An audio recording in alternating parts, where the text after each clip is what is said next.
All right, hello, everybody. My name is Glubbers, and welcome to a really long Zelda run. Yeah. All right, so I'm just going to quickly address a bit of an elephant in the room. If you looked at the schedule for any time other than the past couple of days, this is not Twilight Princess HD as done by Gymnast86. I'm not him. He's like somewhere over there. Some things happened. Now this is what's going on. Don't worry, everything is fine. I just wanted to address that real quick. Jim's fine, I'm fine, everything's good. Now that said, this is going to be a fantastic run. As I said, it's not Twilight Princess HD, this is Twilight Princess SD, GameCube, as done not by Gymnast86, but by me, Glubbers. And with me, I have some fantastic commentators, if they would like to introduce themselves. I am Phantom. I have run this category for, I don't know, I learned it like over a year ago. Yep. Hi, I'm Sparkle. You might remember me from, I did fitness boxing with Hatsune Miku on Monday. Yeah, that was fantastic. Well, a funny story in that run, I forgot to explain who I actually am. So you normally speedrun Pokemon, but I've also dabbled in Twilight Princess any percent for GameCube. Not too familiar with all dungeons, but I gotta be here to support my friend, my buddy Glubbers. So we gotta get into it, right? Yep, we're getting straight into it, and I've got some great friends here with me. I've helped them both learn the games. Keiper, I know that we have some file name incentives. What am I naming Link? We sure do, Glubbers. You are going to be naming Link with $2,135 raised for the Prevent Cancer Foundation. You are naming Link Spance. Spance with two Z's, correct? Correct. Capital S-P-A-N-T-Z-Z. You know, so Spance, I had looked at that, and I was wondering, what is a Spance? And, yeah, I learned what it is, and I'm still confused. But thank you so much for those donations for that. I know that we also have one for Epona. So what do we got, Keiper? We do, and with $975 raised for the Prevent Cancer Foundation, we got some in the crowd right there in the front row. It's Cow. All right, it's a cow. Well deserved. Yep, that is a cow. That is apparently a cow. Okay, so we're just gonna get straight into it. Everybody ready? We'll count down from 3. The time will start when I hit A to complete this TV settings screen. All right, so 3, 2, 1, go.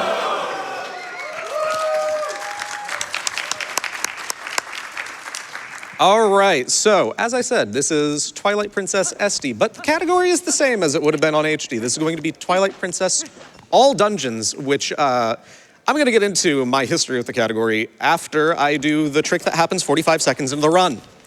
So this first trick here, we're going to pick up my friend Dwayne Johnson here. He's a rock. And he's going to help us clip through a gate and do a little thing that some of the Skyward Sword runners in the audience will know about, and also anyone that just knows what Back in Time is. We're going to be doing Back in Time, which was actually found in this game because we don't care about the fact that Wind Waker found it first and called it title screen glitch. So hold on here. This is slightly RNG. If I get through the gate, it's just fine. Yeah, this is the trick that Twilight Princess runners do the most and understand the least. So, we're fine. Yeah, so that's a really interesting one. And so this will be Back in Time. I'll talk about gate clip in a second. This is Back in Time. In Twilight Princess, I'm frame perfectly resetting the game on the same frame that the console forces a reset. And in doing that, we end up on the title screen just like that. And this is called a bit save, where I'm going to void again and save over the file. And there we have Spance. So we'll see that every time that we do a save warp. What did that actually do? Some technical nonsense that they can talk about. Yep. But basically, we assigned a lot of stuff to our file. So you'll see me loading in right after Back in Time. I not only have, like, all of these clothes, I have the Orden's sword, which I didn't have a moment ago. I was wearing an entirely different set of clothes, like I just said. I also have the Hylian shield. And this is a little bit confusing to actually look at, because what's even going on, we've basically just set a lot of different flags in memory that were shoehorned onto the title file. The sequence that was supposed to play where Link goes over Elden Bridge has all of this stuff on it, and we're just basically taking those associations and applying them to our game file. Now, it's kind of done in a very shoehorned way. So you see that Orden's sword and shield on my back there? Well, actually, I'm going to show you something. Let me just pause the game here. They're not there, right? It's goofy. So, they did some jank stuff in getting the file all of the associations that it actually is meant to have, and we're gonna see a lot of different things that are going to be impacted in the early game because of that. For instance, just right now, we're walking around with a sword that we're not even supposed to have, going to go and save Talo, which actually isn't a result of that. But I've been rambling for a hot second now, and I'm just rolling. We're just gonna go and save Talo. We're just doing some intro stuff here. Keiper, do we have some donations? We do, and I also want to bring attention to the fact that we are very close to $800,000 raised. Yo! That's fantastic. And I believe while Glubbers is rolling around, you can all make that happen during this run. Let's see if you can. We have $100 from 64-bit Link that says, "Hey Glubbers, good luck on the run. I'm sure you'll crush this run. So excited to see all the new tech on the GDQ stage for the first time. I have a challenge for you. All right. If you can get a 1-bomb Morpheal, I'll donate an additional $150. Oh, goodness. All right. The pressure is on, my man. The pressure is on. Okay, so for reference, we'll come back to this and I'll reiterate this later. 1-bomb Morpheal is not entirely in my control. I can just be told no by some random factors. They should still donate $150. They should. I agree with that. Yeah. That's a pretty good consensus, if I do say so myself. Let's compromise on 2 bombs. Let's compromise on 2 bombs, the normal amount. But that said, if the RNG goes my way, I will absolutely make that attempt. It is a pretty risky strat. Yeah. But it is also just how I practice Morpheal, so We'll get there when we get there. We'll get there when we get there. It's fine. For now, we've got more intro stuff, and we're going to do everyone's favorite thing. There was a run earlier where they had, like, cows or something, and there's, like, still some cows over there. Oh my God, I didn't realize that we were surrounded. Okay. We are, in fact, surrounded. So, I don't know about you guys. I'm not a fan of cow milk so much as... I drank so much milk as a kid, I kind of milked myself out for my life, so I think I'm good. Milked yourself out. Yeah. I was going to mention that, What? but I'm glad you did. So these are oats, These are... Oh. oat milk. Yeah, we're going to have some... So we're going to herd some oats into the barn, you know, like a handful of oats. It's going to be really interesting.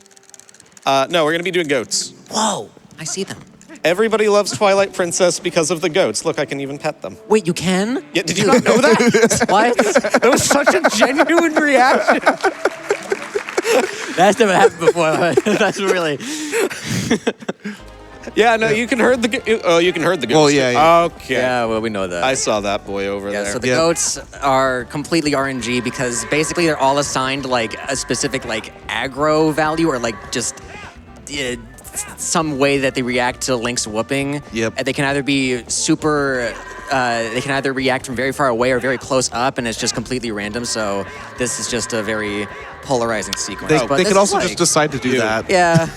They could just not realize the dough is right there. And this one's Okay. like, I don't really feel like it. Okay, there we go. That was like fine. That was, Whatever. Yeah, not super great. I would have probably been like a little bit upset with the fact that there were like 3 of them misbehaving. But you know, these things happen. It's a showcase. It happens. yeah. Okay, I mentioned a bunch of the file stuff that gets messed up, and this is going to be one of them, but I've also yapped a lot, so I'll pass it off to one of my commentators. Why am I able to do what I'm doing right now? So on the title screen, there's a flag for Epona being tamed, and that is very important because the Epona tamed flag lets us get iron boots. And because normally during gameplay, you get iron boots after Epona in Kakariko Village. So you come back to Ordon Village, you get iron boots, but we can just do that now. Bo is going through all of his text that he's supposed to go through later, except it's one at a time. Yeah, so this is actually a broken cutscene. Normally this would play outside of Bo's house as a cutscene. Instead, we go inside Bo's house and just kind of talk to him like 7 times. but it still activates the wrestling sequence. So we're gonna play some rock, paper, scissors. Did anybody go to the rock, paper, scissors tournament? Wait, there was? Dude. Yeah, it was like a couple days ago. Yeah, it was a couple days ago now. It was very packed. Dude, so- lock in. Yeah. Ooh. So this is rock, paper, scissors as played by you also need to mash well. So it is possible to mash so good that you get him from like the starting position, but like when it's only facing forward, it's really hard. It's better if he walks to the side first. Yeah, which if we get perfect RNG here, he will walk straight to the side. But it's only a 25% chance, and honestly, comical things happen like half the time to me. Oh. There we go. All right. Nice, dude. You know, Glubbers, I think you'd be pretty good at fitness boxing if you'd had to do Miko play. Just a hunch. You know, that would be a fun game to play. I looked it up like during your run. It's like, yeah, maybe I could do some Hatsune Miku fitness Dude, boxing. All right, here's Iron Boots. I'm supposed to get these like nearly 2 dungeons into the game, like over an hour later. Yeah, so in glitchless, that's like an hour and 10 minutes-ish. But we got them in 8. Yeah. Okay. So we've saved like an hour. Yeah, so we saved an hour. Yay! All right. That was pretty cool. So now we're gonna head over. What's so funny? We're gonna head over to, Yo, it's so fun. to the sequence that begins, that gets us out of Orden Village and then gets us into the Wolf-Link prison sequence in Hyrule Wolf? Castle. What? What? There's a wolf? So, You're not ready for what's to come. I think Sparkle's a little bit confused. Our name's Awu. It's like the noise a wolf makes. What do you mean? What? I wasn't ready for this. I'm just gonna stop talking. Real quick, I do want to say we are under $4,000 away from the $800,000. And there was a donation that involved those goats, if you'd like to hear it. Yeah, go right ahead. We got $25 from Pumpkin Spice that says, that's a goat, but it's listed as a cow, but that's a goat. So, cow goat? Coat? Coat? Shout outs to coats. It's kind of cold in here. Yeah. Thank you, Pumpkin. I love that. But not cold enough that I can't rep my Yeti Twilight Princess shirt, am I right? Yeah. Yeah. Yeah. Okay. Same. So let's talk about that. The Yeti's great. Like, they have so much cool stuff. We had talked about this yesterday, and we were like, oh, I brought my Twilight Princess shirt. Oh, I brought my Twilight Princess shirt. I wore mine for Zeldathon last week, so it's not clean Dude, yet. I was secretly hoping that we would all just wear the same shirt today. It would have been so fun. But it's even better because you two are wearing entirely different Yeti Twilight Princess shirts. That's also pretty cool. And mine's a third one. So yeah, they're fantastic. We love that. Keiper, sorry, we took the mic away from you. Go right ahead again. No, that's totally fine. I don't know how the donators figured this out, but I am not a fan of puns. So that might be a can of worms that I just opened. But we have $100 from Calamity Nolan that says, a Zelda run without Back in Time would be highly unlikely. Hey. Oh, gosh. How topical. We just left Dordogne, and now we're in Hyrule. That's right. We got another one here, $25 from Captain Snuggles that says, Link is the GOAT. You heard? Good one. Oh, boy. And then $100 from Casual Cheese that says, trans rights are highly in rights. Trans rights. That's pretty fire. Wait, this writing is fire? Hold on. Thank you so much for that. Love that. Thank you so much. All right, so here is what's called Falling Rock Text Skip, and I failed it. And here's me going for Falling Rock Text Skip a second time, and I failed it in a different way. All right. Yeah. Let's go. All right, that's a trick that saves, like, I don't know, a couple of seconds, but it's kind of whatever. But you got the first framer. We're chilling. I did get the first framer, so it basically evens out. The first framer's cooler. All right, what is a first framer, Sparkle? Oh, yeah. So for midnight jumps where she talks before, there's a text box before. Most of them, there's like one that it doesn't happen. But for most of them, you get one frame of actionability in between the text and the jump. And in that, you can actually cancel like when Minda flies over, you can jump as she's going. So it's really fast. It's like saves a second or two. Yeah, so like there's usually ones before those midden jumps. There is also a first framer here that's a little bit more important. Like that's... Ooh, yummy. Nice. Yeah, that one skips a lot of text. Yeah, Midna kind of is a yapper, and we don't want to let We her love that talk. about her, but I mean, you know, we kind of got places to be right now, so. Exactly. We're trying to go quickly. We have like 9 dungeons to get through in like just under 4 hours. So, sorry, Yeah. Midna, but no. Actually, well, speaking of Minda yapping, hey, donators, what's your favorite Minda noise? My favorite is wee wee. Oh, we If you know your favorite Minda noises, please let us know. Mine's Howard. Ooh, that's a good one. I like that. My favorite is moo. Yeah, I actually haven't heard that one, but you know, that's It's in the pretty good too. DLC. It's in the DLC. Oh. Yeah, no one plays Link's crossbow training, so. All right. Can one of you two explain what this next thing is? I'll so just say it's more we're kind of soft locked right now. Yeah, so- it's not a problem. we have the sword and shield, which means we can't get a sword and a shield, but we don't have a sword and a shield, which means we can't go into Farron. I mean, Minda yaps at us. Yeah. If we try to get out. Yeah, she calls us thick. Yep. Yeah. So, in order to get around the fact that Midna won't let us go into Farron because we don't have a sword, we clearly don't have a sword and a shield. We need to take our friend Hugo. Our friend Huge Mungus, that's my guy. Everybody say hi, Hugo. Hi, Hugo. Yeah, if you've seen Twilight Princess runs, you know who Hugo is. Yeah, so Hugo is gonna do us a favor, and he's gonna line up for us in a very, not too precise, but pretty specific location. And we're gonna try and Play leapfrog. Yeah, Yeah. no, exactly. We're gonna piggyback off, and then like it's a 2-player situation, 2P1C as we do Yeah. gamer terms, and then we're gonna get that epic Minda skip. I saw the universe where that was a blue. I was so ready to jump attack. All right, Hugo. We were kind of just waiting for him to get in a Yeah. good spot and then attack. Hugo, And then you are on the stage. once he does right that, we should be. now. Oh, no. I see that. I see you he's trying getting that. up. He's getting up. come on, Don't be Hugo. shy. Come on, Hugo. Let's go, Hugo. Come on. That should be fine. Ooh, that was good. That was good. I was a little bit early. He was a little bit far up, so I was kind of scared, but Yeah. you got it. You got it. But that's the Glubbers right there. Yeah. Come on. Was there ever any doubt? So there are 2 triggers there. There is the mid and text trigger, and then there is the air trigger, which is what we're trying to hit, which lets us go straight into the Fair and Twilight and skip over all of the Ordon Village stuff that we can't do anyway. Yeah, and the reason we were able to do that Hugo helped us there, is because we did something called a long jump attack.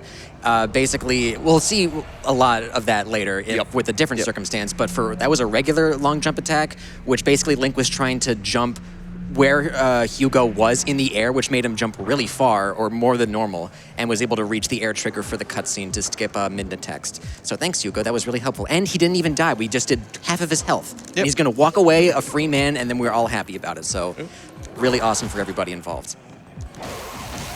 We love Hugo. He's so helpful. There's definitely no vitriol towards that particular NPC. Oh, Oh, no, he's a friend. As long as you're good at the game, then what's the problem, you know? Yeah. Now, that said, jokes aside, being a little bit real, having showcased this game a few times for smaller events, different GDQ events, hotfix, that sort of thing, getting Sword and Shield skip first try is kind of a pace setter for the entire feel of the run. Pretty good, It does set the tone, and getting it first try is very exciting. Yeah. Exactly. So we get to do the Fair and Twilight. If you've seen any percent, which I'm sure some people definitely have seen any percent, you don't get to see Link kill bugs in Farron. Yeah, the last time that this was shown off, or this game was shown off, SD, was a randomizer that doesn't do the Twilights at all. And the time before that was any percent in 2023. The last time that we did a category on GDQ's main stage that does the Fair and Twilight would have been the last time that HD was shown, which I believe was 2020. But specifically with how it's done in SD, which is different because of the different bug layout, was 2019, the last time that this specific category was done. So it's been like 7 years. Ooh, check this out. Glebber's gonna do something cool to skip Koro's text after he kills the bugs. Turns off senses so we don't get the Koro text now. Yep. Saves a few seconds. If you can't see Koro, he can't talk. That's right. Less than $2,500 to 800K. Yo. Oh. Let's Okay. go. Fast approaching. Yeah, we have a little bit before we get to the next trick. Kuiper, do you want to talk about what we're doing with that? Kuiper, does he know this game? I actually don't. Not the skip. What we're doing with the donations. Oh, I was actually Kuiper, you want to explain the do you trick? know the name of this trick? Like, oh no. Sorry, I tend to refer to things without actually referring to them by name a lot. You are We have a few fine. minutes before our next trick donation. So we were talking about goats earlier. I have a donation from one of the absolute goats of the host desk. We got $10 from Pippi in a top hat. Hey! Let's go, Pippi.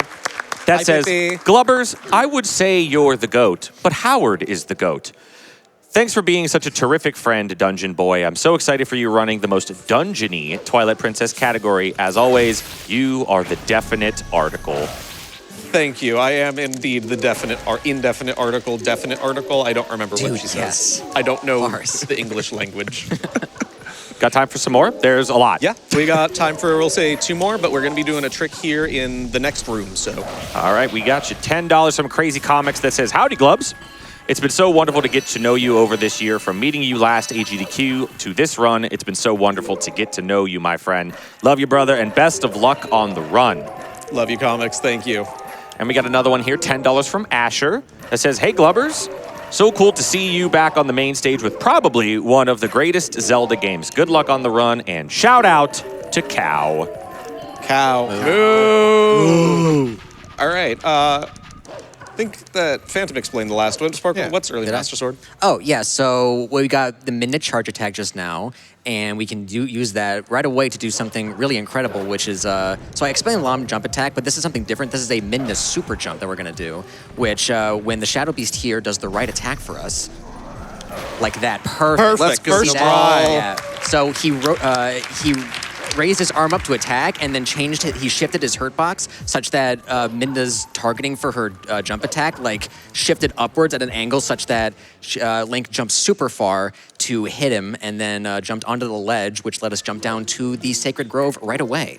And now we're going to do something really cool, which is Saving. Saving. And Saving the then video we get to game. do the Skull Kids. We're gonna do the Skull Kid sequence, and you know what's actually super special about this sequence is I love talking about this part because I get to be extremely verbose because we kind of need to talk for the next 3 or 4 minutes well- because of the Lost Woods theme getting fun copyright claims on YouTube by people that are not Nintendo. Yep. Kuiper, go wild with donations. Yeah, I'm just going to read some donations. We have $250 from Orion Williams that says, Glubbers?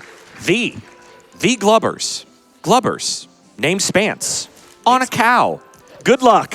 Let's pray for bubble RNG. Wait, Spance on a cow is really good. I like that. know, Thank you, Orion. That's Spance pretty on a dope. cow. Yeah.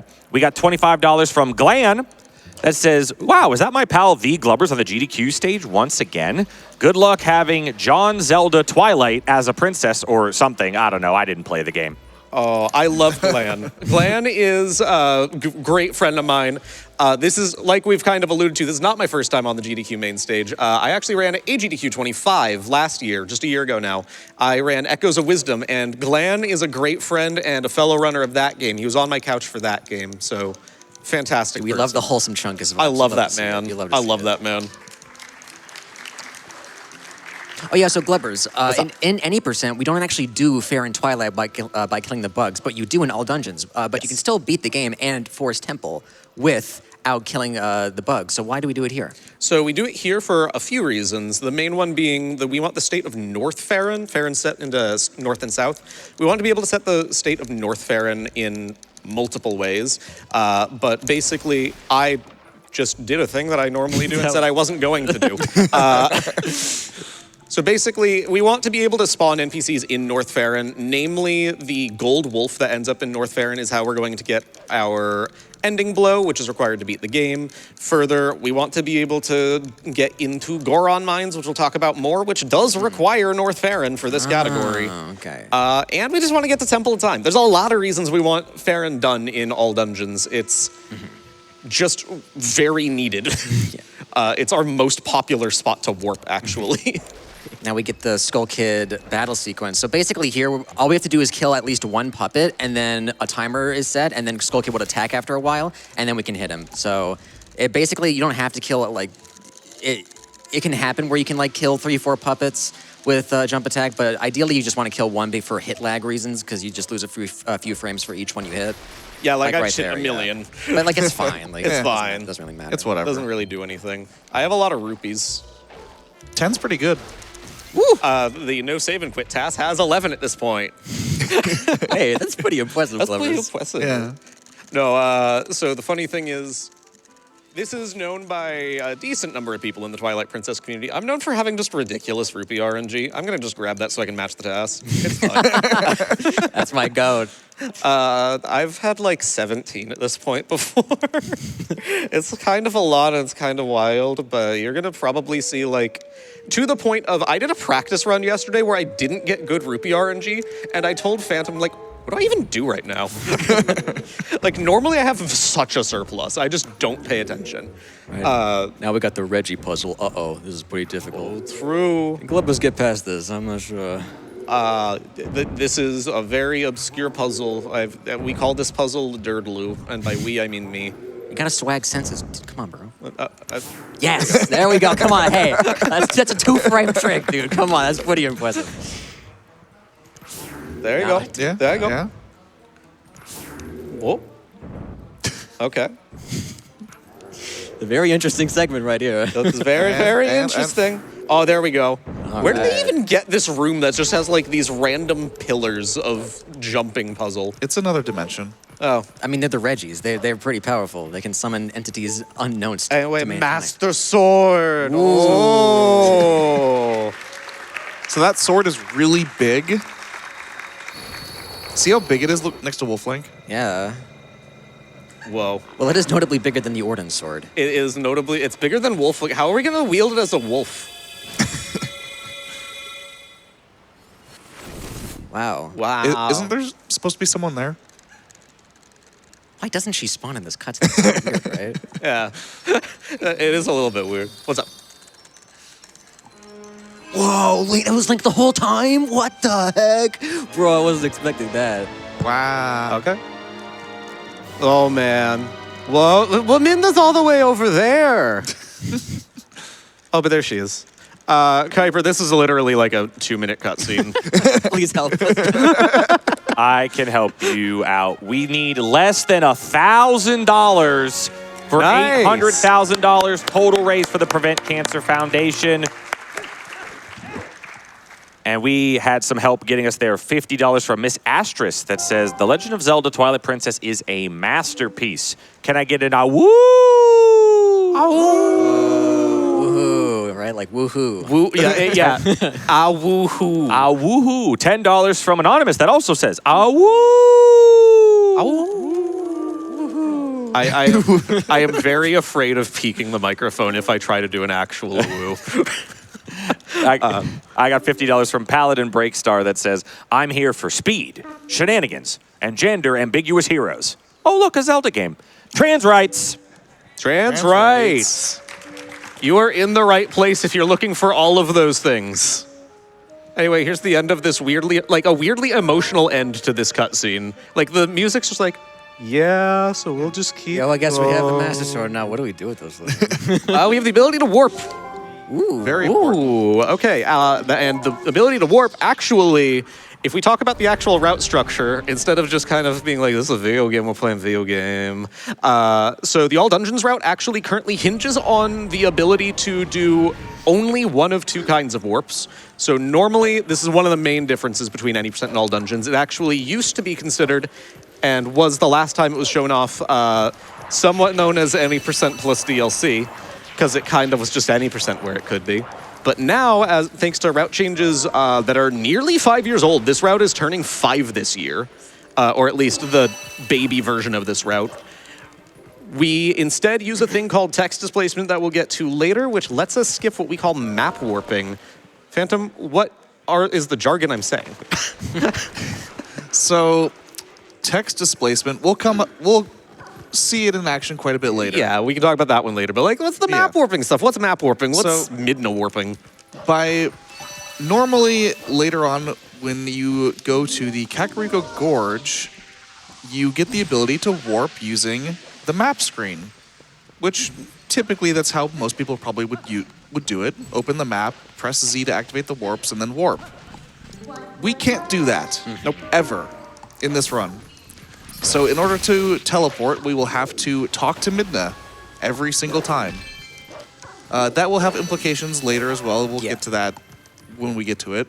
And if you've been noticing, Glubbers has been picking up the tears of light that he got before on his first trip through Farron, but he left them because it was faster to because the bugs take a little bit to die. So by just ignoring them and moving on to the next area, he can come back, because we have to come back later through this sequence anyway, so he just picked up the tears and it was nice and fast. Yeah, and that's what I was alluding to about how it's kind of been a while since we saw how GameCube does Farron Twilight. Yep. Because of that delay, the entire routing is shook up. Even HD just literally has less bugs, but also they can collect the tears immediately. So it changes how they do things, where we did early Master Sword and we got the Master Sword, super cool. But we also just left a line knowing that we were going to be coming back down that path anyways, so we didn't have to like wait for the tears like Sparkle said. Now, what's the other thing that the Master Sword lets us do? Lets us transform, even in the Twilight. So while I'm waiting for that to end, I'm going to actually open up the little spider web that lets us get into Forest Temple, and Link is the letter E. Whoa! Ooh. E for... E for Link. Egg. True. That's topical, right? I was definitely going to say E for moo. Ooh, nice one frame. Nice backflip. Also, less than $400. Let's go. Let's do it. So this is going to be kind of important. Yeah, okay, we're gonna do Back in Time again. Phantom, what am I doing with Back in Time this time? Before Phantom says anything, I really like this part. So Back in Time we call bit, because B-I-T, right? This is called bite, Back in Time equipped, because we're cheeky. Phantom, what is bite? So we are going to... I hit the part next to the controller. Oh. So we're doing Back in Time to get back to the title screen. And what we're going to be doing with that is loading a save file at the same time as we void on the title screen, which is going to let us go somewhere very special. Yeah, so if I open up... Ignore Link there, he's fine. Link screaming on the file select menu. That was definitely... $800,000! He was screaming! That was me screaming, yelling that into was the abyss. Kuiper, not Link. For $800,000. Is that the nefarious King Boblin? What's he doing? You're out again. Yeah, this is King Boblin. This is a very, not deep fight into the run, but normally. We did a wrong warp. It's cool. Don't worry about it. We have $800,000 though. Yeah, man. It's pretty wicked. We're kind of wrong warped into a boss fight. Yes. So this is gonna, the post King Boblin 1 fight will put us in Kakariko Village, which is great because we want to get to Kakariko Village at some point in the run. Yes. Also, King Boblin has been thrown into a void. Will we see him again? Multiple times. A lot. I mean, he's got some good endurance. I feel like he'll be fine. That guy's like super adorable. Endurable? I don't think that's a word. It means when you are durable. Oh, okay. Don't worry. I shouldn't question the runner. Yeah. Yeah. Wait, why are we here now? We're in Kakariko Village. We do need to reload this room to put it in the right state for the Shadow Beast to spawn. But we do want to defeat the Shadow Beasts and start doing the Elden Twilight. So much Twilight. We are doing Elden Twilight right after we did Farron Twilight, but at least they're kind of cool. Yeah. There's like, it's these sections of the game are like a little bit notorious for like being kind of boring, but like there's some cool little speed text we do here and there and like optimizations. It's neat. I think it's neat. What's your favorite part of the Elden Twilight, Sparkle? I like the bomb house skip. That's a pretty incredible maneuver. I like the part where we clip into the owl statue and get the cannon. That's my favorite part too. Elden Twilight? Yeah. Elden Twilight. Okay, yeah. I mean, that's a pretty advanced technique. I'm kind of nervous now. Okay. Yeah, but that's part of Elden Twilight, Sparkle. Yeah. Okay. Didn't you know? Well, actually, my second favorite part of this segment is I think in the house where you jump down and get the bug, and then you have to Midna jump out. Midna like screams at you. She goes like, "Ah!" It's like you'll hear it later. It's funny. Yeah, so we're going into the graveyard. There's a bug in the graveyard, but also the game doesn't really expect you to be a human in the Twilight. And the collision here is a little funny.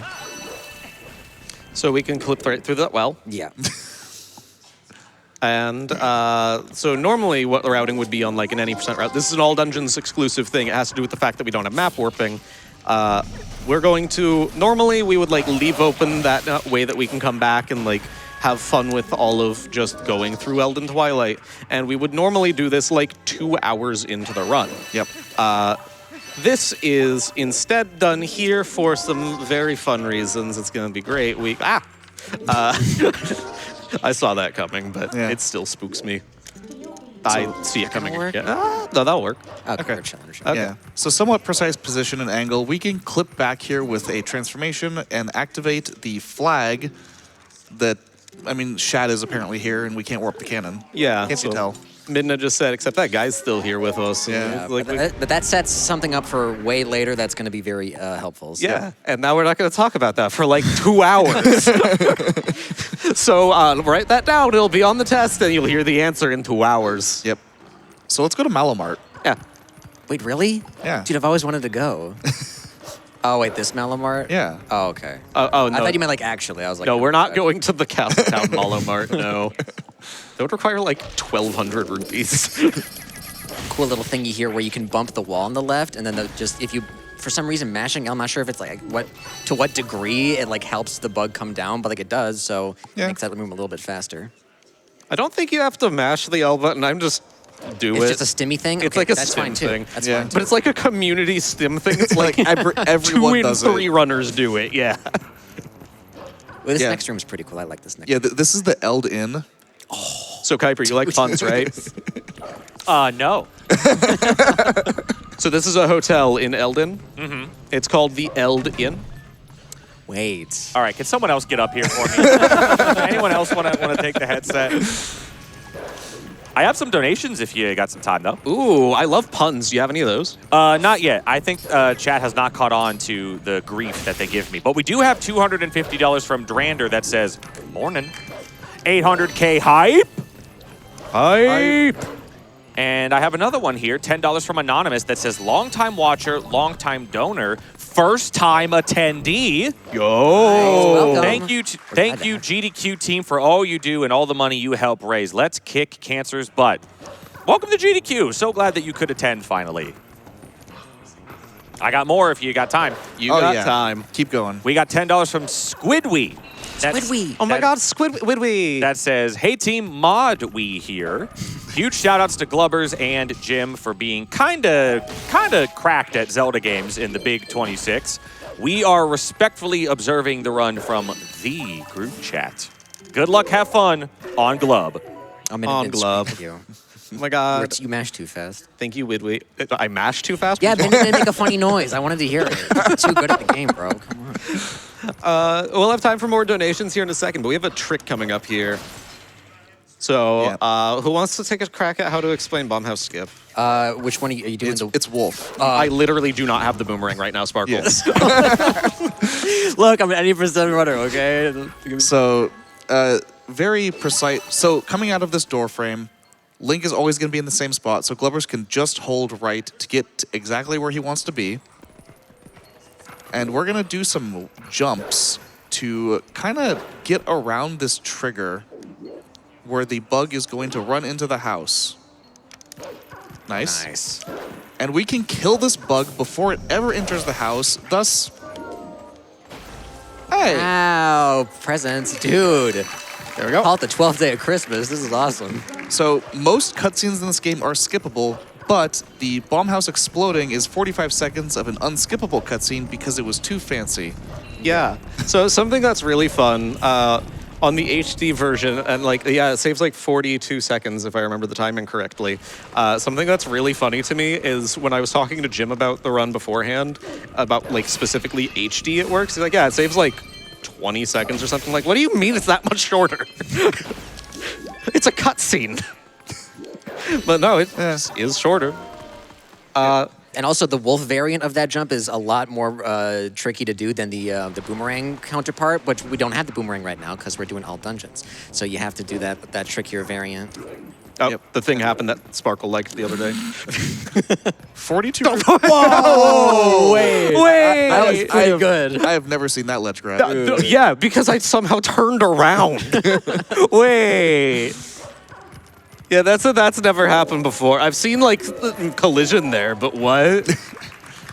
So 42 rupees right now is pretty good. That's like way more than I need. Right now. Yeah, the route, according to ZeldaSpeedruns.com, I believe is 25 at this point. Yeah. Wow.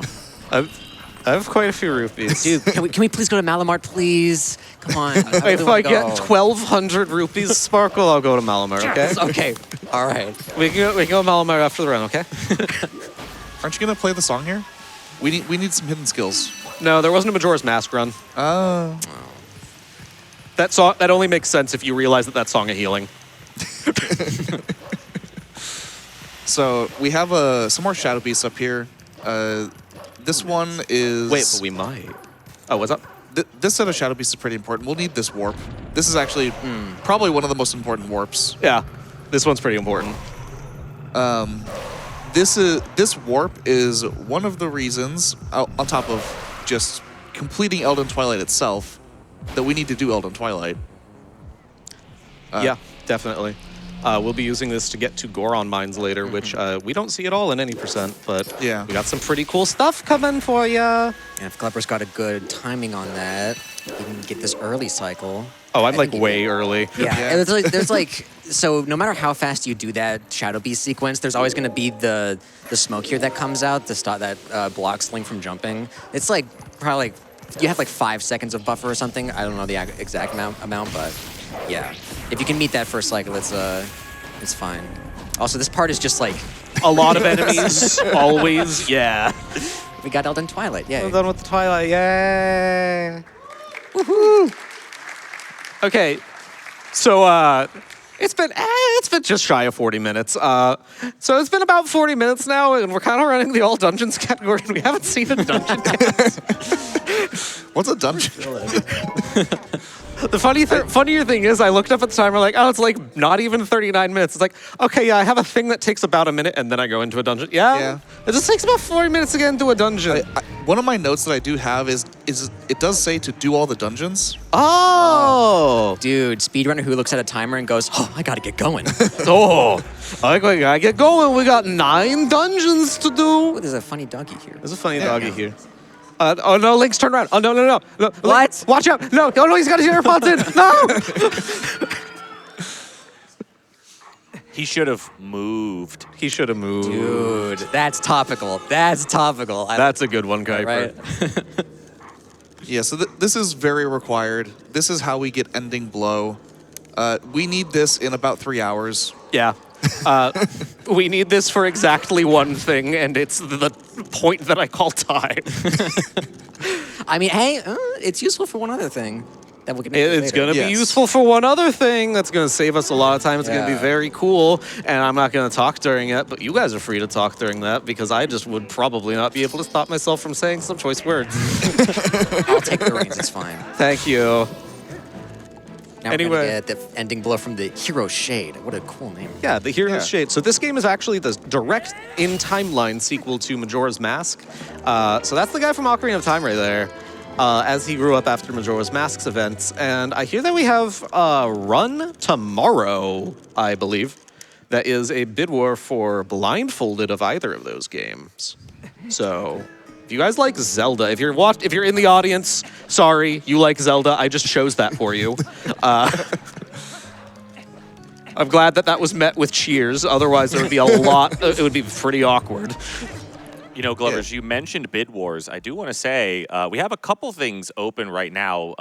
The most important thing, of course, is we do want to hit that Doom Eternal incentive. Find our Bunny Daisy. We are $15,000, a little bit more than that, about $16,000 away from meeting that. And we have opened up our $1 million milestone.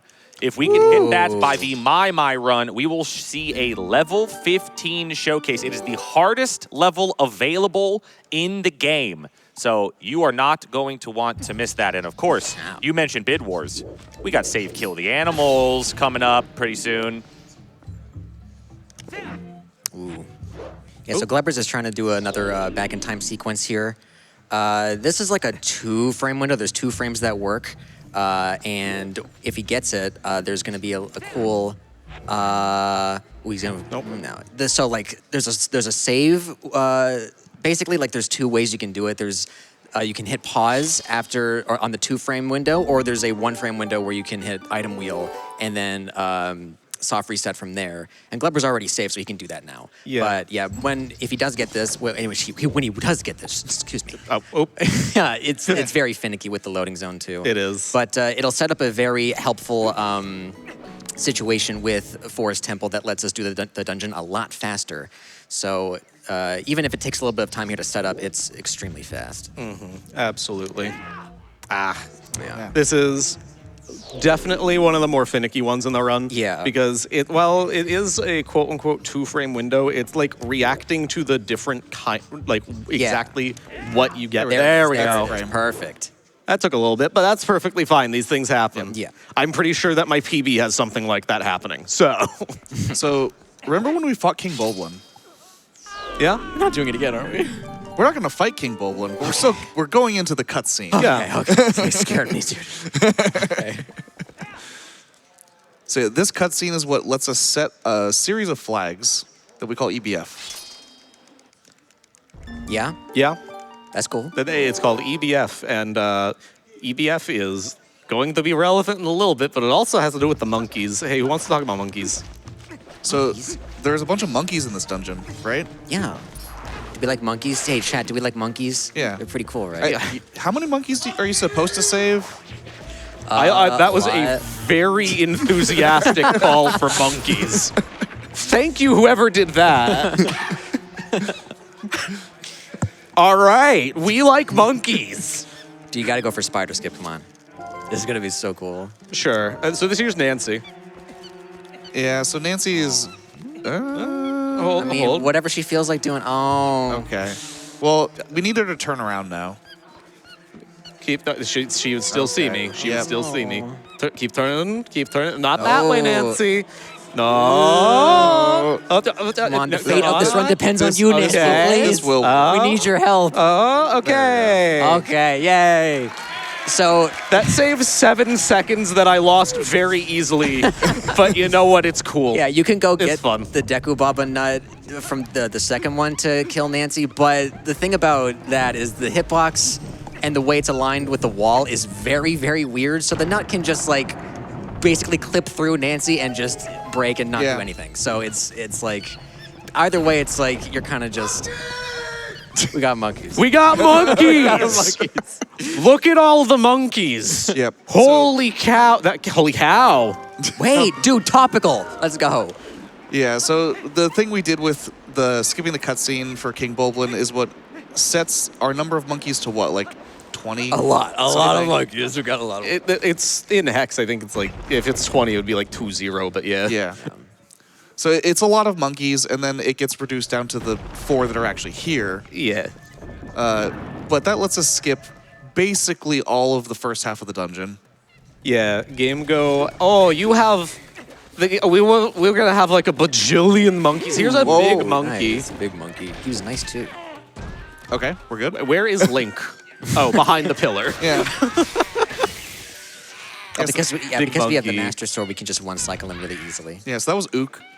He had like a parasite on his head. This is how that works. So is Those this little not? bugs. It's just a random bug that's like not affiliated with the Twilight bugs. It's just a regular guy. Yeah, kind of. Yeah. Why don't we see more of them? Are they just like? Rare species. I guess. Yeah. It was the only one. Well, thankfully, we saved our friend Ook, so he'll help us out in the boss fight later. Right? He absolutely will help us Yeah. out in the boss fight Yeah. later. Absolutely. We're definitely not doing a trick that is literally named Ookless. So yeah, this is the Fairy of the Winds. Oh, yeah. Who wants to talk about the best story point in Twilight Princess? the talking boomerang, The boomerang talks. and then that's it. He's a man. Yeah. Now we have A the few words. boomerang. Yeah. The Fairy of the Winds. It's very important and relevant to the entire game. Hey, guess what? The boomerang will never talk again. So yeah, now that we've done the first half of the dungeon, let's do the second half, right? Yeah. We have to go beat the dungeon. Yeah. We have to go get more monkeys. We haven't saved them all yet, This right? is all dungeons. So the last time that this category would have been showcased, they would have just left. We're less rude, so you guys can see Forest Temple. You're welcome. Yay. How generous of the speedrunner. Yeah, of course. So we're going to actually do Forest Temple here. I love actually talking about why we stopped splitting Forest Temple, because it is faster to do Forest Temple with some later equipment. Notably, like, bomb arrows are really nice for fighting Diababa. But a fellow runner of the game, or now retired, I believe, Adam Giradam, who has run in the past, I believe, at a GDQ a decade ago. So when we were routing this in the first place, he was like, I really hate doing Forest Escape. Like, really hate doing Forest Escape. So he was trying to shoehorn it out of the route and actually got it to go out of the route. So he got his wish. We got no more split Forest Temple, despite being a little bit cooler, because Adam saved 4 seconds and really hates a trick. Let's go not doing Forest Escape. Yeah, let's go not doing Forest. It does kind of suck. That's really... Oh yeah, this is the only instance of that spider. Yeah, so that's called a Pygmy Skulltula. Ask me how many more times that is in the game. How many Because more the times? answer is 0. Oh, okay. I was going to ask. I wanted to but, ask. Yeah. Yeah, that is the only one. Well, Keiper asked. I don't know. Yeah, I was curious. Yeah. You know. I got some donations if you got some time. Yeah, we're just going to. We're going doing. These are called long jump attacks. We can explain them again to a bajillion of them. But go ahead. I'm going to go to the boss fight in the room after this. You got time for 1 or 2? Excellent. Again, I do want to get our attention towards that Find Our Bunny Daisy Doom Eternal incentive. We want to start getting that met pretty soon. We want to push towards that. And again, any donation, whether you put it towards the Doom Eternal run, that incentive, or some of our bid wars that are coming up later in the marathon, all of that is going to go towards that My overall milestone incentive. Let's get working on that. I do have $5 from the King's Pride. Hi, Pride. A Zelda haiku. Oh. Go fast, Dungeon Boy. There are so many of them. Glubbers, please lock in. Love you so much, buddy. Silence is golden, but I do love hearing your voice. Thank you, King's Pride. I love Pride. Pride's a good friend. He ran Armored Core the other day. It was fantastic. We've got so many friends who are here. I just love being able to go to GDQ and see all of my friends. And then some of us get to do runs. It's great. So now we're on Diababa. Yep. Glubbers set up those 2 bomblings right there because he's going to need them for the second phase. You see that? What? Yeah. I missed I saw what happened. Okay. Was this bad? I was almost worried it wasn't going to work. Yeah. Oh, yeah. But yeah, this next Don't worry sequence is about going to look really cool, especially because Glubbers is so dazzling as a speedrunner. You're going to see it right here. Yeah. For the thing that I said that to Phantom, anyone who's in the audience who knows how to do Ooklis might have caught what happened, and I don't know what just happened. I've seen it before, but it doesn't matter. I've seen it before, but I've never seen it happen and not make the trick just fail. Yeah. But like, this trick didn't fail. I did Ooklis just fine. Look at this. We're not going to see Ook anymore. I'm sorry, Nice. Sparkle.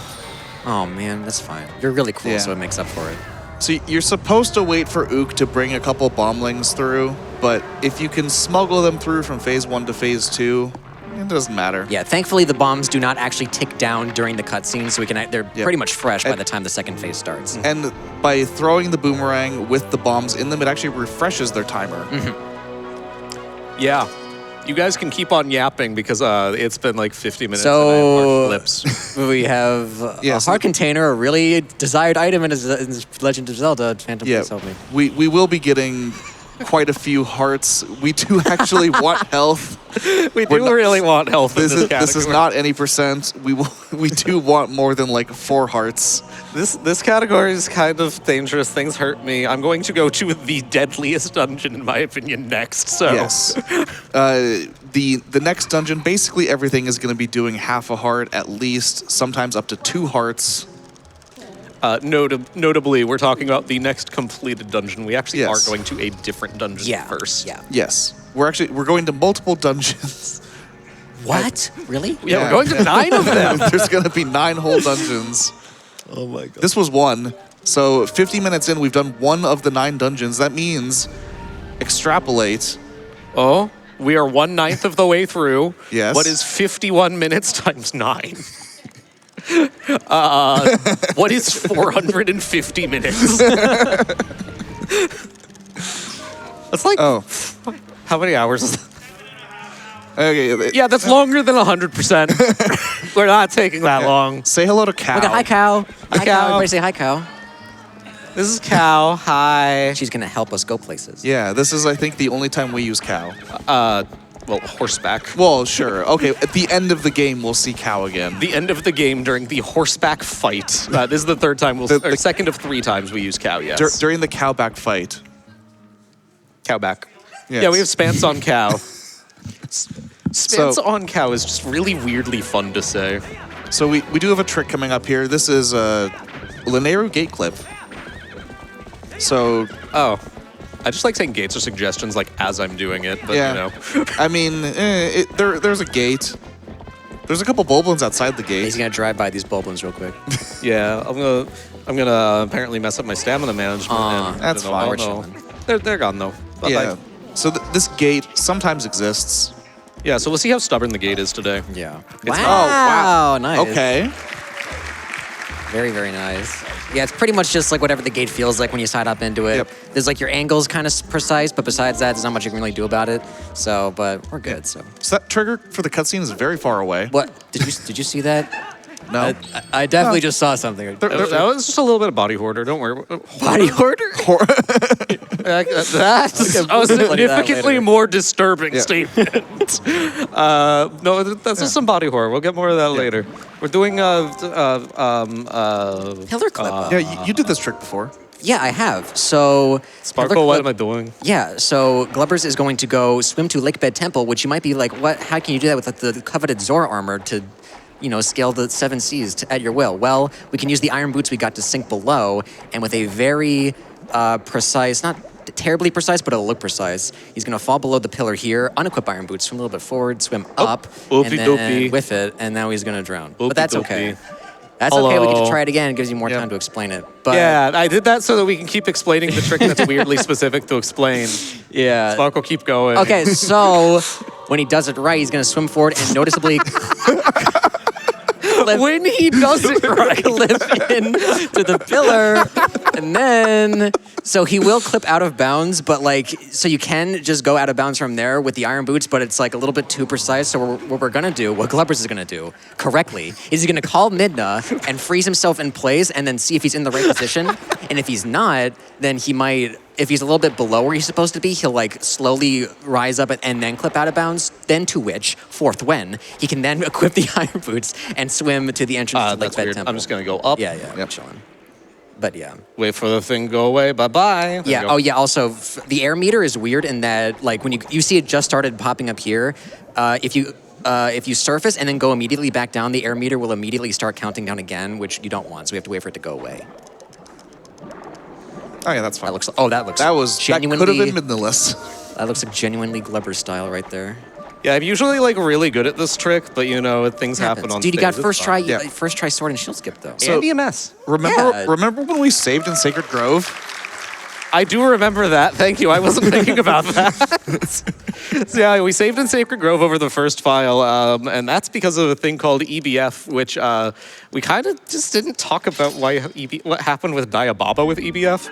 But EBF is going to have a bit more of a use here.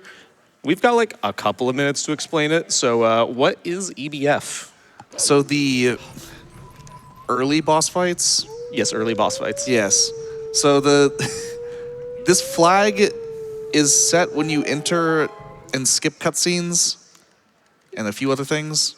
Yeah. But we're persisting the state of this flag by resetting the console. Mm-hmm. And we're going to be going into an area in Lakebed Temple where we want to see a cutscene. True. Yes. Yeah. Okay. So we just started what is the the Skull Kid boss fight sequence by activating the chase sequence that we had earlier during Lost Woods, and we're taking the game, noting that I have skipped that cutscene and activated that sequence, and applying that, persisting it onto this file, which is going to let us do a similar thing with Deku Toad. We'll see that here in a little bit. That's where I'm going right now in Lakebed Temple. We have probably about a minute before we get there, though. Kuiper, Yeah. hey, how you doing? Hey, hello, hi. I actually had you skipped that gate earlier, and it's fitting because I have a $20 donation from Fitz the Puppy Okay. that says, "Hi, I'm a 9-week-old puppy and came home to my speedrunner humans this week. There's been a lot of new things to learn and see. I've even attempted my first gate clip. I've been enjoying the marathon with them while I'm getting adjusted to my new home and asked them to donate for me. Please save the animals for me. Less than 3. Thank you to the puppy who learned by example and went through the gate. And, That's adorable. And Glubbers, they're sending puns. They're sending puns. It's starting to get out of control. $25 from the crank machine that says, "It's kind of weird how well the game is holding itself together despite all of the sequence breaking. Maybe we can break it by presenting some puns? Nah, that feels illegal." I don't know what that last one was, but I know who Zant is, and thank you for the $25. Well, thank you. Yeah. That's great. you. We love our resident usurpator. Yeah, man. We'll totally make that joke later and not forget because this isn't in German right now. Oh, yeah, so we've been doing some funky stuff with the boomerang, but haven't explained any of it. Yeah, Should we do that now? sure. So, similarly to doing sword and shield skip, we talked about what is a long jump attack. We're going to be doing a lot of what are called boomerang long jump attacks, which I've done a few now. Those were those where I throw the rang and I go wee. Even though I'm playing on the GameCube, it's a little bit weird. Don't worry about it. So basically, we're persisting a target lock. This only happens on the GameCube and HD versions while throwing the boomerang. And by enacting the jump to it, it registers the boomerang as your target. That's the EBF thing that lets us do, by the way. This is the outdoor. By doing that, we can just go Wii, and it's great. And we can just, like, pretend we're running the Wii version. And we got the glubbering, gluttonous Deku Toad here. We could do a little C up to manipulate it to fall a little bit faster, and with a little specific, precise scored combo, Link or Glubbers can just do a 1 cycle. Very nice. Yeah, you can it's a little bit slower than doing, like, Yeah, the single 10 stats, slashes are like more precise than just because if you mess up, you lose an entire cycle, and that's just really slow. Yeah. So we just do the thing that we can go and do and stab. Did I just skid? Just a little That bit. we can do to, like, Beast Gandalee. We're going to see, like, sword combos actually through a decent bit of this run, and this is one of the more dry things to talk about, so might as well talk about it while we're in the wettest dungeon. yo, dude, bars. So, thank you. So, directional inputs, sword flourishing, and all of the fun sword play was a heavy emphasis in this game. We have hidden skills, but we also have, like, directional slashing and a ton of ways to just manipulate the fight, or, like, the way that Link fights. So you're going to see a lot of that. A lot of what I was doing there was, like, canceling combos into a full combo to, like, get in a 1 cycle on Deku Toad. You'll see that exact thing again. You'll see directional things when we face Zant. We just talked about him. He's pretty cool. Yep. We'll see a lot of that stuff. And now we're out of the wet dungeon, so let's talk about something cooler. Lake Hylia doesn't even have any water left because I was talking about something so dry. Somebody was really there's thirsty. water. There's water. Okay. Okay, it's not all gone. There's still some for us. Yeah, it's fine. Kind of parched right now, so. No, since we went into Lakebed Temple, but we haven't cleared the Lanayru Twilight, might be a problem. Yeah, we actually left Lakebed early with the power of Uku to teleport us out, and we can use Uku Jr., very funny name for an NPC, to get back in when we're ready to take on Lakebed again. But for now, we want to clear Lanayru Twilight. And coming up here, are you doing the funny skip? Are you risking that? What are you talking about? We're just going over here. We're going to talk to there's like a little Zora spirit. Hi, bye. And we're just Little gonna drive-by, hi-bye. Yeah. Well, that's what happens when you say hi to your friends, but you're busy. You know, we're on a speed run. We're busy. Yeah. But Yeah. yeah. So we're gonna wait for this cargo rock to like just fly over this little crest and just gonna swim out here. Okay. Yeah. There we go. I don't know what. Why that bubbling going to the water, idiot? Yeah. Dummy. Yeah, so the cargo rock flew into the water after us and drowned the thing, the bulb that was riding it. And the reason I curled up like a roly-poly is because if that messes up and Link gets grabbed, the game's gonna crash and you can't escape it. Oh yeah, the game would have like hard crashed and it would have been very loud. And frankly, I really shouldn't have gone for it, but I did. And I got it. It saves a few seconds. It saves like 6 seconds and can crash my game. Well, you did just save warp, actually, didn't you? Okay. I did just save warp. Okay. It's totally It's fine. not that bad. Also, we're somewhere. Yeah, We are- we clipped out of bounds with the cargo rock, so we're in the... But if you look Yeah, at the mini map in the bottom left, I don't want to go around that bend. Like I just said, I'm a speedrunner. For being Twilight, it's pretty bright in here. It's really bright in this part. Are we somewhere where I could fit in a very heartfelt donation? Yes. All right, I do want to say we are close to 50% of the way on that Doom Eternal run. Get those donations in. We can get that met during this Zelda run. I believe in all of us. But we have $400 from Goats. Thank you, Goats. That says the following. My dad used to love watching me play Zelda games. He's been receiving treatment for a particularly nasty bit of lung cancer for over a year now, so this seemed the best time to donate and say thanks.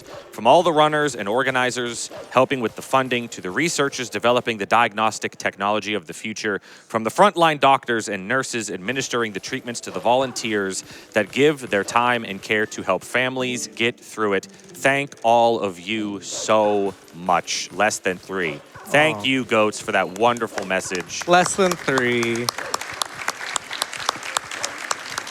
Oh yeah, so here's the one Midna text into Midna Jump that you actually can't one frame. Yeah, that Or one at least in the not run. one frame. Yep. Yeah.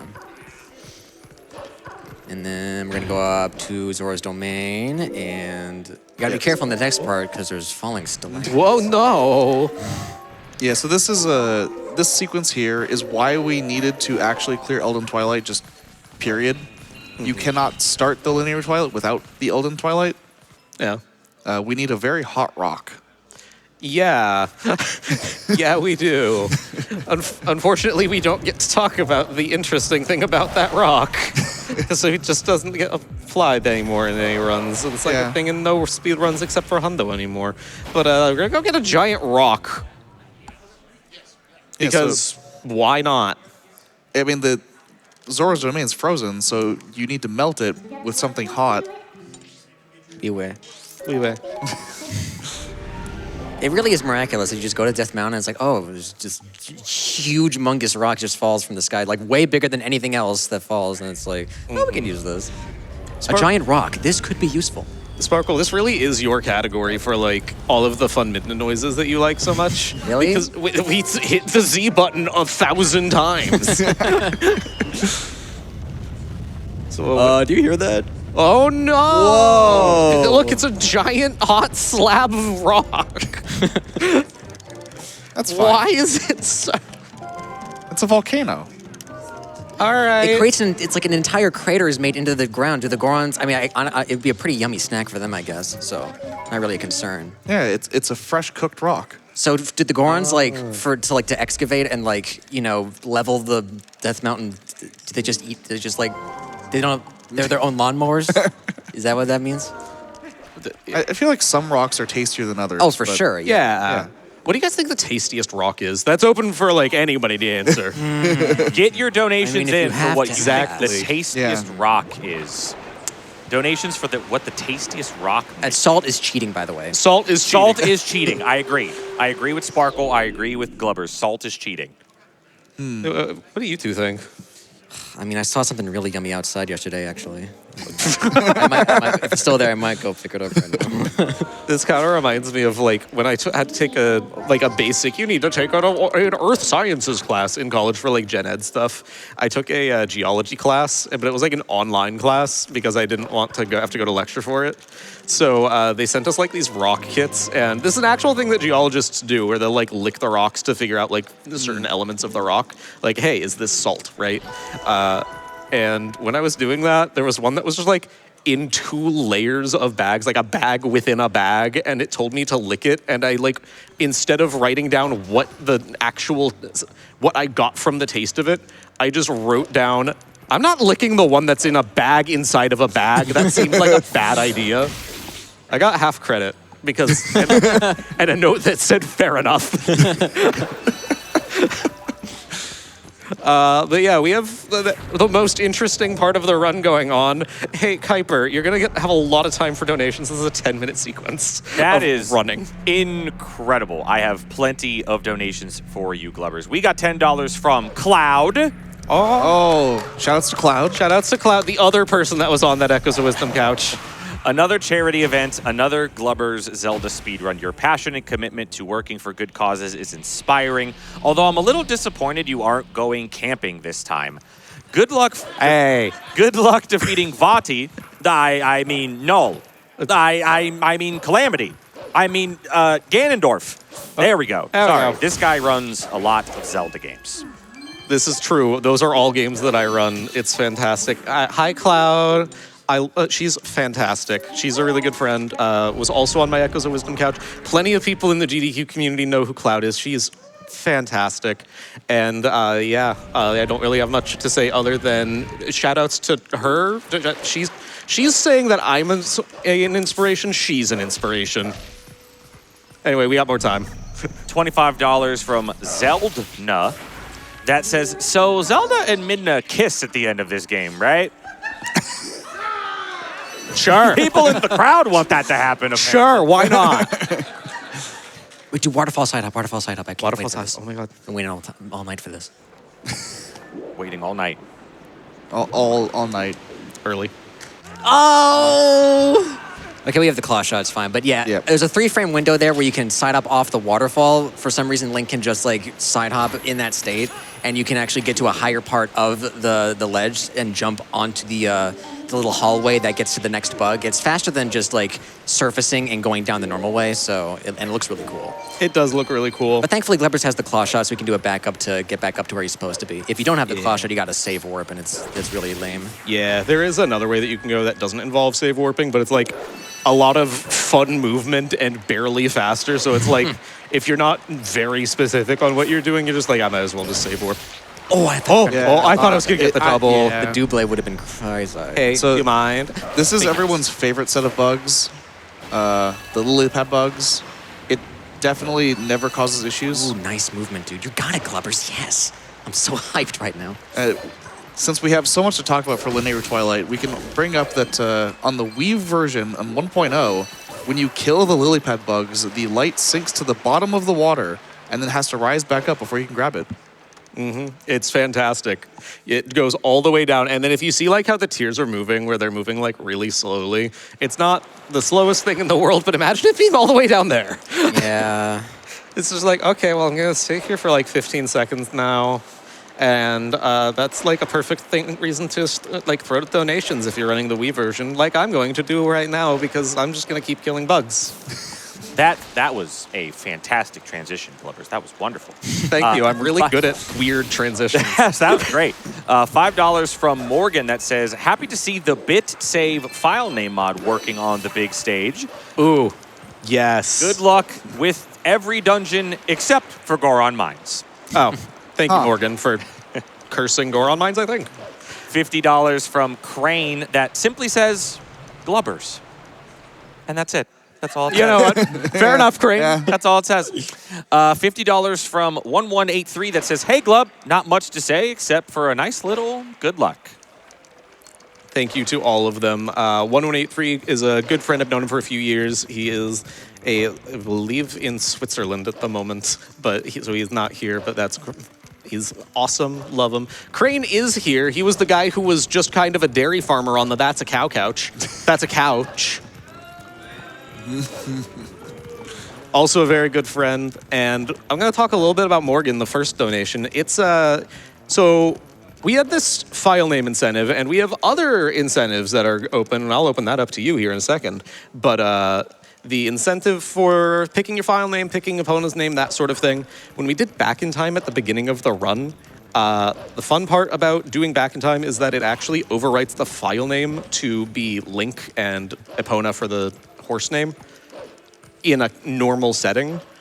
Morgan is a fantastic part of the community runner, glitch hunter. It's just really good at what it does. It's also just really good at reverse engineering stuff. So it was able to help us figure out how to persist the file name chosen, and we got that to be able to work on the big stage. It's great. Yeah, what's our name? Stance? Stance. Yeah, so there was a moment at the beginning where Glubbers did back in time and then looked at the save prompt and just went stance. If that looked kind of weird, it's because it confirmed that the mod worked and it wasn't actually that abnormal. But yeah, Keiper, back to you. What kind of incentives do we have open now? I know we have save or kill the animals, but how are we doing on that Doom Eternal save Daisy, find Daisy? I love it is find our bunny Daisy. Find our bunny Daisy. Correct. Glubbers, we are at 46% of the way there. And if you want to help us get to that incentive, we all know that the Zelda movie was recently announced, and Couch Runner, feel free to chime in as well. I want to know, in your donations towards that Doom Eternal incentive, I want to know what GDQer you would cast as the roles in that movie. Ooh. And while you think about that, we got $50 from the Prince of None that says, Dungeons are fungeons to rungeons. Good luck, have fun, and don't forget to say hi to Clarence. I will definitely say hi to Clarence. We haven't talked about my weird knack and also the Twilight Princess community's weird knack for naming stuff. If you noticed, I kind of opened up the run by going, we're going to start with doing a trick, and we're going to grab this rock here. His name is Dwayne Johnson. The Twilight Princess community tends to name a lot of NPCs. Clarence is one that I named in a fit of rage during a 100% run. In this run, we'll just kind of walk, we'll just walk right by Clarence, so we'll just make sure to stop and say hi. Does this guy have a name? What? Does he have a name? Does this guy have a name? Yeah. Might as well name him right now. Okay, what is happening? Thank you. How about Depot, because he got stuck inside the Home Depot? Depot? Yeah. All right. Sure. And that's why the Twilight Princess community has a lot of names, because they just hear that and they're like, can we name something else? It's fun. It's like a whole menagerie. So you remember how we did the goats earlier? And we were like, yeah, there's kind of some Howards, and that's like what we call when there's a bad goat is Howard. They're also all 20 individually named. Yep. It's great. Yeah, there's a spreadsheet called, what is it, the little guy spreadsheet? The little guy spreadsheet. Yep. It details every individual name. Like we called the one spider while we were doing Spider Skip, that was Nancy. Sometimes it's just names of the actual NPCs, like Ook is just Ook's name. But yeah, we like to give names to just anything that we can. We're coming up to one just after this sequence. We're finally wrapping up Lanayru Twilight. These bugs are huge, by the way. These bugs are absolutely These bugs massive. are really these are the size of the main body of that cargo rock. Yeah. We're gonna bonk into the rock there so that we don't have to fly the whole way and just go downstream now that we've gotten all of the bugs from the tunnel here, so that we can finish up Lanayru Twilight. Yeah, thankfully we had the Kargrak for those huge bugs. If there were any huge bugs and we were on our own, that'd be bad news. That'd be terrifying. I wonder what would happen if we had to deal with something like that. It'd be pretty scary. This bug can be a little bit annoying sometimes, but it was fine this time. Ooh, nice jump. Oh yeah, I got the cutscene skip prematurely. Yeah. One more bug to go. I'm actually surprised that's the first time I've done that. That would look pretty good, yeah. Like normally you get stuck on the ledge there because the cutscene happens like immediately after that. You collect that tier and it just gets it's awkward. But it worked out here. Yeah. Anyway, we're just gonna fight this. What is that? Oh my god, it's a really big bug. We don't have anything to help us. It's just Derek. It's just Derek. Like I said, we name things. This is Derek. Sorry if anyone's name is Derek. Apparently, this is what you're likened to. May I Derek's jump in gonna real swim quickly? around. And yeah. it's kind of a weird spot, but it should work. Oh, yeah, absolutely. That works. So by standing in a specific spot after getting the attack cycle off, Derek will swim around and then ideally swim straight towards us on the long part of the plank, so we can back hop twice and then jump A attack into him, and that stuns him for a bit, and then when he's floating up, we can jump attack and get the next cycle early without having to have him attack us again. Yeah, so there is a little bit of a faster way to do it where you kind of risk not being able to back hop properly. Yeah. But doing it that way just makes sure that Derek attacks you from a consistent position. And then we do a little bonk into the side of Derek there to do an animation cancel so we don't watch the whole like going back and forth for like 8 seconds. So that's the boss fight over. We've only finished You're really good, Glubbers. I don't know how you did that. That was really impressive. really scary. I would have just I would have turned off the game because I would just been crying. So we've only finished 1 dungeon. We've actually done 3 boss fights. Yeah. 4 if you count mini bosses. But we get to do another one soon, right? We do get to do another dungeon soon. What? Sparkle, you know what the dungeon order in this game is, right? Yeah, Where we are go next? to the Forest Temple and then the rock hard Death Mountain with the Goron Mines, and then we go to Lineru for the Lake Bed Temple with the ever so scary Morpheal, and then we got the few shadows so we can go to the Arbiter's Grounds, but oh no, we don't have the mirror shards for the Twilight. They all got lost. We got to go to Snow Peak and get the mirror shard. We got to go to Temple of Time, and then Argarok in the city in the sky. He's like Charizard, very scary, but we do defeat him eventually. And then we can finally go to the Twilight Palace of the Shadow Realm, the Shadow Twilight Realm, and then we can finally take on Ganondorf once and for all at Hyrule Castle. No strings attached. We can do it. Are we doing that now, Glubbers? Where are we going? You said that we're going to the Goron Mines. Where are we next? going? This is very cold. This is not where we're going. Goron Where are we Mines. going? It's like we're going to the mountains. It's a volcano. It is a mountain. Okay. And I'm going to save my game here. I'm going to absolutely save my game here because if I fail this trick and don't have a save, my run would literally be impossible. Yeah, so this is the biggest consequence of not getting map warping is that we have to do a very weird variant of map glitch, which we're going to have to do to get past the fog sequence of Snow Peak. You want to talk about that more, Phantom? Yeah, so this is UMD, Universal Map Delay. By opening the warp menu here, Glubbers has a 1-frame window to input a button. However, by alternating between A and B, frame perfectly, he can get multiple frames of input. And he's going to use 2 frames by alternating A and B on 2 subsequent frames to get a little bit of wolf movement, to get into a cutscene trigger, and overlap that with the map warp. Yeah, so it is 2 frame perfect inputs right in a row, so it's a little bit tricky. This happens sometimes. Get lots of midden noises. Should be fine. Nice. There we go. All right. So that cutscene interrupts the map warp. The game, because we did a map warp, has removed all of the loading zones. So now we don't get goobed by the fog. Yeah. So normally you would want to have the Reekfish scent to climb up this using your senses to be able to follow the path that the Reekfish scent puts in front of you. Instead, we're just kind of running blind into this snowstorm, and there's a lot of Wolfos trying to attack us. Both that always happens, but also that was like 5.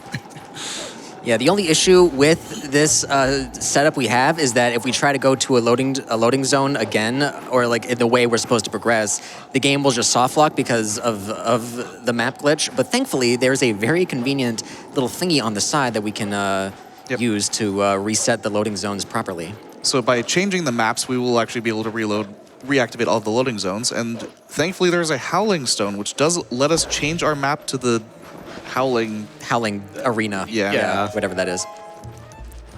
It's a very interesting area. It's pretty, right? It's very pretty. I especially like climbing up Snow Peak and being like right here. Like, look at that. It's so pretty for a GameCube game.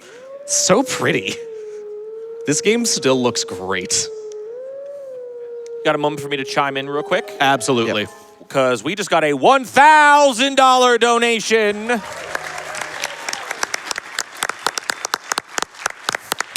From Taryn that says, Twilight Princess is my favorite Zelda game. I know a speedrunner's instinct is to go fast and save frames, but have you considered instead donating those frames towards a longer marathon for charity? Hey. Thank you so much. And I also have some opinions on those rock flavors. Ooh, okay. I want to hear these.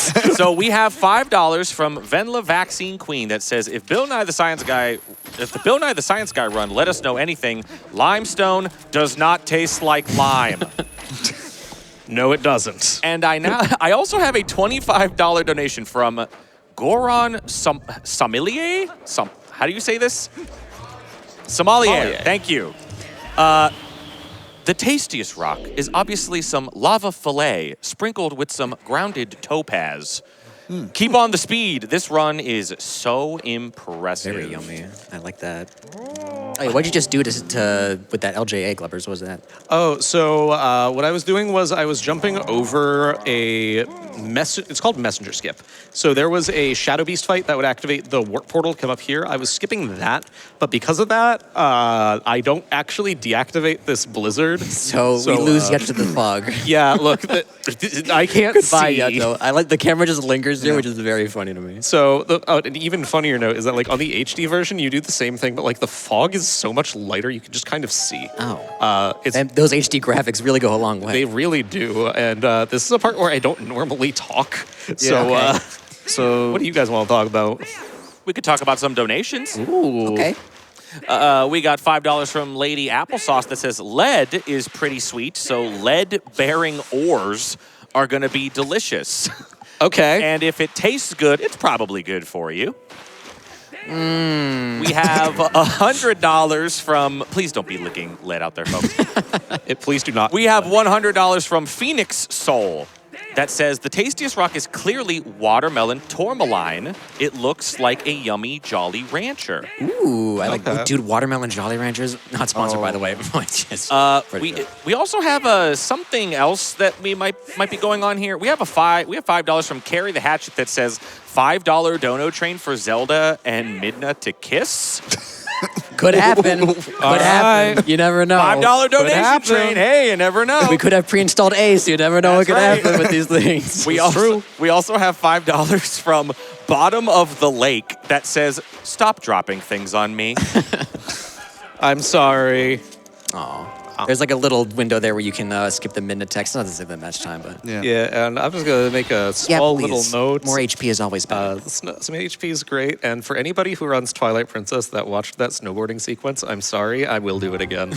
I wasn't nervous about it. It's fine. Oh, no, Yeah, no if- one was nervous about If you that. fall off in that sequence where Glubbers jumped onto that narrow platform, you will have to do the entire snowboarding part again from the start. So it's a lot of time loss. It's like a minute. Yeah, and I made the most jank direction possible. But I didn't stop jumping. Oh, we should just go through the floor there, by the way. It's pretty this cool. is Snow Peak Ruins. This is I love this place. This place is awesome. This is how this dungeon goes. We've skipped quite a bit of content already. Yeah, so now we're coming up on, what is it called? The ladder? ladder freezered cancel. This trick is actually fairly new as far as everyone here is concerned. Nice. Nice, Wow. first try. So that's frame perfect. And Yeah. then there's one more part. There are 2 drops here. The first is frame perfect. The second frame is like a 9-frame window. It's not too bad. Yeah, it's more just Nice. setting up your timing and everything. But Glubbers, was there ever any doubt? So what this does is this freezer is supposed to breathe infinitely, and this is tricking the freezer to behave more like a normal freezer and let us climb up to the end of the dungeon and get around into the courtyard here. Yeah, but we do need the ball and chain still, so we will be coming up to do the ladder trick again. It's just a fast way of navigating the dungeon, so it's just pretty useful.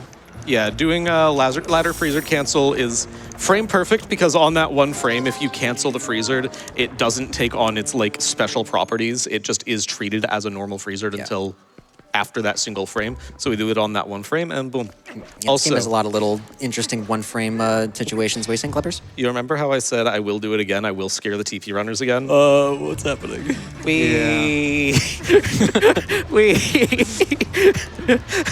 That's just how I've done this for years, and it scares people.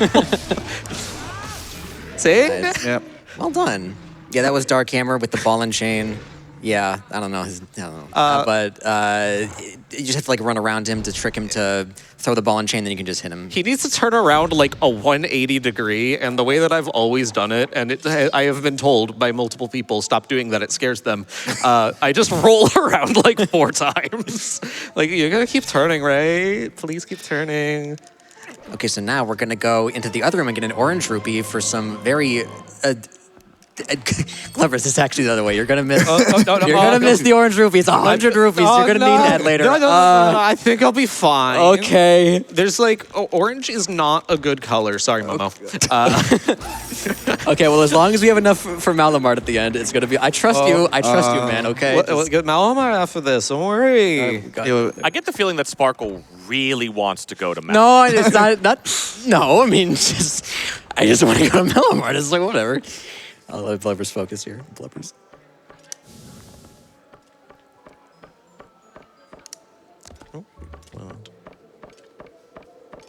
that's early. Yeah, it can just be like this. There we There we go. go. All right. Once you hear that sound cue, it's fine. Got time for some donations? Absolutely. We're just gonna do some like murder, I guess. Sounds great. We're about 50% of the way on the Doom Eternal run. We need to start pushing that. We're getting close to about 3 hours until that run is going to get started. So get your donations in for that Doom Eternal. We have $25 from Brandino59 that says, shout out to the wonderful human that is the Glubbers. So happy to be here live to see you play your favorite category, the. Yeah. And I love Brandino. I have $5 here. I mentioned earlier that Zelda movie casting thing that I wanted to hear from all of you about. I have an interesting one here from Superfast. They give $5 and they say, for the Zelda movie, Bob A from the prize team as Link and Spike Vegeta as everyone else. This is like the GDQ version of the you make everyone the Muppets, but one regular actor. Who do you do? I love that. Also, that just means Spike Vegeta's a Muppet. I can neither confirm nor deny. I just want to point out, I'm sorry, my Wii doesn't drop reds in that room, apparently. Yeah. Yeah. So being asked to do this run as backup, I didn't actually pack my console because I wasn't the backup when I left for the event. So I had to ask people to bring me supplies. And I'm going to take a moment while we're just doing this fight, which is totally scripted and definitely not worth talking about. Shout outs to everyone that was so helpful for that. Phantom brought me some tech. EJ, the Wind Waker runner, later this week brought some tech. Basil brought some tech. Everyone, Ace, Chaotic Ace, I love that man. He's great. They all brought some tech to help me like amass what ended up being like 3 or 4 setups to be able to do this run last minute, just because I didn't have my own. big. Oh my god. Yeah, this is the next boss. This is Blazetta. This room is not a circle. Oh, really? No, it's like a 20-something sided. The more you know. So she bounces based on the not circle, and it can be very confusing when she goes in a completely random direction. Does anybody know how many faces this room has? I'm trying to figure that out. It's a lot. It's a lot. I thought it was a circle the whole time, so don't ask me. It is not a circle. Here, I'll Yeah. show you. Okay, so Yeah, you can look at the edges and the corners here. yeah, so we're actually going to the wall. Like this is just what I was going to do anyways. Just like look at the floor. Oh. The floor. Yep. Now that you Yeah. mention it, yeah. Yeah, there's a lot of faces to this polygon. But speaking of polygons, we're gonna do a cool little sequence here to get trapped inside Blazetta's icicle trap. And then because we're so close to her, we can actually just ideally one cycle the entire fight. 1 and a 2 and a meow. Bam. Bam. Fight over. And that's Blazetta. Yeah. It looks simple, but it's like the positioning and everything is pretty... Yeah, Pretty it's neat. not like, it's not hard, but it is something that you need to know what you're doing. Like, where I got pushed, you saw me walk, like, a half circle around so that I would have a good position to where I knew Blazetta would be hitting the wall properly for it. Yep. Here is everybody's favorite cutscene, and I'm going to apologize to the chat mods for this. This is the, like, Yeto love. Everyone loves this cutscene. They pop hearts in chat. They pop, like, emotes for just anything that has to do with love. It's nearly Valentine's Day. Sure, why not? That's the next holiday after my birthday. So everybody get that ready. It's not my birthday Happy yet. birthday, Glubbers. Yeah. It's not my birthday yet. Dude, Yeto's running a little bit late, but he'll be here for your birthday party, okay? He'll be here. in a Yeto's sec. running late. Let's see if I can get the gainer. Oh. There he is. No, it's always like nice. Is that to- Glubbers? Oh no! That's me when I have my friends show up on my birthday. No, it's nice because I always get to go to AGDQ like early in the year. It's kind of a birthday present to myself. It never overlaps with my birthday because it's later in the month. But I always like being able to come out and see all of my friends and just hang out with them for a week. This kind of event's fantastic, and I love that. So it's always like somewhat birthday-y for me. Come on, give it There's up. We some always got to hearts. give it up. Yeah. Yeah, birthday-y is not a word I expected to say on stage today, but Glubbers, you mentioned earlier at the beginning of the run there was a rock called Dwayne the Rock Johnson. yeah, there's another one called Bochi, but what's up? Yeah, I have a donation here from Wayne the Sock Bronson. Oh, It's $25. And it says, the tastiest rock is obviously Banded Jasper. Ooh. And if Spike Vegeta is not being cast as Princess Zelda for the live-action movie, we failed as gamers. Banded Jasper? That sounds like a snake. It sounds like something from like an opponent that you face off in like the next Metal Gear Solid game. I also have $5 from it's a greater sign and then a colon and then a 3 and then a C. I think it's supposed to be like a guy with a mustache. I see. And it says, I think Buffalo Boone would make a great king of Hyrule. I love the mustache emojis. Yeehaw. Yeehaw. So we have a trick coming up here. That I'm going to save my video game for. I am saving my video game because you remember how for the other trick, I was like, yeah, so if I fail this trick and I don't have a save backup, then it's kind of like literally impossible to complete the run. Yeah, this is the second of 2 times that exact statement is relevant. Yes. So I saved my game. So this is Russell, and this is text displacement. So by walking into Russell's cutscene trigger, he would start a cutscene. But you can talk to him from just outside of that cutscene trigger, advance 2 text boxes into his cutscene dialogue, and we're just gonna leave. Let me tell you a story. No. Bye, Russell. This is important because by going to a different map with the same NPC ID, I believe, it's going to use the sequence into Russell's dialogue for that NPC instead. Yeah. So why is that relevant for, we're just getting into Goron mines. What does that have to do with anything? Like, why can't I just walk in? So because we have the Master Sword, Goron Mines is closed. Yeah, it's closed for repairs. Yeah. It's closed for Malamart renovations. Yeah, they're installing Malomart Goron mines. Yeah, so we've already technically beaten Goron Mines because we have the Master Sword, clearly. Like, how else would we have the Master Sword if we haven't beaten Goron Mines? True. I love this guy. Nice. So that's called Early Elevator. And this is one of the most recent, or one of the more recent changes to this route. So that's Early Elevator, called EE for short, right? Yep. E. So this next one is called Elevator Escape. E. Also EE. E. So if you run Minish Cap, E. I like calling it the dolphin noises route because it's just E. Yeah, so we're gonna try and get a very specific frame here. And Nice. Let's go. Dude, nice. Yeah, it's a 1 frame. When you mess it up, it looks like it's never going to work. But yeah, Glubbers is just that guy. So That is actually one of the tricks that was going to be the hardest in the run, so I'm very happy that I got that first try. Yeah, so through text displacement, Gorkoron is able to let us through. The Gorons don't move out of the way, but it does unload an invisible wall that's behind them. So we can make our way into Goron Mines as we intend. All right, and then this is Goron Mines, where you remember I said the last tricks were like dolphin noises or something? So this next part is like all about cats. okay. I know that people love cats just generally, so Cats is great. Ow! What the heck? What the heck was that? I thought he was like taking forever. So like, okay, I can go. I was waiting for that to happen. What? Okay. Phantom, what's the next trick? That took me like way out of my statement. Our next trick is called Kitty Climb. Yeah.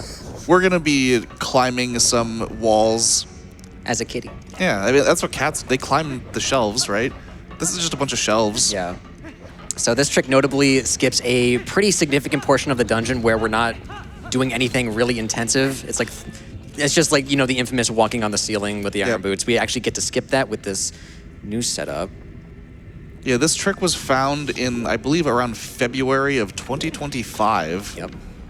A lot of surprisingly recent developments for a lot of the main categories in this game that we'll be seeing more of later for sure. Yeah. Yeah, this trick saves around 2 minutes. 2.5 minutes. Yes. Good job. Yeah, so basically, Glubbers is able to walk on an area outside an invisible wall, I think, above the fence, or like in between a seam or something, and get basically somewhere he's obviously not supposed to be. And then with some very precise, not sure how precise they are, but precise looking side hops, he can climb up like a kitty and get up to the area that just skips the entire sequence that's boring. Yeah, so it's called Kitty Climb for a couple of reasons. Like they've been saying, it just kind of looks like how cats climb anything. But also, it's been called that for a while. It's an adaptation of what was previously an IL, an individual level strat, that was called Kitty Jump. And the reason it's called that is because when we came up with it, we were like, what are we skipping exactly? Well, you know how cats, like people go with their cats? So we're skipping a small key skip, and a key shard skip. So it's small key skip, key shard skip, so it's Yeah. and that is actually just why it's named that. Now we get to do puppy climb. There. Yeah. So there's That is a much better name. That's called a Goron Mines gate clip. Can we call it puppy climb? I'm down. there's a little ledge inside that door, and Wolflink can just climb on it. It's fine. Yeah. In practice yesterday, though. Oh, the Glubbers- hop! Of Oh, course the dude, hop happens Okay. on the main stage. Why does that happen? I don't really know, but it So happens sometimes. But yeah, for puppy climb, that's just the name now. Where Glubbers yesterday in practice, actually, you can void out because Wolflink gets stuck inside the gate, and the game decides, oh, you're just stuck, so they just void you out. So that can happen, but That's fantastic. I'm loving that, like, I'm just getting things that I'm like, I've seen that before, but I've only seen it like once or twice. Whoa. I love that they're coming out in full force, and please keep them to the ones that are, like, not bad. It's just like, ooh, that's neat. Please don't give me the, like, oh no, that's never happened before. I do want to give a quick update. We have crested over the 50% mark for that Doom Eternal run, but time is running out. Glubbers is flying through this run, and we want to get that met prior to that run starting, that Doom Eternal run, the 100% Nightmare restricted run by Kovac. So get your donations in, and one of those donations was $10 from Basil Ouija that says, "Hi Glubbers. Genuinely a treat to watch you running my favorite speed game that I'm definitely completely normal about at the first GDQ I'm attending live and in person. You're awesome and a good friend, and good luck on getting sub for smiley face." And then there's another smiley face. So it's smiley face, smiley face. Yeah. Thank you so much, Basil Ouija. also Thank that you, was a Basil. very cool sequence that Glubbers just did. So That was casual gameplay. Yeah. Don't worry. yeah, that was Dangoro. So the normal way you do this boss fight is just you throw him into the lava 3 times, but we can set it up such that because we have the Master Sword and it's just long enough, we can actually. Glubbers did a setup where he jump attacked multiple times to hit him, and then he did some backflips, and then he was able to, after throwing him the first time, actually fall off the ledge into a ledge hang, which for some reason makes Dangoro, I think, clip into the stage and get actually hit by the lava twice. Yeah, so he gets dribbled like a basketball. Yep. Yeah, and then Glubbers, it's not as consistent, but he was able to get the third cycle quickly by hitting him while he's coming back up with the spin attack, so we can grab him immediately again and Yeah. then do the fight really quickly, so that was really good. Yeah, because we dribble him like a basketball, the second one doesn't have an actual cutscene playing, so we end up getting the ability to interact, and if we spin attack, it does require good RNG. It's not entirely consistent. Like Sparkle was saying, we could just get that straight away. Dude, that was the hardest. Dude, That is- how did you do that? That was the hardest snipe in the run. Oh my snot. That rope is my enemy.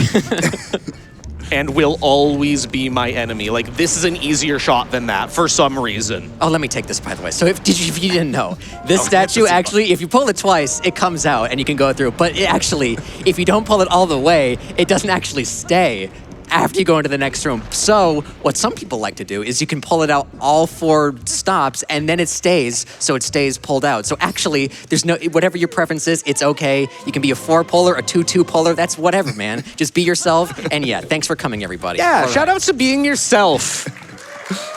That's a large part of what GDQ's about, is self-expression and raising money for charity. Speaking of raising money for charity, Keiper, I'm going back the way I came, so you got a while. Excellent. We got $100 from Kobold Connoisseur that says, "My vote for tastiest rock, garnet and granite porridge." Ooh. Yummy. That sounds pretty good. We have another casting donation here, $25 from Chloe that says, "My cast, Adef as Link, Fu as Zelda, Jadelyn as Midna, and Spike Vegeta as Wolflink." Who's Epona? The cow. Oh. Yeah.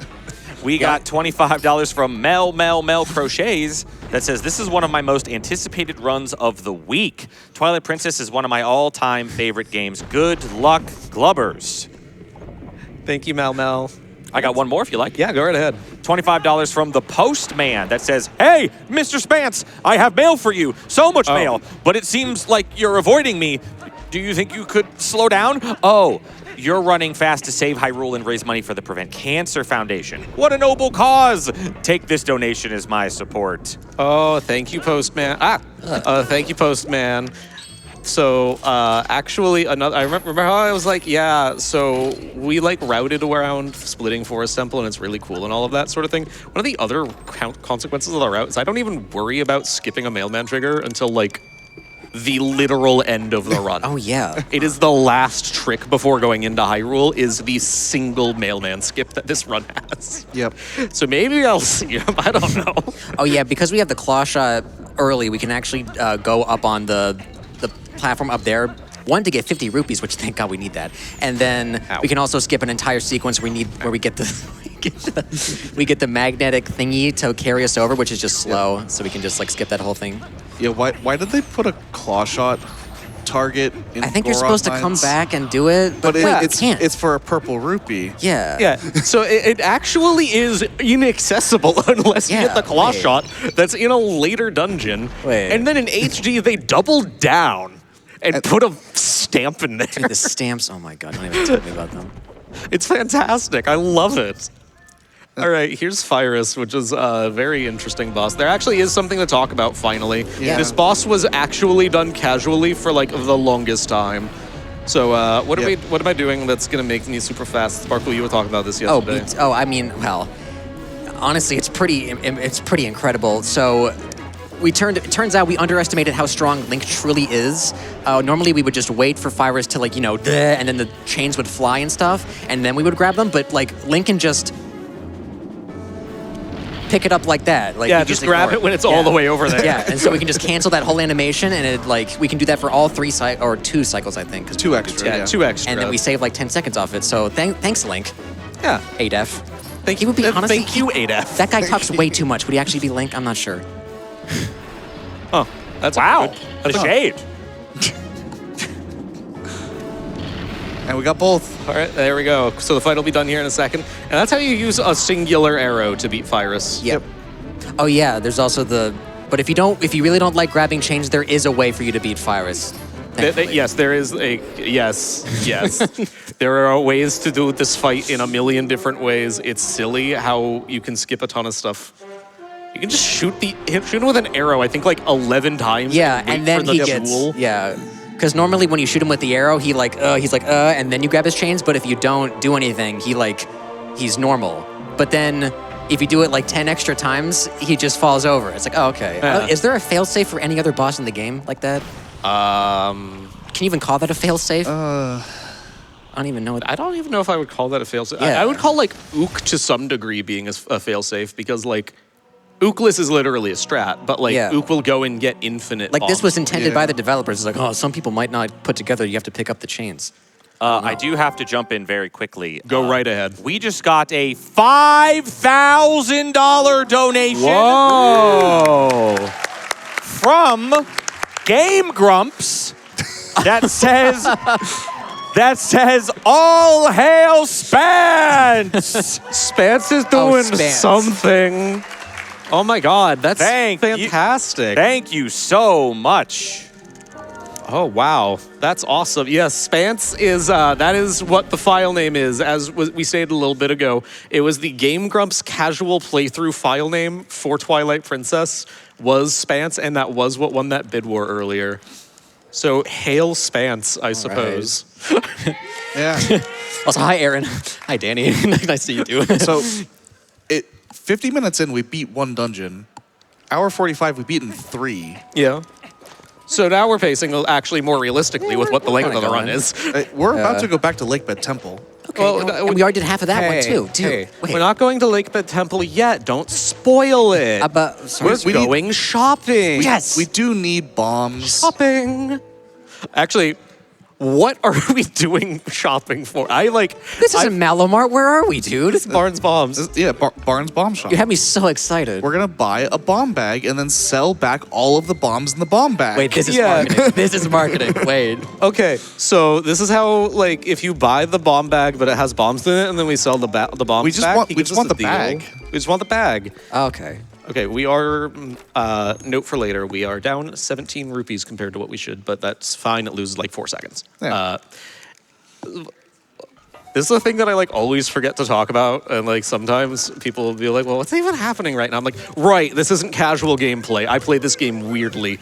Why am I getting bombs? What's happening? Where's my Yeah. Zora So, armor? yeah, do you want to go ahead, Phantom? Yeah, so we need this empty bomb bag because we need water bombs. Water bombs are conveniently placed inside this chest. We're going for a That swim. was really cool, Link. That looked really cool. I Thank like you, that. Link. You want to see me do it again, but on the land? Please. Yeah, do it the right way. I'll do it the right way. Hold on. All right. I'm going to set this up. Dang it! All right. Whatever. We'll keep going. So, we need bombs in order to breathe underwater. Right. Right. Yeah. You want to? Yeah, well, Yeah. we- This could. So, in order to fight Morpheal, you do need to be able to breathe underwater, and there are 2 ways to do that. One of them is the Zora armor, but we don't want to do that. That takes so long. Yeah. Uh, Ow. The other way is bombs. So by pulling a water bomb underwater while unequipping iron boots, we can then release the bomb, and the game kind of just thinks we're grounded for like what, a frame? Yeah. And that's just gonna give us our air back completely. It's very cool. It's very useful. Extremely useful and helps us beat this boss. Also, really cool boss key skip here that Glubbers is doing. Very nice. So it's actually, there's different ways. So there's 2 ways that we do that. There's one in any percent that's way easier because the setup is way easier. But Glubbers has to do kind of a YOLO jump to get on the top of the right side of the stairs. And then we can just like / to have Link slide down and then clip inside the side of the staircase. And then by being just far out enough, but not too far in, we can backflip a couple times and then just like side hop with the iron boots or Yeah. just like equip them, and then we can just get into the boss key room. And so the air is actually like really coincidental Yeah. that we barely have enough yeah, air to that's also pretty useful. That's pretty useful. and that cutscene resets our air. The double? The double. Dude, that should just win you the boss fight right there. And okay, so this is the part where I talk about that challenge from earlier. Let's call back to that. Oh, so that what I did right there is the first part of One Bomb Morpheal. I've done my part in terms of making the setup for it work, which is that the bomb was pulled during the cutscene, meaning that the actual air retention is maximized. So basically, that is ideally the one bomb that I use for this challenge. Will that actually happen? It depends both on my ability to do it properly. It is still a hard trick, but also Morpheal's swaying direction. Someone else go, I'm focusing. Okay, so Morpheal swims at first pretty consistently this way that she's going right now, but now it's like completely random if she goes up or down. No, it's not possible. Okay. She swam yeah, up. Yeah. So yeah, Morpheal swimming it's like she picks a path and then goes along it, but then she can like go up and down. It's like whatever happens, you have to react to, and whatever kind of fight you get is dependent on that. So hopefully she just comes around. Yeah, she comes around. Hopefully Some clockwise. direction, Yes. please. Okay. Okay. Wow, she's really far away. She is Hi, really far Morpheal. away. So hopefully she sees us here.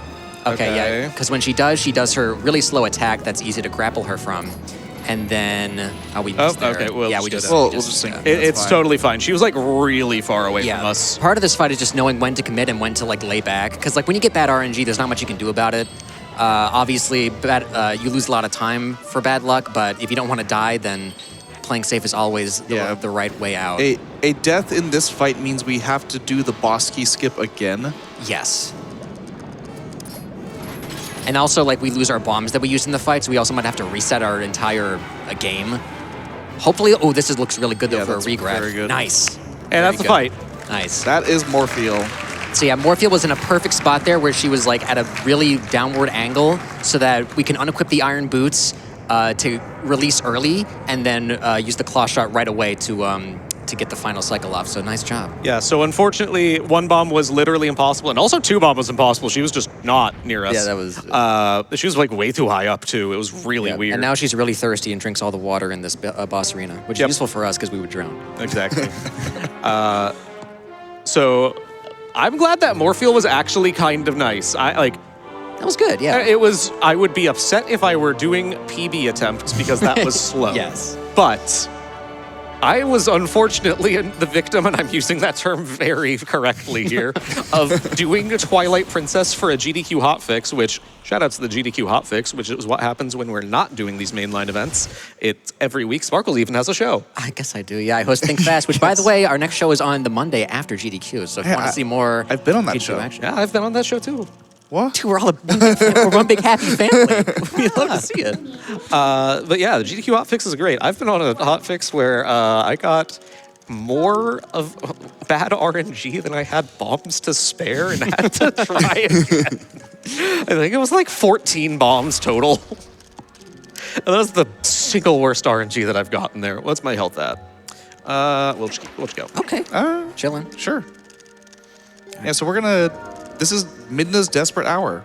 What do you mean she's fine? Yes, so that is the end of Morpheal. We met the jank cutscene incentive before I even started.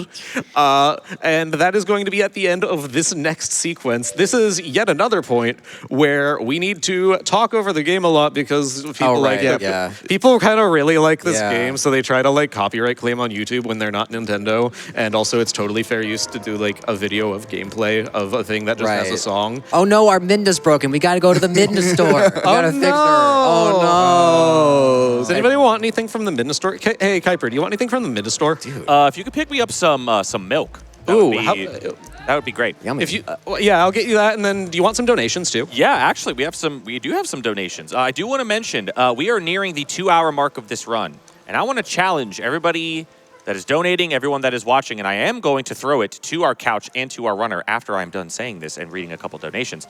We talked about the Zelda movie coming out, and I'm pretty sure that they have kind of loosely said that that's going to be based off of OOT, but what is your choice if you got to make a film adaptation of any Zelda game?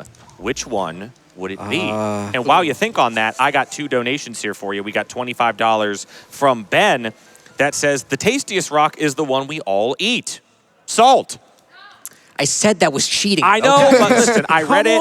Listen, it was $25. I read it. We said it was cheating. All right. Now we are cheating. Glitches are cheating. We do. I have an informative one here, actually. Ooh. We got $25 from Master Treble that says the tastiest rock is, and I had to Google this, Sao Kowloon.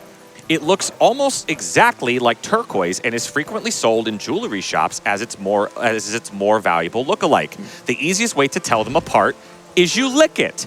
Your tongue will get stuck to Sao Kowloon. It won't get stuck to turquoise. Save money. Donate to PCF. Donator not liable for angry jewelry store owners. Ooh. So if favorite what movie, Glubbers and Phantom and Sparkle, what Zelda game would you want a live movie adaptation for? I got if you want to hear yours, I got $20. Minish Cap, Danny DeVito. Like as low as Danny DeVito? Or Link? Yeah. All right. That's that. Sure. You know what? Fair enough. I mean, I also was picking Danny DeVito for mine, but mine was going to... too easy. Okay, no, you can do Jack Black. It's fine. Okay, fine. We'll do Jack Black. I was going to say Majora's Mask with the giants played by Danny DeVito, but I guess Jack Black works too. Phantom? Let's do Zelda 2. Oh, no. Okay. I like where this is going. Okay. Where Helmet Head is Danny DeVito. Ooh. Oh, honest. Okay, you can keep him. I'll take... Dwayne Johnson. As Eslo? Wait, okay. As Eslo. Oh, I love that. That is fantastic. So this is the Midna's Desperate Hour sequence. This is very much so a required story sequence of the game. We're not really doing too much that's glitchy or like, general fun woo, woo, Well, I guess. I'd say bridge is pretty fun. Also, this sequence too. The bridge is glitchy in the wrong way. We'll get there. We might get there. We might not. True. We might just literally not get there. We might literally not interact with the bridge because that's possible. It just sends you through it sometimes. But actually, because we have early transform at our disposal, we can actually get through this sequence a little bit faster. Yep. Normally, you'd have to take the stick and kill the keys because they'd be annoying and like get the stick on fire and light this web. But now we can just transform into human, use the lantern, and it was really fast. And it was awesome. Yeah. Also, Shout out to Link's lanterns. Yeah, Wolf Link's dash speed is also capped at like a really low value in this area, and it's really weird because his initial dash is like really fast, so it's like it looks weird. It does just look a little weird, and it's like fine down here. Yeah. Yeah. And then, go ahead. Wolfling's speed is different per map. We didn't really talk about it, but dash canceling through Castletown as Wolflink by dashing and canceling it with a B attack is faster than just dashing because we can dash more often. True. So that little guy that had the bow down there, you remember how we had Hugo earlier? For some reason, some of the names are like relatively repeats. So that one's also named Hugo, but his name is specifically Bow Hugo because he has a bow. So does that mean Hugo is a species, not a person? Apparently. Okay. Maybe All it's right. like a family name. True. It's just Hugo's sibling or something. Oh, I like these jumps. These are cool. And then 1, 2, meow. Oh, okay. Oh. That's even better, I Huh. guess. Okay. Normally you hit that bulb and it's a little bit of hit lag, but... Yeah, so I saved a single frame by not having hit lag, I Nice, guess. dude. Okay, here's the bridge. So And- Glubbers is extremely skilled. We're not going to ignore that. And he's going to go really fast here and meet the bridge cycle. And we're all going to applaud. So please, please, please just hold. Looking pretty good now. With some well-timed dash cancels off the ledges, he can get just a little bit more distance out of his dashes. And then 1, 2, meow. All There we go. right, guys. Yeah, that bridge notoriously, you can clip through it. Like Link can get turned around. A million bad things can happen, but Yeah, you can ledge grab it. yeah, that too. Yep. One of my favorite clips of me running this game is actually, well, let's just not talk about that. We have Got it. cutscene. It's time for the incentive. Oh, right. Are you ready for body hoarder? Are you ready for I said it again. Oh my God. Ready for Spance body horror? And we bonk into it, sure. All right. So we're in a really dire strait right now because Wolflink is trapped as Wolflink, and then Minda needs help. Oh. We finally made it to the Minda store. Link is looking for the cashier, and we need help. We can't seem to find anybody. Oh no, we need a representative. Oh, thank God we found somebody. His neck sends me every time. Every single time. And then there's like this emotional cutscene like, please, how do we break this curse? How? This Grabs terrible the curse. hand. I'm going to put this down so I don't accidentally hit the start button. And then Link's like, yes? We must help Spance. You must Please help help me. Spance. Please help me. I kind of need your help right now, please. Because he looks like that. See it? There's an arm over my head. I can't tell which one it is. Please, I just need My somebody to help me sword right now. is in my torso. What binds him is a different magic. I don't know what they did, but it's evil. Yeah. Oh God, why does he look like that? This world is one of balance. Somehow you're balanced, I don't know. Okay, thank you for the poetics. Can I please just get your help now? Why is my hand over my head? The chat just going crazy with help him. The blade of evil's bane. We need the master. Zelda, we already got the master sword. What are you talking about? If I could just get it out. It's in me currently. Evil cloaks you like a dark veil.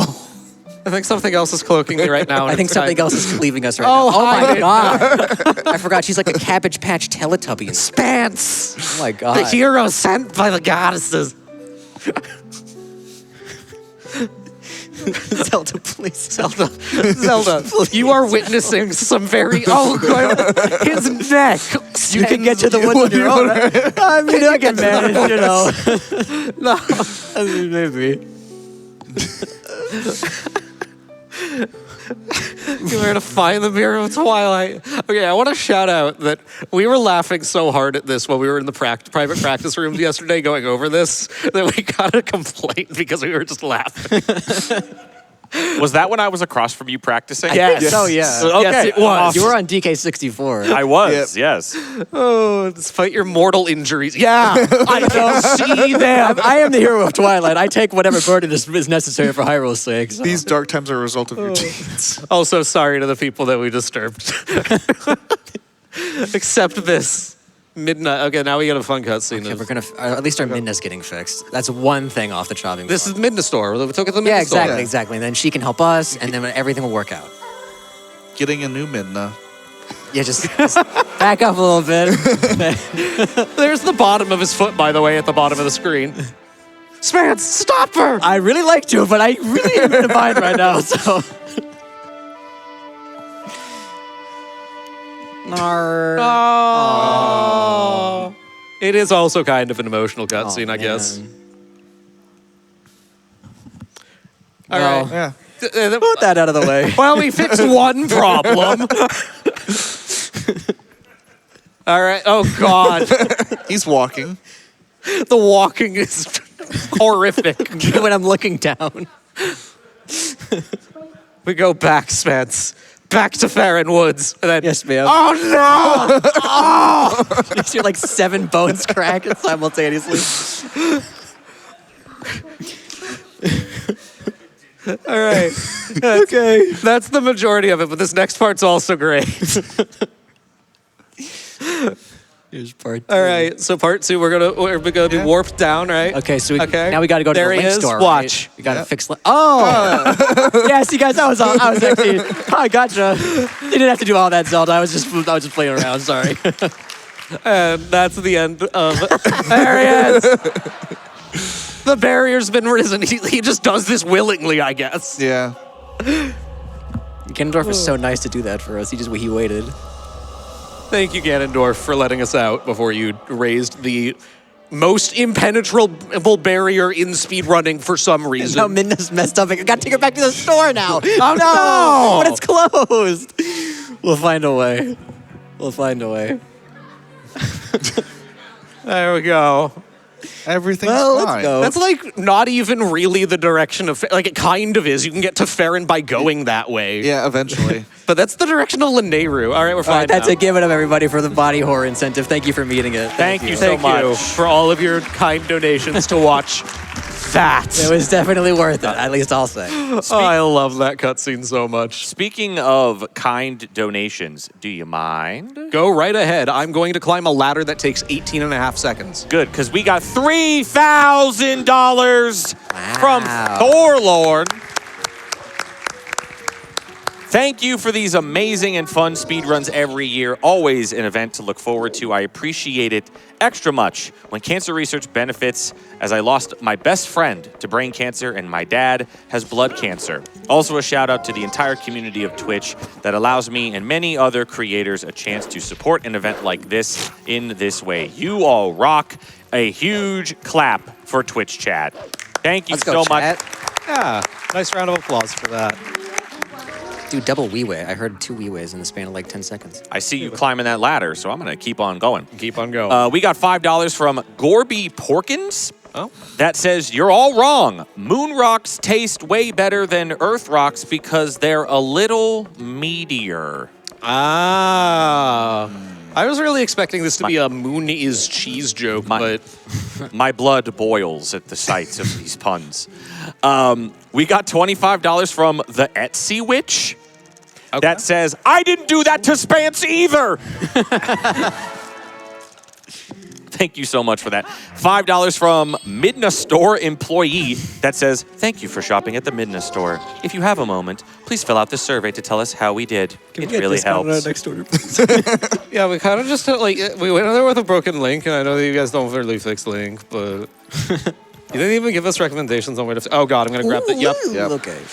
And a reminder, we are over 70% of the way. You all have made tremendous work on that Doom internal incentive. That run is coming up after this. Let's get it met before it takes the stage. Very, very true. That incentive is really cool. I'm also a fan of Doom. Hi, I only run Zelda games, but I do have other hobbies. I love the Doom franchise, and I would love to see whatever Finding Daisy is in a Doom Eternal. I don't remember Finding Daisy in Doom Eternal, but I would love that. Okay, So we're in the desert. we're in the desert. I hope you like sand. Sure is hot out here. So I'm just gonna set the scene for this next dungeon. This next dungeon is Arbiter's Grounds. All of the dungeons, I can English. The dungeons instances is in this game are kind of like, some of them are easier, some of them are harder. Like Snow Peak's probably like a 5 out of 10 on a difficulty scale kind of deal. So I would say probably most of them cap out at like a 7 for like Temple of Time is like a 7. Yeah, Arbiter's Grounds is like a 12 out of 10. It is by far just the hardest thing. We're going to go in there and I'm going to be like, all right, we're going to do this trick that I really hate and is only superseded in difficulty by a trick that I'm also doing in this dungeon.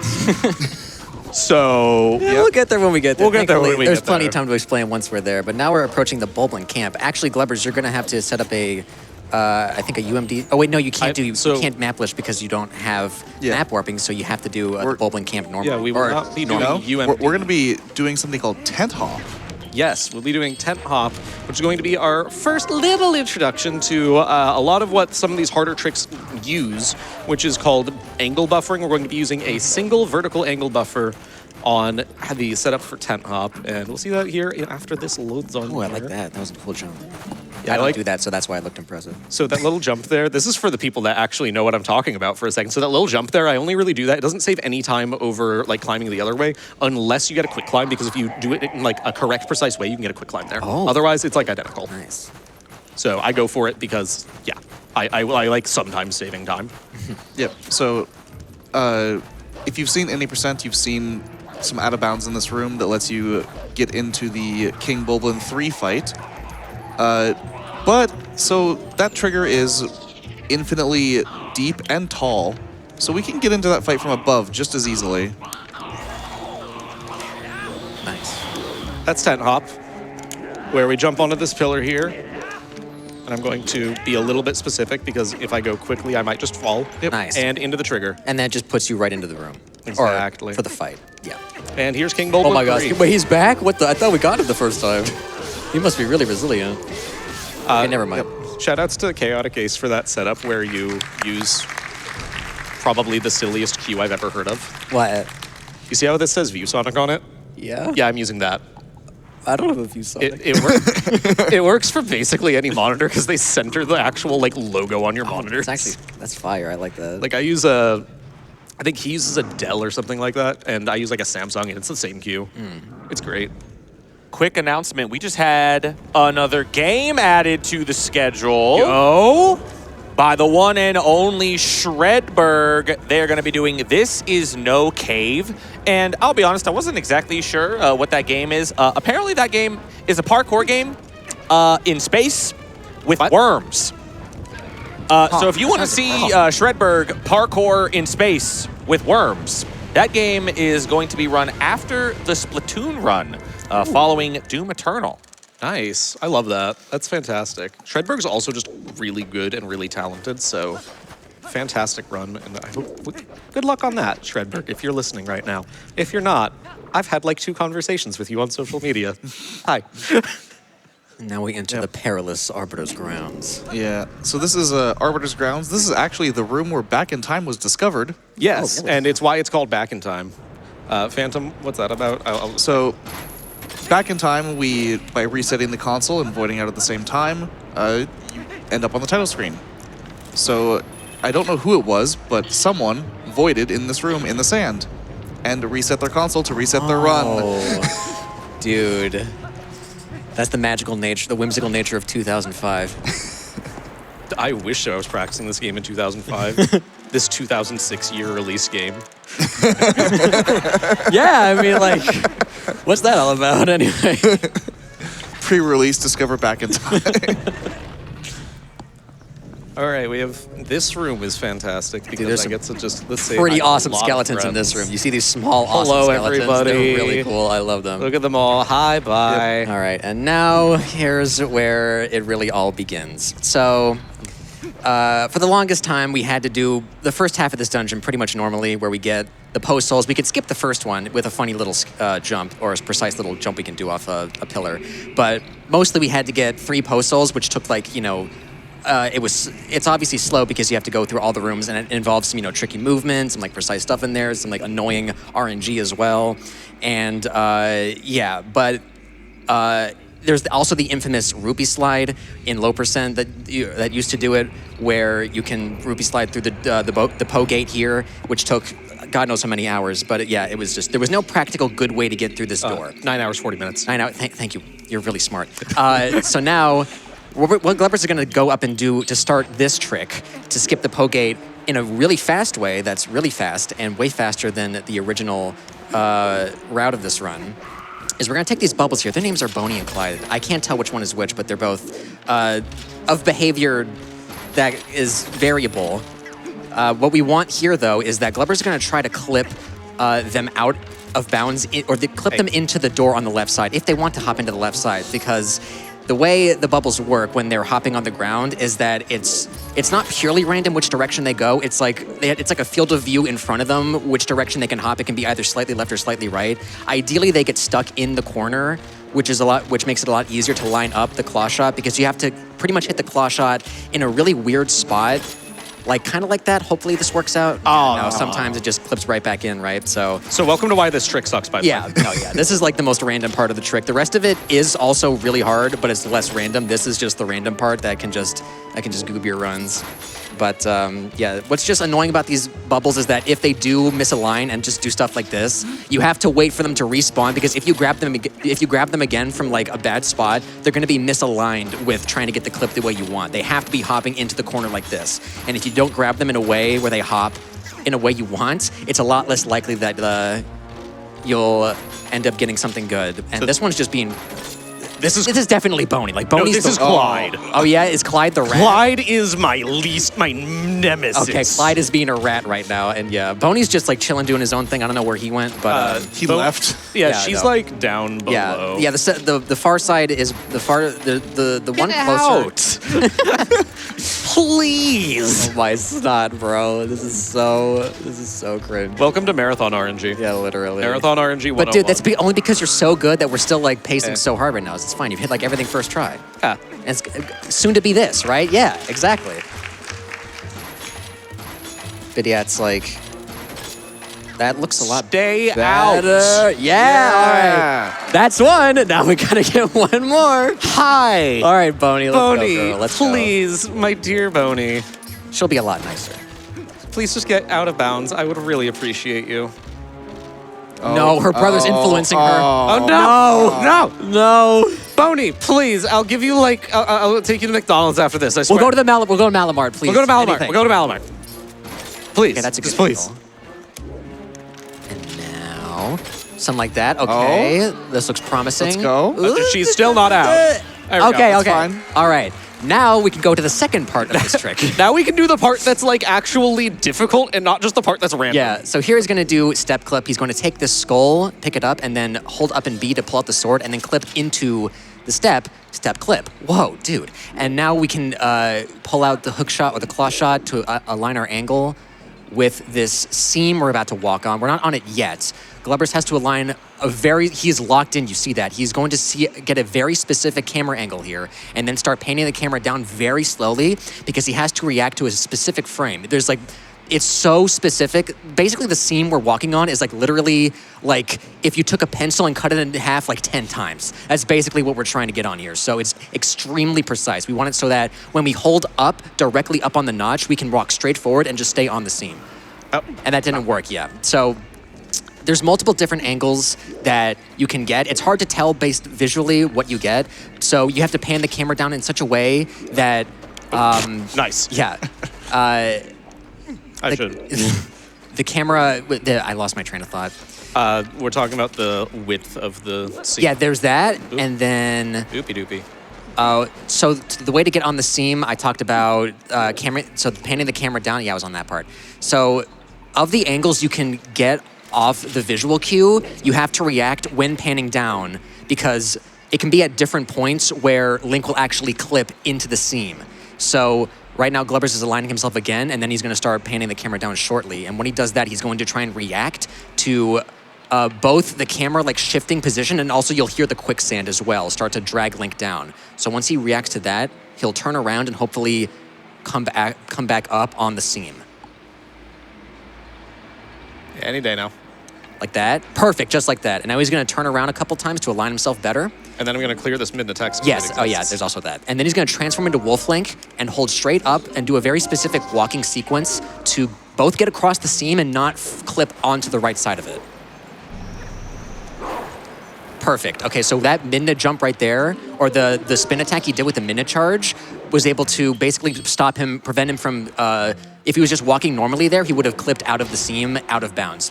So now we're past that part, and now we get back to our lovely family here. Phony and Clyde are in very mysterious positions. We're gonna try and proc them with the boomerang here.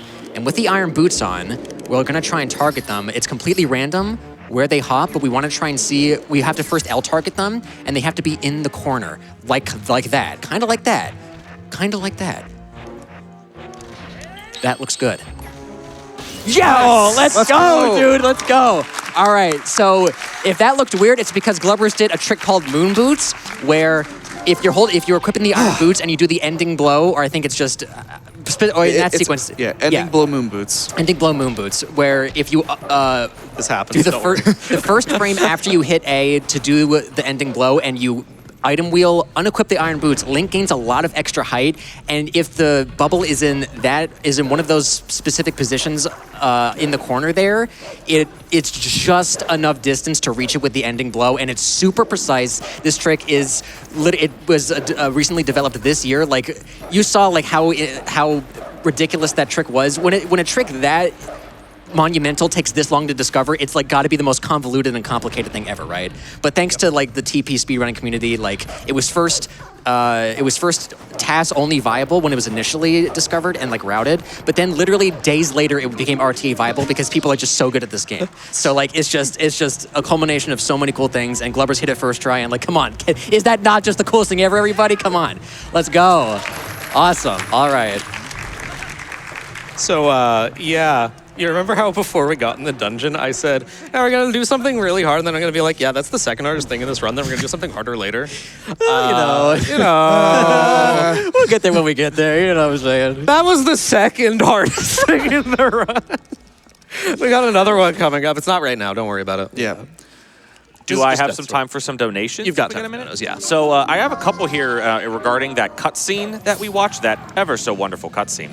We have $25 from Biblically Accurate Link. Okay. That says, "Be not." Oh no! Is that what I look like? Okay, yeah. Be kind of afraid, I guess. And we also have $10 from That Wind Bliss that says, Midna, I said reticulating splines, not reconfiguring spines. Thank you kindly. Nice. Nice. That's Death Sword. We can skip him, but if we skip him, we would have to Death Warp, and I have like way too much health for it to be worth it. Also, you have to do Poke Tip again. No, you would Death Warp. And Oh, Death Warp. I thought you meant Save Warp. I would not Save Warp. Save Warping would make you do Pogate Skip again, and I really don't want to do that again. I mean, you got it first try. I mean, why not, right? Have a little encore for everybody. No, we get to do something even cooler in the spinner room. Yeah, we get to do the Epic Spinner Room, which is definitely not a sarcastic name. No, literally, Yes. yeah. I thought for the longest time, because I never ran a category that would do it until Pogate Skip was a thing, I thought the name wasn't sarcastic, and I think it's a very sarcastic name now, knowing how that room actually goes. But it's not even like a speedrunning thing. It's just not well made. So in a lot of instances of using the spinner, these spinner tracks are on a cycle with different spiked things that are trying to knock you off the spinner. Epic Spinner Room has some spiked obstacles at the very, very end that are not on a cycle. they're not synchronized, at least. Yeah, they are on the left and right hand sides are on individual cycles, so they get desynced from one another very easily to literally make it impossible to do the cycle. That's just a thing. There's no speed running thing about what I've. Oh no, we got Transformer. You're gonna die. Oh no! I actually don't know why I couldn't. Well, back to the Poke. Let's go. I was probably a little bit too far to the right, so I'll go a bit Yeah. further left next time. That's fine. Yep. Are we saying something? The spinner cycles at the very end Oh yeah. are desynced from each other. So if you don't make it, if you don't make it on time, It's gonna be a wheel. It's you kind of have to just. It's just YOLO. It's just hope. Yeah. Like if you played this game casually and had trouble with this room, don't worry. Like literally, I'm ass at this. I'm so bad at this room. I've speedrun this game. It's just so bad when you don't get the right setup. But we're Glubbers. Yeah. We're the Glubbers on AGDQ 2026. We're fine. Yeah, that was actually the correct cycle because voiding does reset the cycle. That was exactly the cycle I wanted to be on, which is great. Oh, okay. Perfect. And we got the boss key to go to the boss. Oh boy! Oh boy. Love the boss key. Yummy. Yummy, yummy. Link is so excited about it. He's jittering. Yeah, and this is the point where I am going to put in an earbud so that nobody else has to hear my metronome. Yes. So yeah, we're also, we do need to pick up some health. Oh yeah, that too. We're gonna pick up some health, yeah. Some HP. Yep. Notably, this trick, we cannot be at crit health. In this game, as well as Wind Waker and a few other Zelda games, crit health does change how the game behaves in different ways. In this game and Wind Waker, at least, Link's hitbox is smaller at crit health, which we really don't want.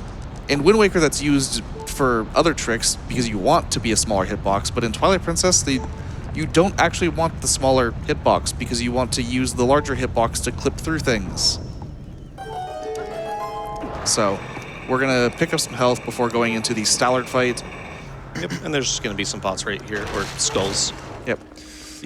Hey. These skulls, this is really. I thought Horror Block was over. What's up with this? This is scary. Yeah, well, Yeah, a there's couple hearts. So we're gonna be entering Stallard here. This is for hardest trick in the run. the longest time. This was TAS only, and until a couple years ago, really. Yeah, it took Where- more than a few days to get this to be RTA viable. Yeah. This one was a large community effort to make it anything but a task trick. And the only reason that it is arguably easier, quote unquote, than Pogate Skip is because it's just had more exposure. It's just been around longer. So Glubbers is buffering a very specific angle there, using the item wheel to get us across here, spawn a stall soldier in the correct position, do some turnarounds to snap his angle again into the right position, do some precise rolls and sword slashes to get into the exact position he wants to be in, do some vertical angle buffering to get another very precise angle, and then because his notches are perfect on his controller, Yes. he can do this slide with the claw shot and our friend Joseph. Hi, Joseph. Gonna do that actually. To get him in the corner here. And that was called Claw Shot Actor Displacement. Ooh, hi, Stallard. Stallard can't hit me from there. It looks like he can, he can't. Yeah, his fire hitbox is really weird. But yeah, now he's going to try and clip out of bounds with what's called an L slide. If you release the claw shot and then hold L in a direction, Link will just start sliding in that direction. Very nice. Okay, he clipped inbound. And then we're gonna get hit. It's fine. Yeah, this is fine. So the hardest part of the trick is done, but we still have one part left, which I'm going to give him some quiet time for.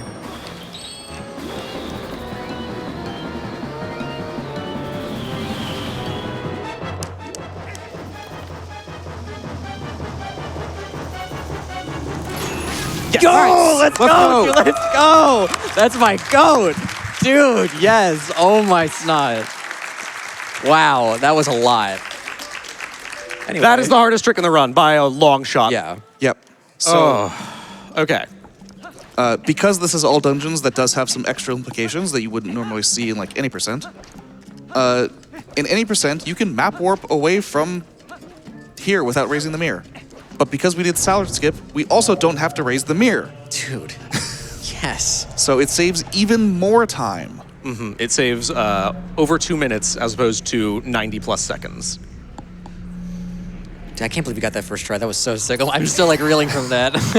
Look, this has been going fantastic. Literally. For a marathon run, Sword and Shield skip first try, EMS first try, Pogate skip, Salad skip. This is fantastic.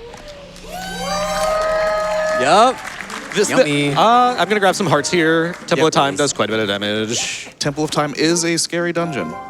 All right, that's our next destination. That is our next destination. Guys, So- how many dungeons have we done so far? I lost count, man. We're getting a lot of these done. It's been going so fast at this point. After the first, hour. We've done about 5. Yep. So we still have Temple of Time, City in the Sky, Palace of Twilight, and Hyrule Castle. Yep, so we have 4 left, and there are 9 total. We've done 5. All right, here's the quote-unquote worst trick in the run. This just kind of sucks sometimes. Hold on. Yeah. This is Farron Bomb Boost. Maybe. Okay, we're Wait, you missed a rupee. I did miss a heard rupee. it. I'm sorry. Okay. So we're going to do some LJAs to get out of bounds. You may recognize this room as the place we did early Master Sword. Because we're also just going to the same place, Yes. so But we have the boomerang. that is a bomb. And now we're in Sacred Grove 2 with Skull Kid 2. And we're going to be chasing Skull Kid through Sacred Grove, listening to the Lost Woods music. With 2. if you remember from earlier, Kuiper. I turned the microphone on the second you said where you were. I got $25 from Sushi Elemental that says, lore question, where is the leg end of Zelda? At her feet or at her hips? Isn't the ankle the end of the leg? I don't know. Thank you for the $25, though. We got $20 from Anonymous that says, Fused Shadows, Mirror of Twilight, Secret Stone, Imprisoning War, Second Floor Basement, Card Keys, Barrier Skip. Thank you, Thank you for the $20 donation, Anonymous. And I have a $250 donation here. Ooh, let's get some From- applause for that. Yes, from Made of Foam. There's going to be some applause, trust me. From Made of Foam. And it says the following. Greetings from Pittsburgh. I attended AGDQ last year not knowing I had cancer at the time. I was diagnosed and had surgery around SGDQ and watched from my hospital bed. I went through chemo and today had my first scan that will hopefully tell me I'm cancer-free. I'm glad to be here in person again this year. Woo! With a renewed appreciation for the mission of PCF. I am donating in the hopes that fewer and fewer people will have to experience this awful disease. I thank both AGDQ and PCF for everything you do. Can we get another round of applause for Made of Foam? We are so happy you are here with us. I have more if you have time. Yeah, I'll throw it back to you in a second. I just want to note that if you watched what I just did, where I doubled back on myself, that is actually how this room works. They trick you with Lost Woods 2 into actually trying to get you to go the wrong direction and really loop back around. It really goes into the theme of that. So no, I did not just get lost and forget where I was. Kuiper, back to you. No problem. We got $20 from Lithium that says, the tastiest rock, eh? Now I've got the answer for you during this Zelda run. You remember in Majora's Mask when you had to carry that giant rock that looks like meat called rock sirloin to the hungry freezing Goron in Mountain Village? That's definitely the tastiest rock. Oh my God, I always wanted to crunch it so bad. It looks so crunchy. The rock sirloin is a classic. I love the rock sirloin. We still got time for plenty more. $25 from Anonymous that says, I want to see a movie adaptation of the CDI games. Yeah. Okay, who's Morshu? Who's being Morshu? Come on. Jack Black. There you go. Everyone is Jack Black. $50 from Drew Fitz that says, here's $50 to help Spance pay for treatment for his terminal bonitis. Oh, the double snipe? I think that's a reference to the... There's two quick ones? Before. Yeah. That was a cool double. $25 from Prometheus that says, the most delicious stone is soapstone. Why, you ask? Well, in German, it is pronounced Speckstein, which translates to bacon stone. Bacon stone. Freshly grilled on a Vulcan frying pan. Yummy. Greetings from Germany. Love that, actually. That's awesome.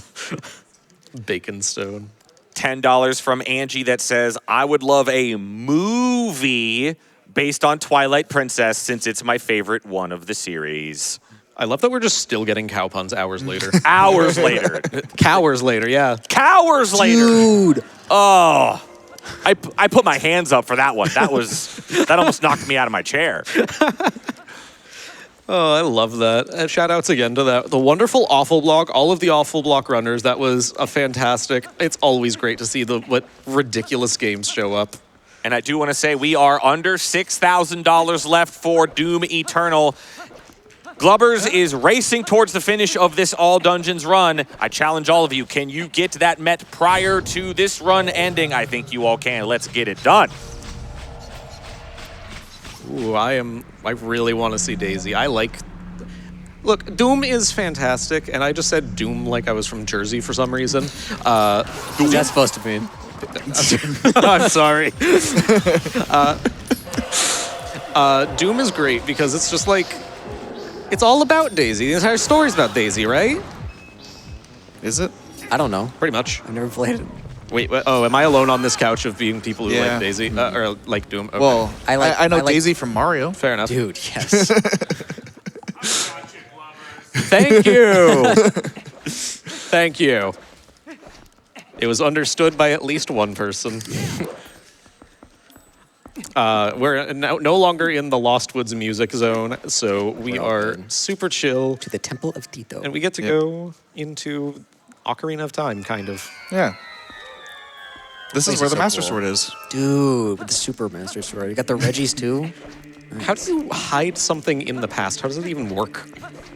It's the Temple of Time. I Yeah. don't know, they just make it happen. And there's Sheik somewhere. Oh, I wish Sheik made a show up. Wait, for real. That's still bad English. I'm not good at English, people. Wait, just show up. I mean, you can play Brawl. There's that. That's the closest you got. That's true. They have like a whole model for it, like TP-styled Sheik, Oh, thanks to wow. Brawl. Oh, yeah, true. Yeah, so Yeah. now we're in Temple of Time. This dungeon has some pretty broken elements to it, but right now we're just trying to get through the pretty big room. Yeah, There's so just some switches we have to step on. nice ledge grab. So there's like one major break in this dungeon, but it happens after we get the Dominion Rod, and that's going to be in like 8-ish minutes. Yep. But we do have minor skips throughout a lot of this, and really, like, I haven't super highlighted this, but that's kind of what makes Twilight Princess such a fun speedrun, is it's a longer run. Link is ascending. Okay. It's a longer run, even for the any percent. The any percent's like 2 hours, 43 minutes for record currently, something like that. And that is largely comprised of your small time saves littered everywhere. Like that. Like Yeah. that. That saves a single second. But we don't need Uku. We don't want Uku. But it makes it look so cool because you get like stuff where you just go, oh yeah, I can fail that apparently. Where you can just like, oh yeah, if I just grab this little lever right here and then I swing over and bam, I'm over the gate and now I didn't need to open it. Boom, there's no puzzle there. I didn't have to do it. And we get another one where there's just a lot of Lizalfos in the way and I somehow only hit one. How did that happen? Whatever. It's fine. It's fine. We're chilling. And like this dungeon's got so much swag strats in it. I love this dungeon. This is like actually my favorite dungeon in the franchise. It's really hard. It's like a 7 out of 10. It's not a 12 out of 10, but it is like still pretty difficult. Yeah, I'm kind of jealous that any percent doesn't get to play it. I might learn all dungeons one day, but it's pretty hard. So But like we could just use the spinner to go over. But what if instead we were just like, okay, well if I just do this instead and I stand on invisible collision and then I go boop. wow, Yeah. cool. Just because you can. Just because you can. And We then- got this coming up too. It's Yeah. about even with doing something casually, which involves pressing the spinner button and waiting. So not a lot of people do that. I mean, they skipped that puzzle by tricking the cutscene timer thingy to like get off the platform before we were supposed to. And now we have bomb arrows for the first time. And How did that? All right. He was very resilient. He was very resilient. Yeah, the hitbox, you have to hit the back of those enemies. What are they called again? Armos. Armos, right. I was thinking Beamos. Wait, Beamos? Armos? Like we'll the see- arms? And Yeah, we'll see the Beamos here in a second. Oh, okay. There are a few in the dungeon. But If yeah, I jump in real quick. go right ahead. I just got $500 from Justin, Hi, Justin. Ooh, hi, Justin. and I think we might be getting a flood of these type of donations because all this donation says is Doom. Checks out to me. Get those donations in to make me say Doom a lot. Rip and tear. Rip I want and to tear. see ones that say rip and tear. Come on, everybody. In a similar light to Doom, these games are very similar. We have $5 from Abigail from Stardew Valley. That says my favorite rock to eat is quartz. I don't play Stardew Valley. I apologize. That's apparently really funny, so... Apparently that yeah, sure. We also have $25 from Pretty Chic for a Girl Geek. Very cool username. Love me some Legend of Zelda Twilight Princess. Thank you, Glubbers, Sparkle, Phantom, and KeiperDontCare for the entertaining run. All hail Spence! Thank you for the kind words, Pretty Chic for a Girl Geek. Thank you. Oh, excuse me. I love getting pushed by these things. These guys are so... They patiently wait for the cutscene to end, and then they'll leave. That guy wasn't patient, but... So this is one of the worst rooms in the game for a reason that I think is pretty obvious. That's fine. This is Crystal Switch room. We shot that Crystal Switch 3 times, and now we're done. I've taken a lot of damage. Yeah, you might need some more HP soon. It's fine. This is like a normal amount of damage to take in here. And now this is a spider room. Ugh. Oh yeah, that is something to note for later. Not quite yet, because those are just the little spiders, but like this boss, the boss of this dungeon is something that I know a personal friend of mine has. Apparently I'm doing that. Hold on. Is set off by, like arachnophobic, set off by the spiders in this dungeon. So I'm just gonna go back down. I've actually never done that before, so Now you have it. how I have. Your So- humble host is also an arachnophobe, so I will be looking away when you fight the boss of this dungeon. I will call it out when it is a thing. I'm just gonna not side. What am I doing right now? I've never done this dungeon at all. You've played glitchless. My brain I was did stuck ma- on spiders, and I was like doing it correctly, and I'm like, wait, I messed up, I've and I done Master didn't. Sword glitchless. Oh. Sparkle, when are you doing the better half of glitchless? Yeah. Is it better? I didn't know that. Have you done like AMS or anything? Well, You get it's like- to the fun dungeons. I don't know. It's like glitchless is like what, 6 hours or something, and then, Yeah. Yeah. and then after master, isn't it like 2.5, 3? Yeah, but I've seen you reset Pokemon Coliseum for so many hours anyway. Okay, well that's different. That's different. Okay. Just do a no reset. Okay. I'll think about it. But yeah, we're solving this puzzle a little early by using these Helmosaur plates instead of more statues. And we look cool by doing it with the L slide off the claw shot. It doesn't save much time. Just like it's only puts us a little bit closer to the switches, but I mean, like that's better than nothing. Ooh, look at that. That was smooth. Very impressive. And the ledge hang too. That's Yeah. a Glubbers special. And that gets us the big key. Yeah, no, these are not boss keys. Wait, really? Oh, They are my terminology. they're large keys. Oh, nice. How many times have I bonked into doors that I'm like, It's like an inch away 3. from? Yeah, It does look like it hurts, so I would It like really does look like you're only at 1 HP, so I'd be careful next time. Okay. Well, I only have 1 heart left, but like most people do. So You're funny, man. You're funnier than me. Damn. That was good. I'm clapping for that. That was good. I like Even Kuiper that. like that? Then, I yeah, love that. That was That's great. a sell. I got a better reception than I was expecting. Well, this is fine. And now you have half a heart. Now I have half heart, which is... I'm not going to say that joke. We got $25 from Anonymous that says, tastiest rock? How about Barack Oli? Boo. Wait, hold on. That one's just really bad. Thank you for your donation. $5 from Catchy that says, Twilight Princess is so good. From sumo wrestling to being a wolf. And my other favorite beastling, I'll be the first to donate Ochet, I believe how you say that, for Octopath Traveler, Octopath character choice. And again, that is going to be one of our bid wars coming up a little bit later in the Octopath Traveler run, but we still need to get that Doom Eternal incentive met. We are at 80% of the way there, just under $5,000 left on that. Let's get it done, gamers. So here's Darknut. He's a mini boss here. We'll see him again later, but he's pretty exploitable because you can just running slash.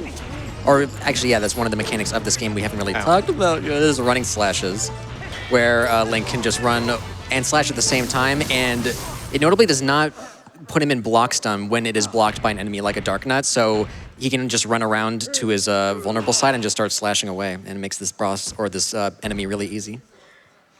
Yep. And that's the Darknut, and now we're gonna get the Dominion Rod. And whoa, guess what? I'm going to actually explain a tech because I've just kind of been throwing them the entire time. So we're going to do a thing called dot skip, door time skip. If you know Ocarina of Time, we're skipping a different door of time.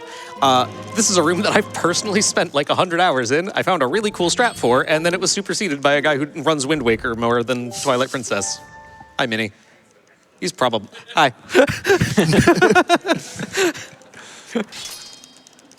So we're going to be using Mini Strat for this, which is really cool. I had like figured out this whole thing about like things regarding how the aliasing works when you're in a specific corner to do dot skip because you need like a very specific angle.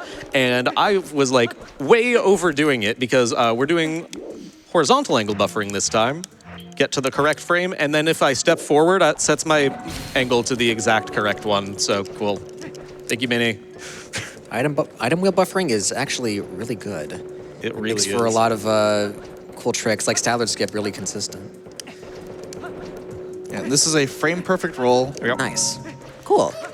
Ow. Dude, watch it. Thank you, Minnie, for that setup. Okay, then we're on our way to the spider boss now. If you are an arachnophobe, now is your warning. I'm literally being slow so that I can give that warning. This room is so funny. It's just like, kill this guy now. We need him dead. Come on. Oh, don't come over here. And this is the time to, if you are arachnophobic and set off, this is the time that I would recommend you look away. I will very audibly tell you when it is okay to look back. It will be a few minutes. Yep. Keiper, close your eyes. I'm just going to stare at the donation screen. That works too. While this happens. We did get $5 from Nuki that says, "Hey, Glub. So wonderful to see you up here representing the TP community on the GDQ stage. Shoutouts to all the members of the Zelda speedrunning community. We've seen it evolve over the years, and it truly wouldn't be the same without you. Much love to both Glub and the wonderful couch members." Less than 3. We love Nuki. She's actually here because her partner Jay has Mario Galaxy later this week. It's going to be a great run.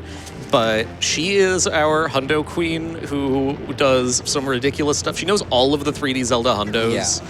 And it's actually like really cool. Kind of bonkers, yeah. Like mad respect. Yeah. $250 from Danny. For the past 5 years, I've donated to AGDQ for my grandpa battling cancer. This year, I donate in his memory. Let's speedrun to the end of cancer and optimize for early detection and prevention. Thank you so much, Danny, for that $250 donation. This is fine. Yeah. You can keep So- going. Yeah. There we go. So every time that Goma passes over one of those light beams, it is a 50% chance that she will stop and try and shoot a laser out of her eye. And that's... That is literally it. It That's can the just fight. go for a while. Yeah. And that is why this is a perfect spot to say, hey, you can keep doing donations. Yeah. Because I'm just waiting. I can do that. We got $50 from Andrew B. with no comment, but we appreciate that $50 donation. Just a couple things I want to remind while we are fighting this boss that I am not looking at. That $50 donation can get you in for a bunch of the prizes we currently have available. We have a $5 Chrono Trigger 400 Years print. We have a Deltarune King and Queen painted 3D, or painted 3D prints. We also have an Echoes of Wisdom Zelda dress. Ooh. All of these things are going to be available up through Doom Eternal, including a Kirby journal, handmade wood-burned Korok cork coasters. That is incredibly hard to say. And of course, we have a Metroid Above Z-Base painting. All of these things, as well as some other great Zelda-based donations, are going to be available up to that Doom Eternal run, which we are still trying to get that incentive met. So if you want to get in on some of those prizes, and on top of that, meet that Doom Eternal incentive, get your donations in. Fantastic. Love to see that. Okay, now is the time that the arachnophobes can look back. This is literally just a piece of a mirror. All the spiders are gone. They even like try to fake you out, and like occasionally the community will like make a joke because like, oh no, the boss is dead. Oh, because it like fakes you out. But, like I don't want to do that when it's something like that. Oh yeah, so you can just one-shot the second phase with a bomb arrow, but Glubbers elected to do 3 arrows. I'm not sure why. Why'd you do that? Because the way that is basically muscle memory. So the way that this route is structured, I got a safe bomb drop when I got the one in Sacred Grove earlier, when we were in Sacred Grove 2.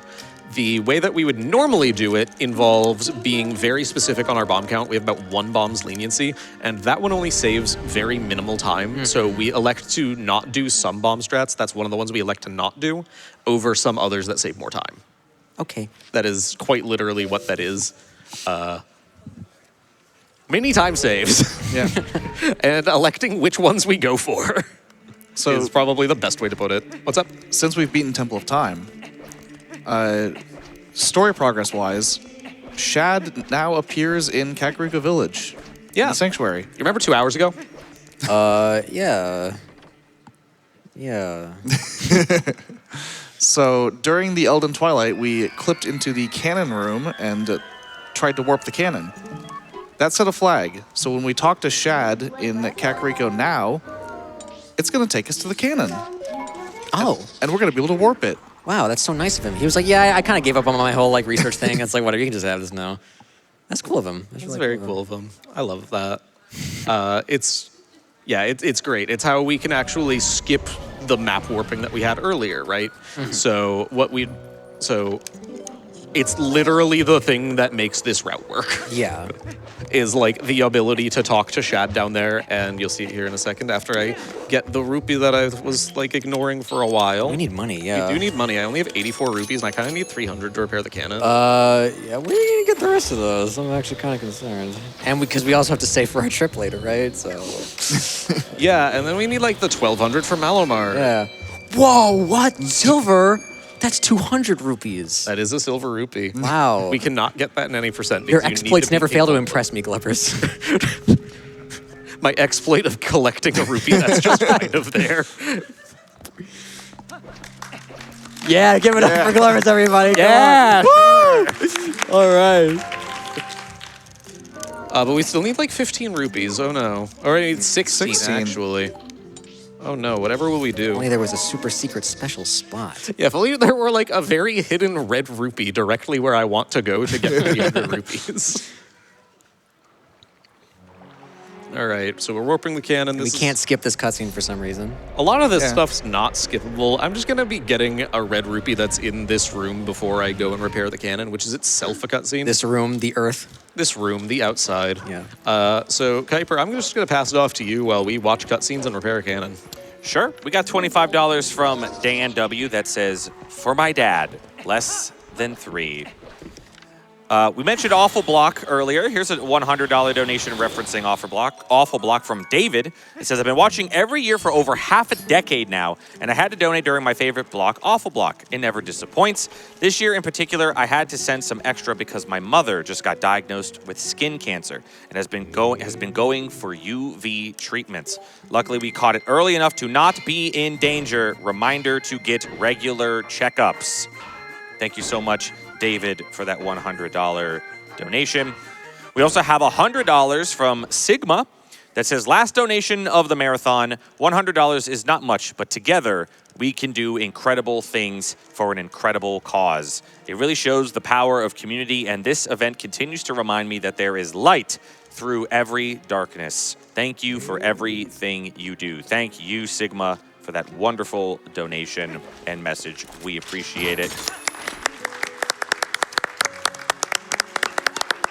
Here's And- Zuku. All And aboard. we also have $100 from GQ that says, this is the best time of year thanks to GDQ. Thanks for everything you do, and thanks to all the runners for such amazing performances. Hope to be there in person next year. We would love Ooh. to have you, GQ.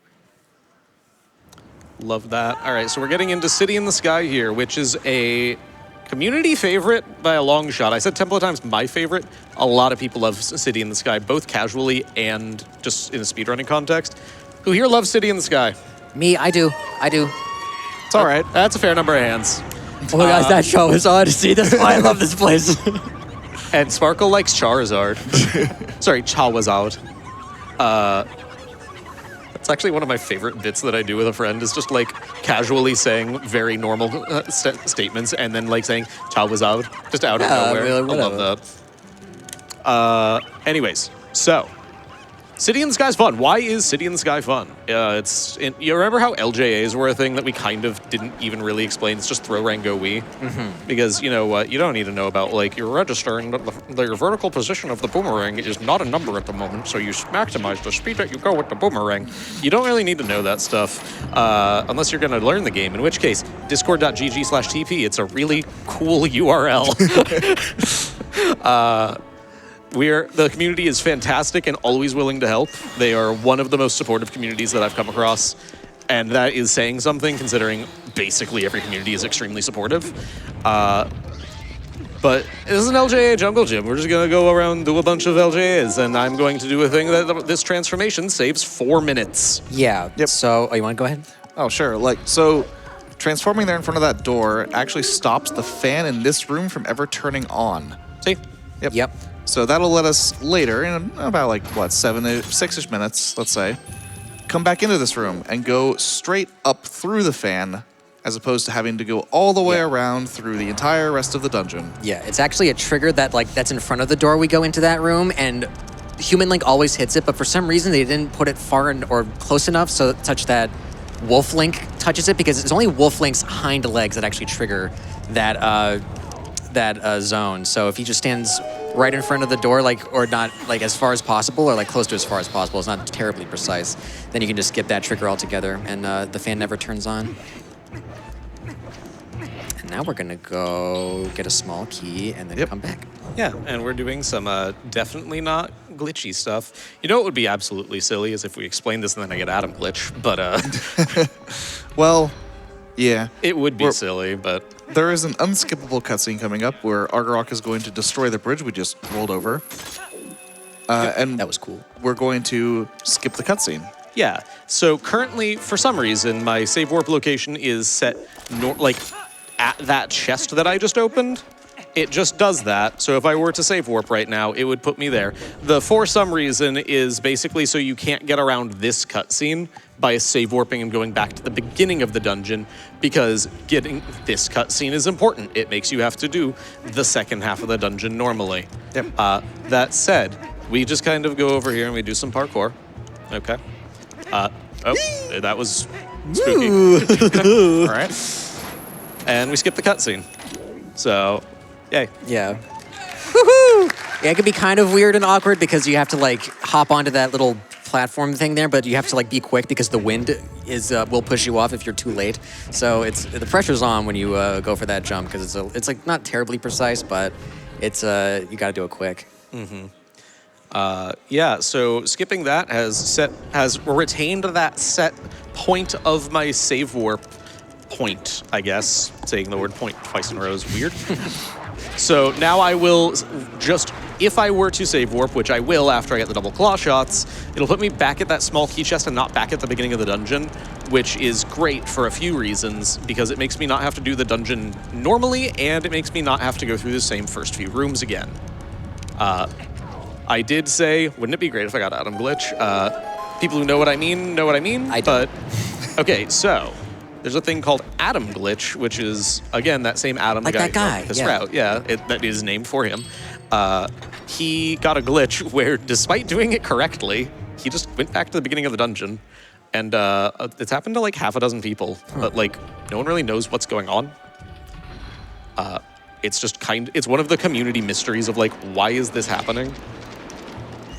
And this game is like fully decompiled now, and we just still don't really understand what's happening. We probably could figure it out, I assume. I'm not as Cody to figure that stuff out, so like, we could talk to the people who, I did not hit the B button, talk to the people who are like way more inclined in that way, like Taka or Fino, about like why that happens, but I don't think that they necessarily even know currently.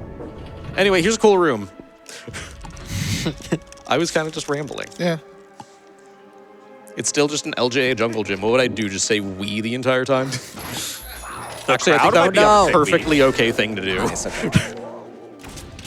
Yeah, for some reason, when you pull the claw shot out, when you pull the claw shot out towards the ledge, when the Dynalphos are hopping over, they just do a tail attack that makes them fall off because they're morons. So it helps us save a lot of time. Mm-hmm. Reptiles notoriously do not have big brains, and that's the actual thing that's going on there for sure. Mm-hmm.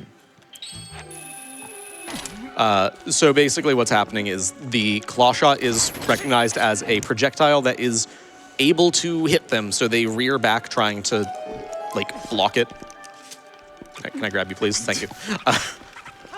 So they rear back trying to block it, and by doing that, their animation for doing that is literally back hopping. So if done correctly, you can get them both to back hop off the edge. I only got the one there. It kind of depends on, like, the angle that you enter the door at and stuff like that.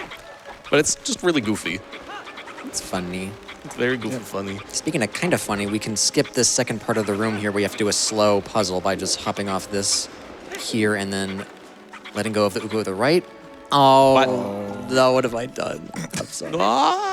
Yeah, the only real way to do this room now, if you mess it up, is to just do it normally. Yeah, and there's this rat right here. Nobody likes him. Hi, I can hear you. Hi. I call him Hyrulean Bulbasaur. Hyrulean Bulbasaur? Oh, Hylian. Whatever, man.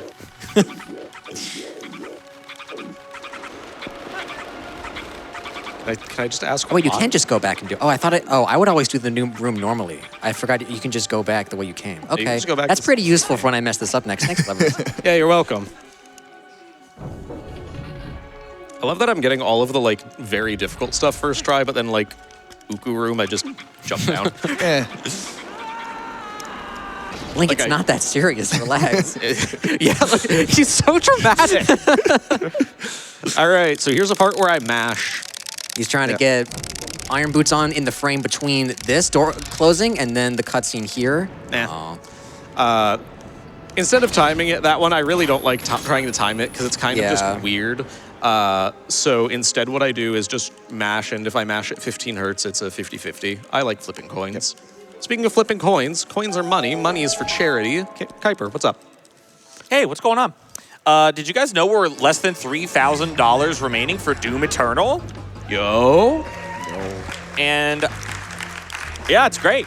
And I've started to get some donations that may or may not be reflecting that Doom is slowly approaching on the schedule. Because I have $6.66 from Doom Guy that says, "Rip and tear until it is done." Thank you so much, Doom Guy. I also have an incredibly interesting donation to read here. We got $25 from Ben Emberley that says, "Greetings from the UK. I am a composer and arranger who was part of the Symphony of the Goddesses concert.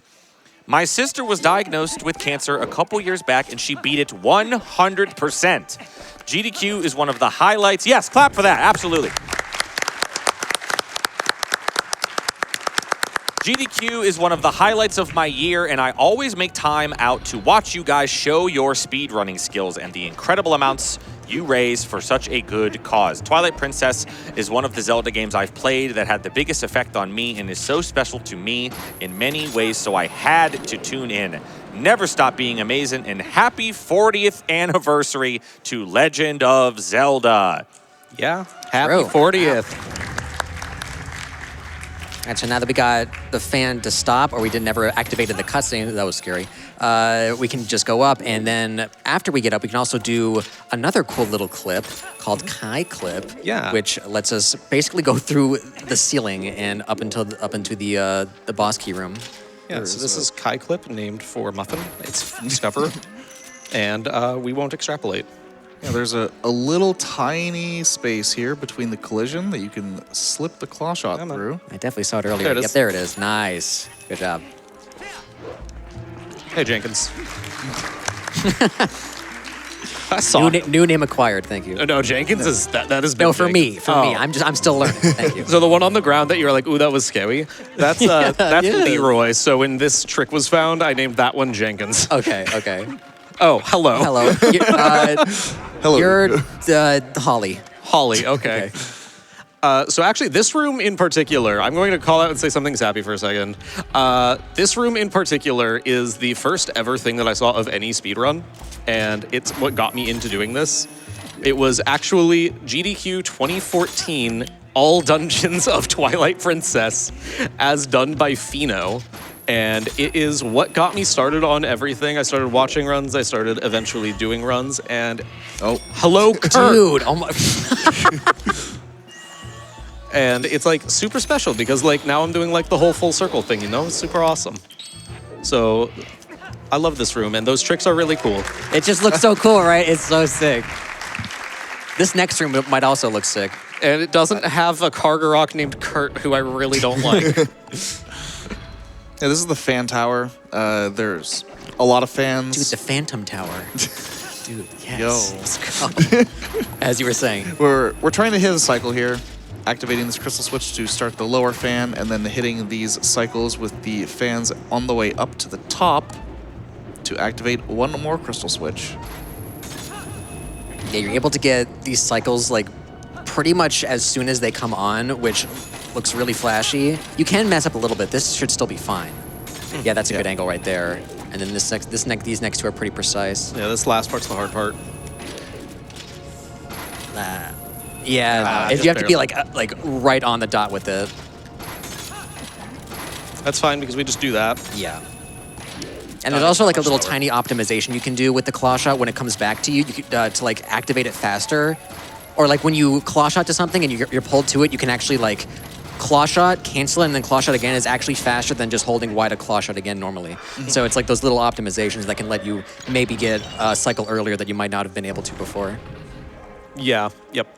I was about to take a swig of water and then I remembered the point that I have a cutscene is halfway through this boss, not right now.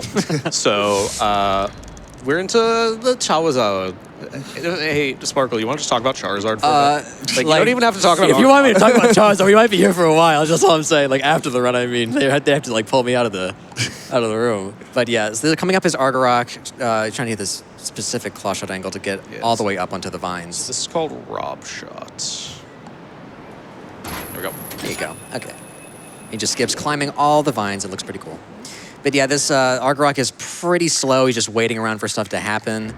Especially this first phase, we're just kind of staring out of the sky, watching his impressive wingspan. You know, he's very dazzling. Glubbers too, showing off some footsies. This pillar is really impressive. Just everything about this situation, like I really am impressed. And once Argarok comes back for this first cycle, we're gonna equip the iron boots. And ideally not shoot the claw shot too early. Okay, good. Yeah, I was waiting. You don't want to.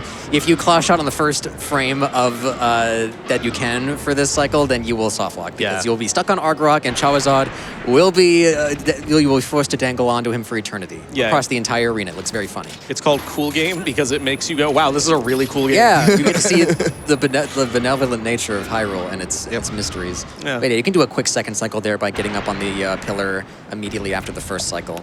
And now we wait for 40... It's like 52 seconds. 52 This is seconds. one of the bathroom break cutscenes, Keiper. You got time. 52? I got you. We got $50 from Babinski. Says, I am a physician donating between patients while working at a cancer center. I would like to make a shout out to our IT for not blocking this clearly very important website for my job function. Thank you to our runners and everything you do for this important cause. Babinski, don't get caught on your phone at work.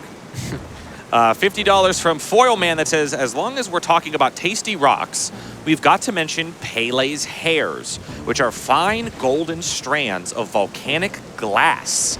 This forbidden cotton candy is truly unique in textual experience for the discerning Goron Goromand. It's actually really cool. I think that'd be a nice little thing to see. And then finally, we got $10 from Thornbloom that says the best flavor of rock? Why, it's rock candy, of course. Okay, sure. Nah. I'll give you that one. Yeah, we did ban salt. We forgot about rock candy. Yeah, that's fair. Time for one more?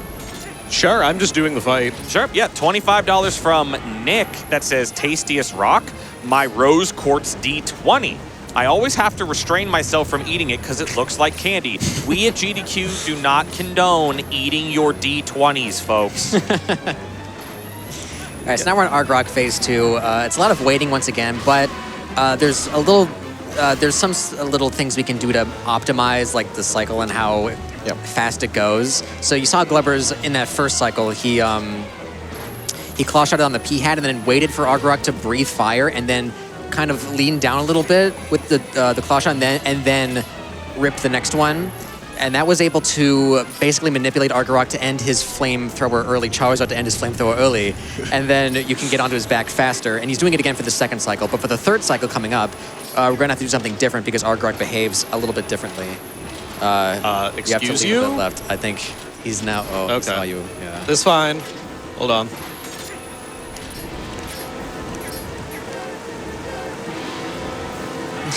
Okay. Sure. Yeah, if that messes up, you can just reset the cycle. Very quick-witted of you, Glubbers. Very nice. Well done.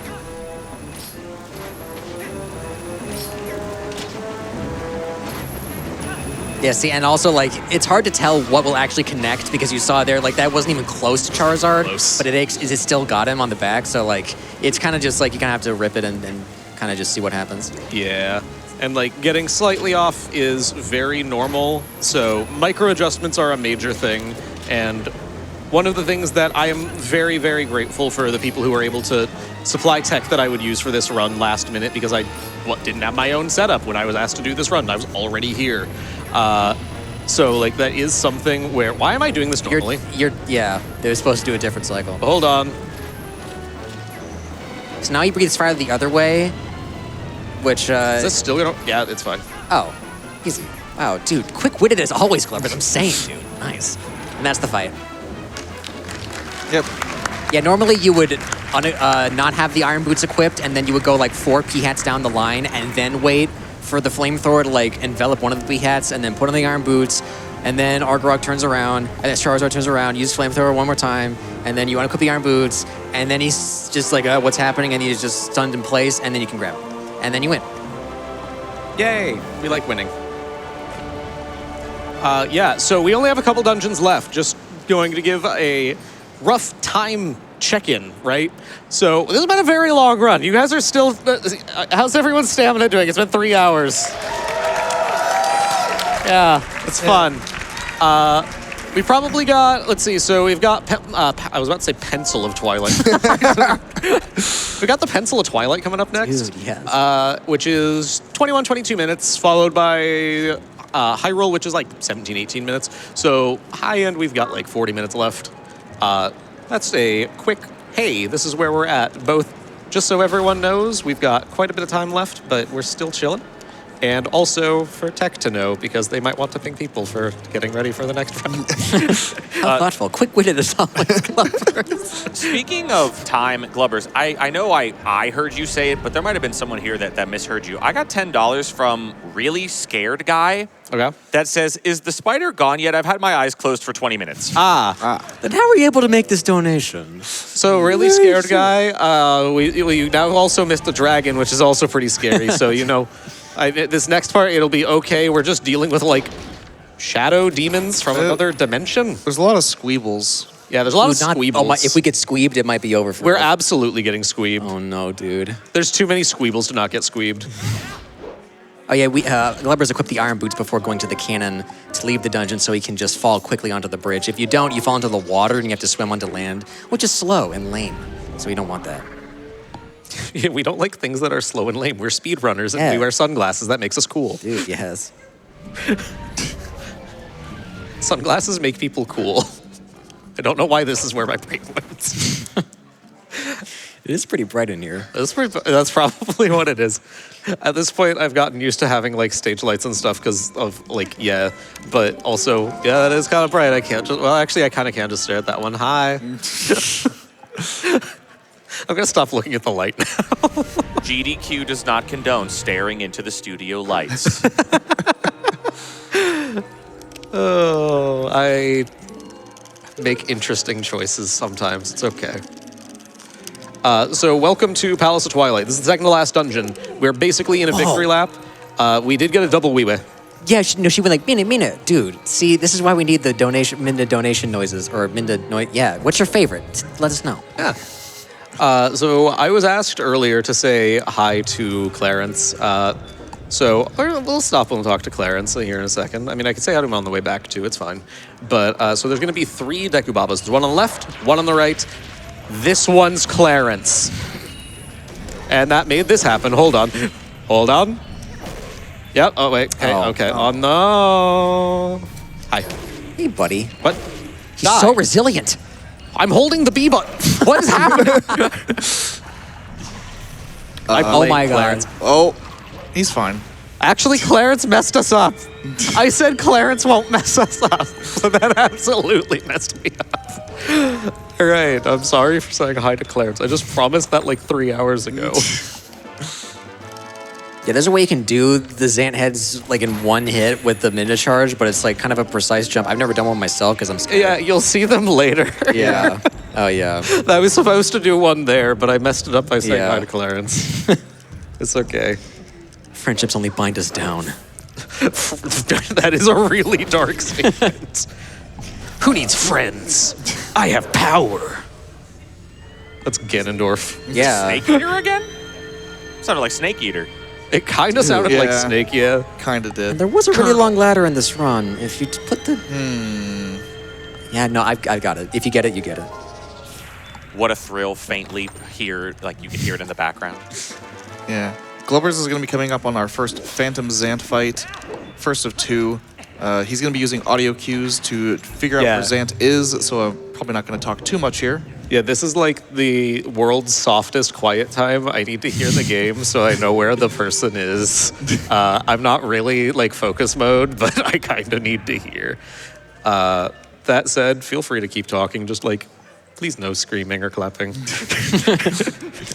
Yeah, so basically Phantom Zant shows up in a random spot in the arena, and if you have stereo audio, then you can hear which side he shows up on. He's over here. Yep. And you do want to be quick on these cycles because if you're not, he'll get his attack off, and then he might start teleporting around the arena for an uncomfortably long amount of time. So you don't want that to happen. Squeebles! Don't get squeebed. So many squeebles. Nice. And Glubbers also did the faster version of the fight where you do 1 stab, double quick spin twice, and then 1 stab, triple quick spin, which is 3 cycle. Normally, the easier strat is 4 cycle, which is just like 3 stabs into a full 4 stab combo. Okay, that's cool. Yeah. Yeah. The purple, I guess the mist here, does not have a very large hitbox. Oh, you just saw me like rolling through the mist and you were like, what? I was like, what are you talking about? And I'm like, wait, that's not normal. I forgot about that. Yeah, so this dungeon's fun in some goofy ways like that. Yep. This dungeon is home to everybody's favorite room, which is affectionately referred to as Stupid Room. It is actually just its name. People Will just be say Stupid Room. coming up soon. It'll be coming up in, I'm going to exit this wing, and then I'm going to go to the next wing. It's the first room of that next wing. Yep. Shoutouts to Stupid Room. Notable thing here, because people always assume that this is a wall master or a floor master. It is It's not. It's a Zant hand. It is a Zant hand. Zant hand to go along with the Zant heads, and everything is Zant because this is Palace of Twilight. Everything is Zant. If you wonder why you've never seen under Zant's sleeves, well, there you go. It's What? actually quite ominous. Okay. That Speaking of ominous. that was some snapback. That was interesting. So that L slide that I did up there, that's actually the only L slide that isn't for either swag or like very minor slight positional differences to save frames. That one causes one of these guys, the Squeebles, the Twillet Vermins, they like fall from the sky, but if you L slide through the trigger, they just don't spawn. Yeah, it's really... Oh, I think it's because you have to be holding the orb, but if you're not Yeah. holding it yet, when you're claw shotting, you just get past it. I That- think you might have said that. I completely forgot, so... I did not say that, Okay, but good. that sounds like a thing that would make sense. Thank you for saying things that make sense. You're welcome, buddy. What? What's so funny? I'm just having a good moment with my friend. What's wrong? Oh, Okay, that works. it's fine. One of his feet is on there. Yeah, this won't work for the early because it was too far forward, but that's fine. I just literally wait like half a second. All right, here's stupid room. It's Yeah. stupid. Sometimes, most of the time, something's gonna happen here. Yeah. I'm just going to have someone else talk while I do. Yeah, you do it, Phantom. I don't Okay. want to either. Well, so there's a couple things that can happen in this room. There's a couple keys here at the start, and we'll see if they do anything. Okay. And then the Zant head in this room will spawn kind of randomly. It's at It's the back end. there. That's pretty good. And we should be fine. Nice. Okay, there we go. Nice. Typically, that Zant head does like to spawn along the platforms, forcing you to kind of attack him while platforming. Yeah, it's just so awkward. If you fall off, obviously, you have to get back up. You transform into wolf because of the fog. It's just so terrible. Yep. All right, and then here is going to be the example. Well, first we're going to do a fun thing. So I pull out the boomerang and then get these two ahead so that they get staggered by the boomerang. So that when I go over to this guy, they're not trying to attack me like they would have before. It lets me be able to hit them really quickly, which is really cool. And then now I'm going to do the thing that Sparkle was talking about earlier. Wow. You almost like skipped the entire platform. And here's an entirely separate way to do the same thing.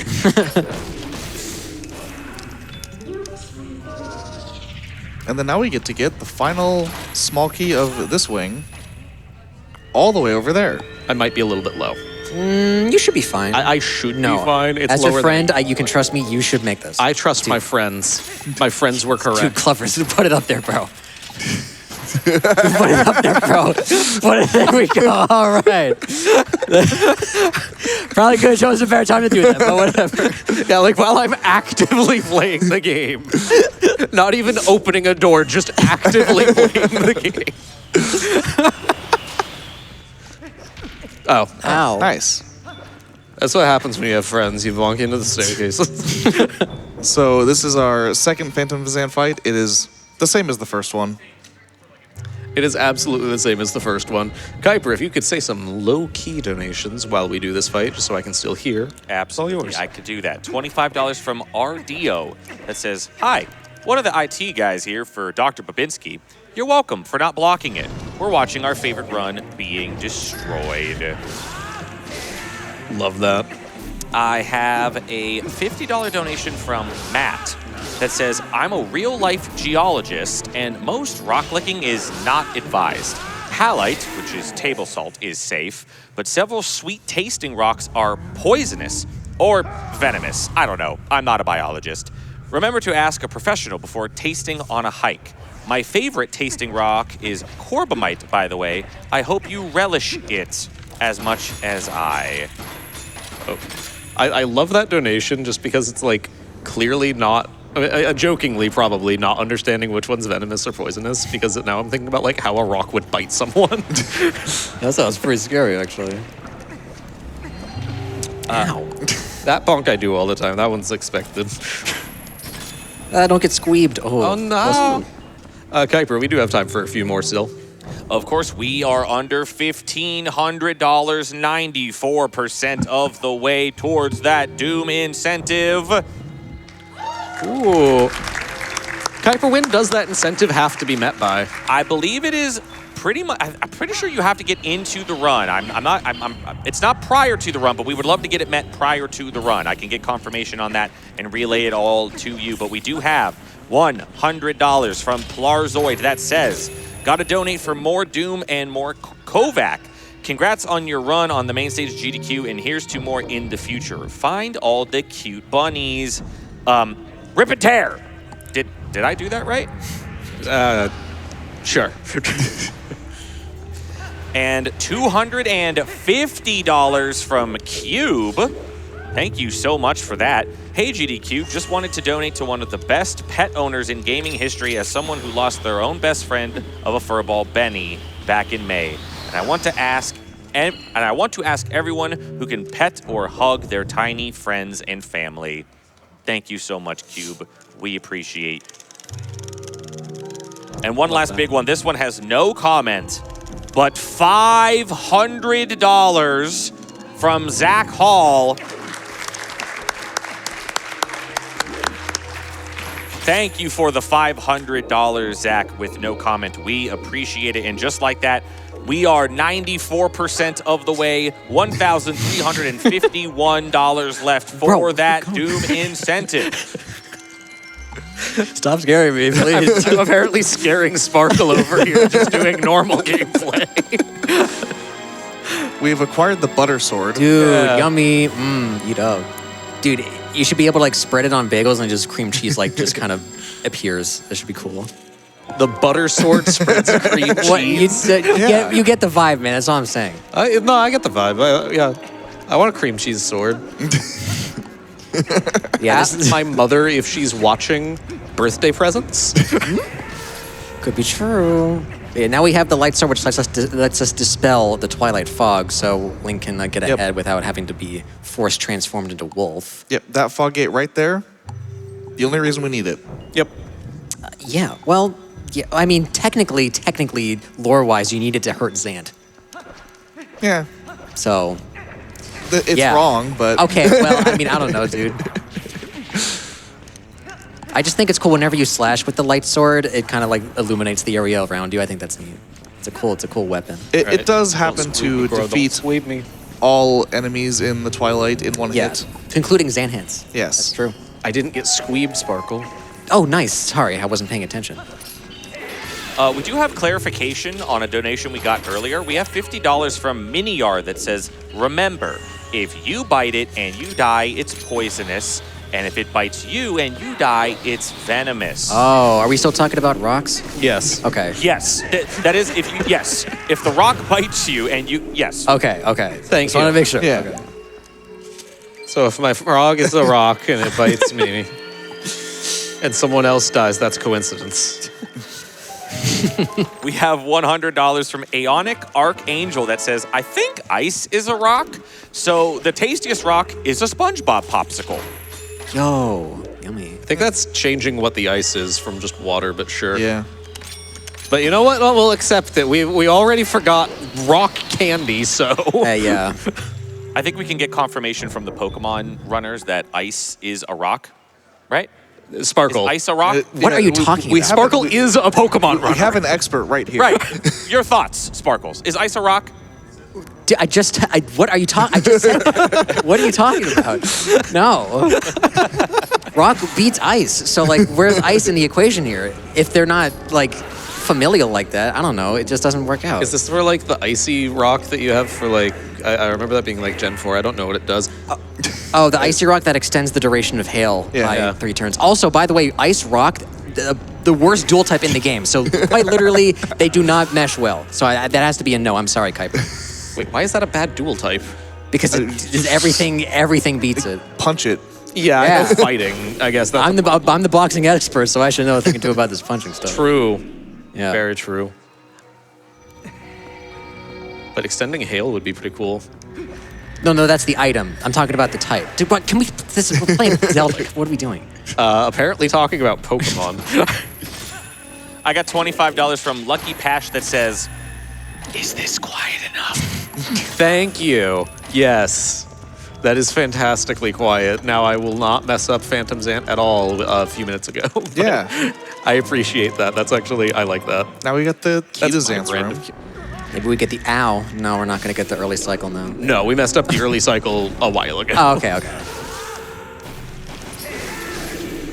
Yeah, this room shows off the sheer power of the light sword because you can just hit everything and they all die. There's like a bunch of Karg rocks that can come try and snipe you on when you're on the moving platform. You just kind of hold a spin attack. I think Glubbers do that. You just hold a spin attack and then just rip it when a lot get close to you. And I do that for safety going into this. So actually, I didn't let the cutscene rip it because then you wouldn't actually connect with any Karg rocks that are there.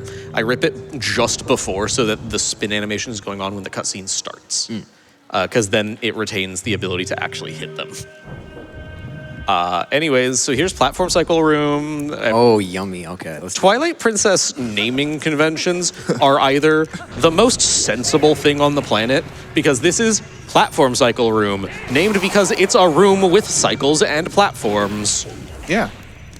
or Kitty Jump, Shoutouts to a strat that was out, like, shelled out of the route thanks to Kitty Climb, which is Ripso Sifso. And no, I will not clarify. That is an acronym. It has parentheses in the acronym. Oh, you rat. That's rare. Yeah, that happens sometimes. Yeah, that's- So, like I said, we're still getting all the things that are like pretty rare. I think we just whiffed the cycle now, don't we? No, we're fine. Oh, really? No, we're absolutely fine. Okay. Glubbers is an interesting LJA here to align himself better. To see, you can't just claw shot and not, it doesn't lose that much time. So you're not gonna make it, I told you. Dude, oh, you can, oh! Dude, in all my years playing this game, I forgot you can just do that to get more distance. I'm not kidding. Okay, never mind.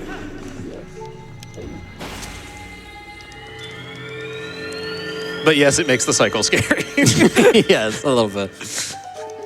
Me just being the most calm, like, no, I'm fine. Me and my brain, When I saw you drop off the claw shot, I was like, my life flashed before my eyes.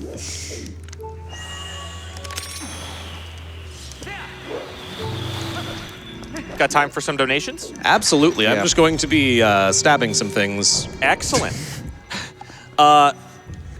Sparkle, you may not like this donation. We got $10 from Rock Fan that says, technically ice is a rock, Yeah. which makes water lava because it's molten rock. You know, change your name and get back to me. We got $100 from Drake that says, I recently got my hands on the GameCube version of this game, and I am looking forward to playing it soon. Although, I think my playthrough will be significantly slower. No, to make it even faster. Like, honestly, go for it. We love when people are running this game. This game is like the most welcoming community. If you want to make it faster, go right ahead. But if you want to do your casual playthrough, go right ahead and do that too. It's called casualty too. I'm going to try to do the voice for this one. We got $50 from Completely Normal. I thought I found a tastiest rock, but it wasn't a rock. It was a rock lobster. I don't know who that was, but that was pretty good. That was pretty good.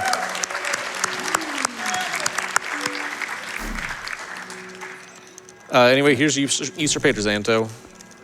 Yeah. So this is Zant. This is Did you say what? Wait. Okay. Sorry. Go ahead. Hey, go ahead, man. this is our 5-phase fight against all of the other bosses. Most of them. Yeah, He's selective.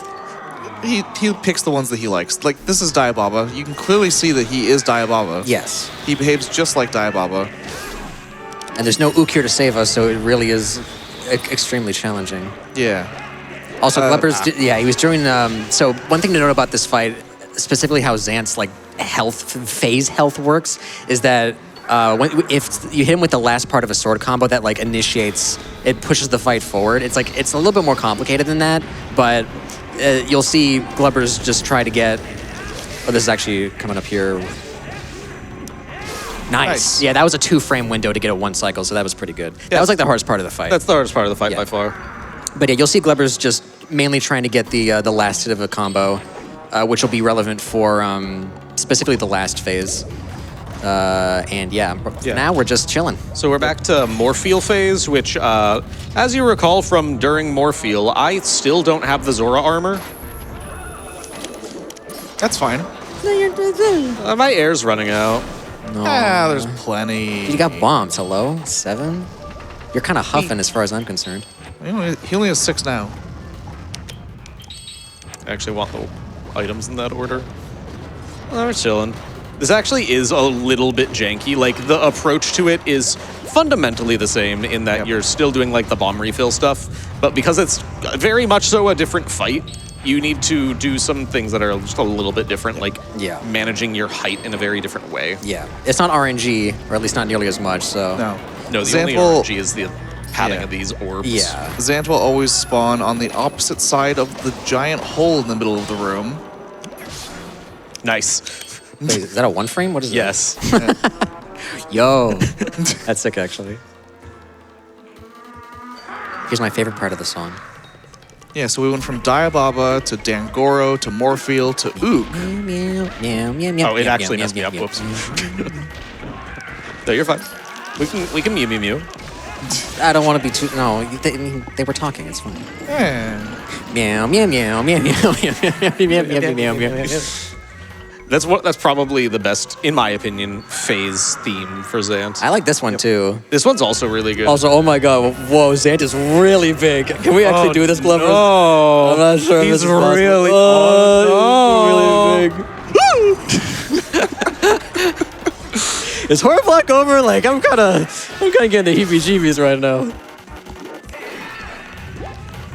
But yeah, this is one of the reasons we need the ball and chain in the first place. I guess, well, we're doing all dungeons, obviously. Yeah. But in any percent, we still need the item to specifically hit Zant in this phase because we can't otherwise. Like I said, he's really big and really powerful.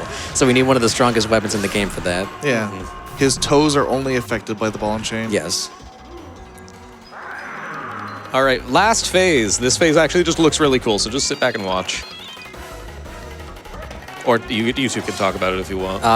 Well, I mean, yeah, he's just trying to hit him with the last hit of the sword combo. 3 consecutive times. It just looks pretty flashy because he knows exactly what's happening. Glubbers is very intelligent. He knows where Zant's going to be at all times. Sometimes he can get stuck, but it's fine. Yeah. Yeah. That was good. That's Zant. Yay! Oh no! Zant just died. He goes meow, meow, meow. Meow.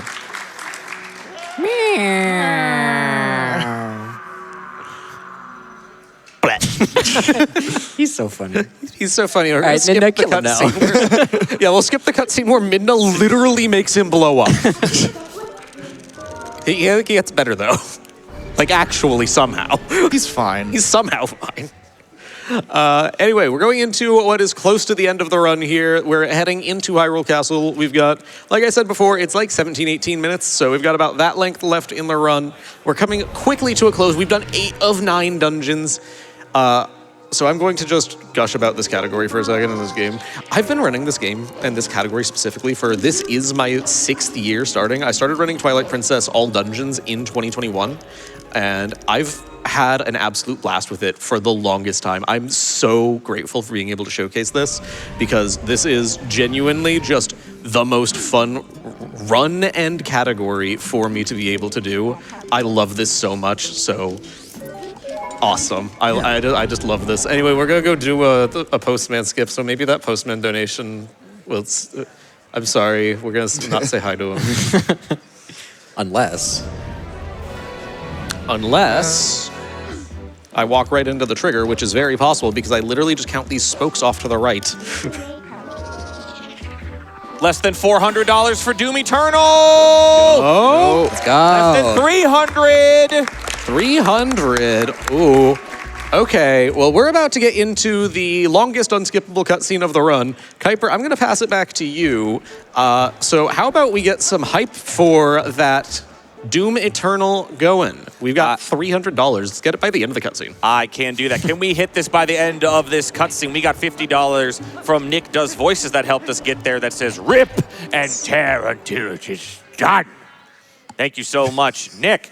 $100 from Nux Tenma that says, good luck, Glubbers. I hope Zelda feels more like playing a nice game of tennis rather than stabbing you.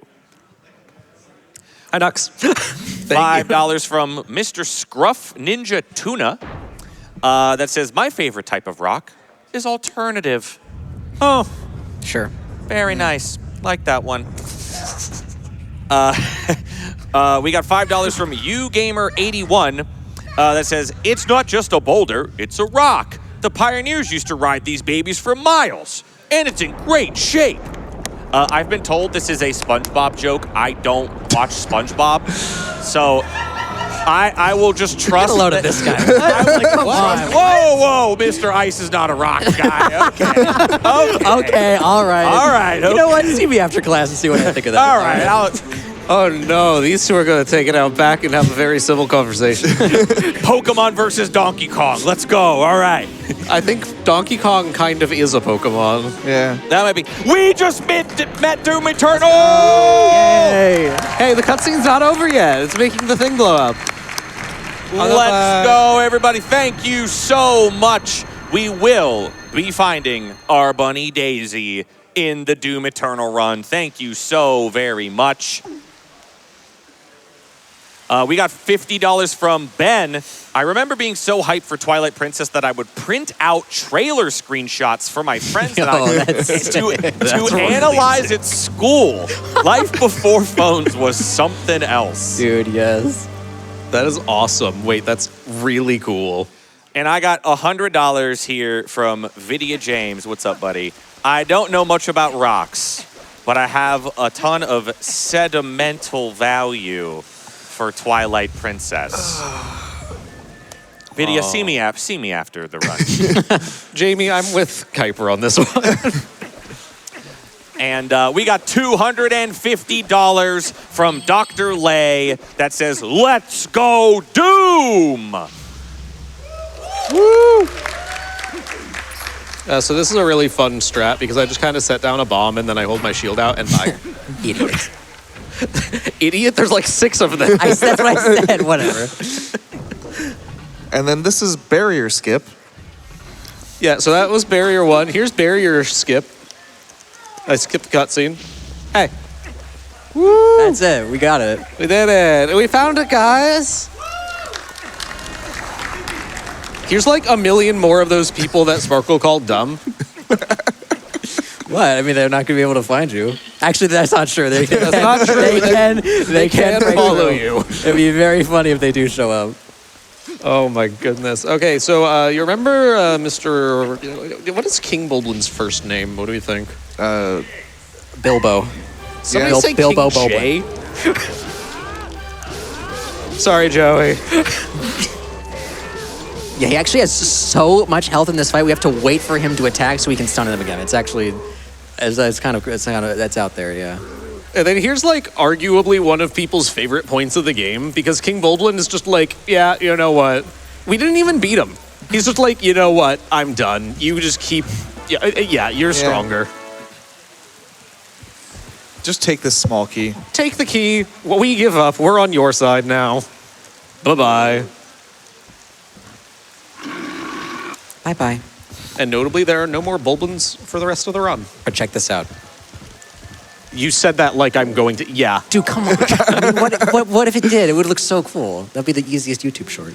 It would be the easiest YouTube short if that had actually worked, but that's like a 1-frame window without a good cue. And you're just like, dude, check this out. I'm like, what?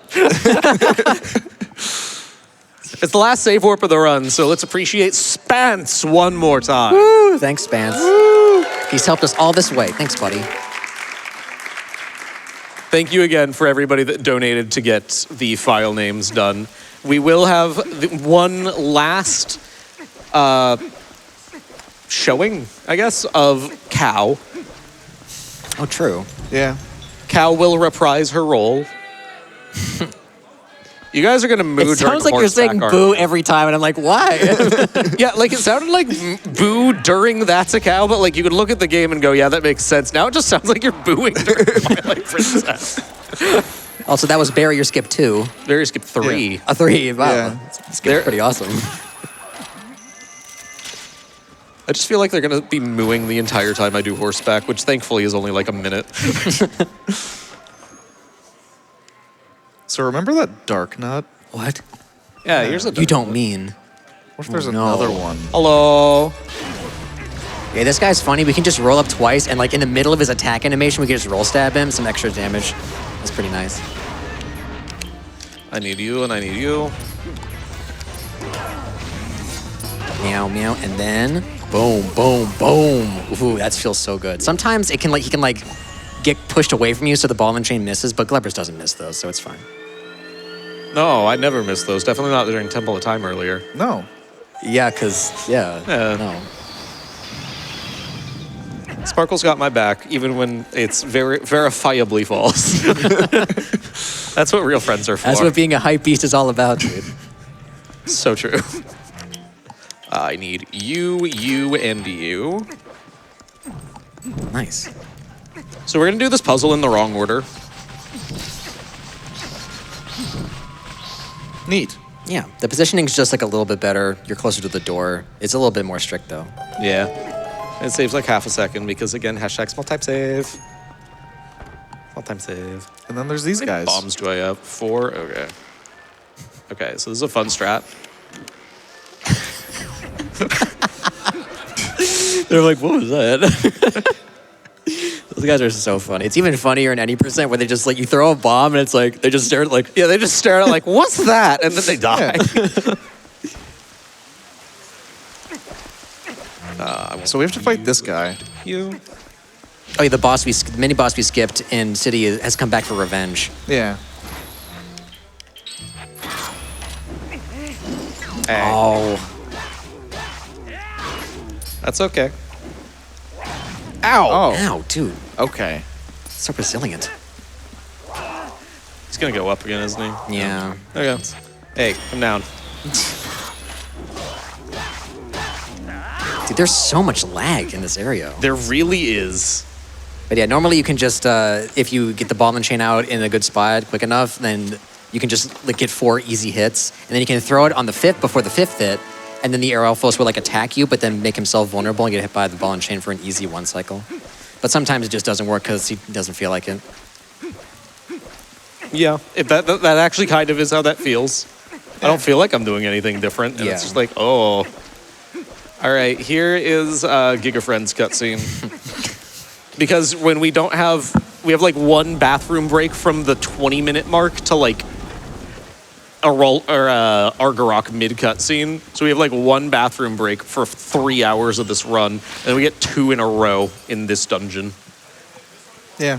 Hey, Kuiper, Yes, do you like talking over cutscenes? I sure do. We got $50 from Sarah Capybara that says, "Pet and feed the cute little bunny in Doom Eternal." We got $25 from Jeannie that says, "Love the event, love the passion, keep it going." Thank you, Jeannie, for the $25. And we got $100 from Owen that says, "Donating in honor of my father, who passed away from cancer 2 weeks ago. He valiantly fought cancer for 20 years and now deserves his rest. Thank you, GDQ, for the endless entertainment and devotion to a noble cause." Thank you, Owen, for the $100.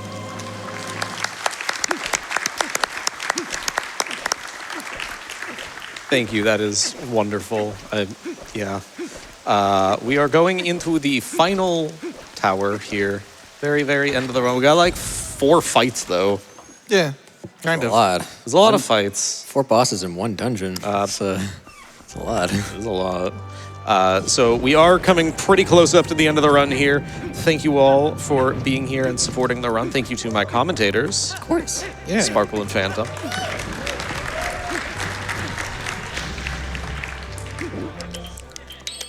And I will do proper shout outs. I forgot you just do that. Yeah. That's so funny. I'll do proper shout outs towards the end, but I just wanted to say thank you because you guys are great. Okay, so the thing that Sparkle's like, I forgot you didn't do that. It's kind of cool. He wants me to do it again. Dude, no way. I'd be honored. Oh, it's even better the second time. Oh my god. Let's go. Okay, what was cooler, that or Chawazon? I mean, isn't it obvious? Can we please, come on, don't talk down to me. I know my Chawazon, okay?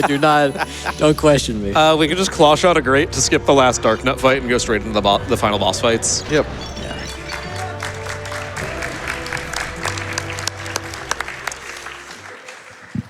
So we're getting into our final fights here. The first of which is Zelda. Zelda's really cool because it's just RNG. You're gonna want to count. Okay, so how this fight works is we're going to have a bow on X. I need that for later. So we're going to have 3 types of attacks. There's going to be the cheese ball, the Dorito, and then she's gonna like lunge at us. We want to count the number of cheese balls. We want to get 3. We're going to count the total number of cycles. So every time that she does an attack, just count along with me, okay? Hi, Zelda. I could crash the game here, but I didn't want to. Wow, how kind of you. Yeah, just flex. I could crash the game here. All right, 1. Yo. Get smacked. Okay. It's pure RNG, both in what attack she does for the most part. She can only do the cheese balls on 1, 3, and 7 at minimum. So you have to have at least a 1 attack delay like that. So this would still be good RNG if I get a cheese ball next. And then we have a 3 attack delay before we can get one again. Okay. But getting the Dorito is slower than getting the lunge, and also the speed at which she's attacking me is itself pure RNG. So while we are on pace for the minimum possible number of cycles, 7, this is me talking a lot, and frankly, there is a lot. Like I'm trying to explain the fight, but she's kind of just being slow. What's your favorite pot in this room? Favorite pot in this room? Yeah. Hold on. It's really bad. It's this one over here. Wait, there's a pot there? I didn't. Yeah. No, I wanted to look at it. I'd never seen it before. Yes. During the next phase, that pot has arrows. That's some phantom knowledge right there. It's awesome. That is some phantom knowledge. Okay, maybe. 7! All right. Perfect RNG. Oh, I didn't see the kind second of. cheese ball. I'm not gonna lie. I thought it was going that long without a second. Please stop looking at me like that. Sparkle's my friend. He was invited on this couch because he's a very good commentator and he's super great. Thank you, Sparkle. Can I just say I found it very funny that you were mashing start to skip that cutscene when it was blatantly telling you can't skip it? Oh yeah, that That's happens just this a whole lot. game. Yeah. That's great. Thank you for appreciating that because frankly, I'm very numb to that, but I also find it funny. This is the FNAF fight. Can you see up for me, please? See up. You want me to Please? see up? Okay. Like right there. No, dude. You missed the jump scare. Whatever. The jump scare? Yeah, he can fall right in front of you, and then it's like it go, and then I go, and then it's really funny, and everybody laughs. Whatever. Can everybody laugh at Sparkle's joke that he was going to make? Sure. Thanks, dude. This commentary stuff is easy. I got this. There you go, Sparkle. Yeah. That's a gift from me to you.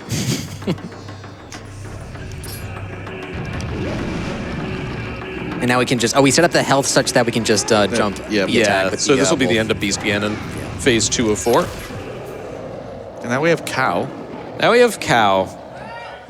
No. I could do it again, Kuiper. It's so good. It's just so can't skip, and then skip, can't skip. eventually you're just gonna skip. You will be unsurprised to find out that that is in fact an emote on FFC. I am the whatever the opposite of surprised is. Unsurprised? I get maybe. All right, so here's Spance, Zelda, and Cow. All right, so a common misconception is that, like, you're not aiming Zelda, Zelda's aiming for herself, but that's not true. It's just kind of synced to the direction that Cow's facing is also just where Zelda will go. And that is, like, super cool. I'm just frankly trying to say the word cow as much as possible right now. Hey, Zelda. Whoa! Oh, that was almost, I almost got that. Unfortunately, Cow doesn't turn that fast. All right, and here's the end of Cow phase. Move. Got him. Move. Okay, the final cutscene is about a minute. This is where I'm going to do my shout-outs. So, we're coming up on time here. The end of this is going to be the most difficult fight in the run, totally. That's absolutely not a joke. Thank you so much to GDQ for having me. It was an honor, even though I was just filling in at last minute. It does mean a lot to showcase this run that I've spent a lot of time on over the years. Thank you to my commentators again, Phantom and Sparkle. Thank you to everybody who came out to support. Thank you all. And yeah, my name is Glubbers. You can find me on Twitch at the Glubbers, and I do a lot of Zelda, as Cloud noted earlier in her donation, kind of by saying Lake Latona final bosses. I'm going to go home and play a lot of Minish Cap. Who are you guys? I am Phantom5800. I speedrun a lot of things, including this game, and Mega Man, and Paper Mario, and yeah. Yeah. I'm Sparkle. Thanks for having me on Glubbers. Like Glubbers was a backup runner for this. He also got me on commentary because he was originally slated for commentary on TPHD, I believe. So super honored to be here on commentary. And All right. yo, the laser too. That's my goat. Time. Yeah. But yeah, you can find me at Sparkle on Twitch and on YouTube. Blah blah blah. I make videos and yeah, dude, it lights up his face. I love that. It's so beautiful. That was awesome. Thank you for honoring me. 3:48:48, where we watched a cutscene for 5 minutes. So Pretty good. That's pretty good. pretty good. Yeah, I'm going to wrap up pretty quickly here, just because we've taken up a lot of time. Thank you again, everybody. Yeah, go ahead and get hyped for the next few runs. This was fantastic.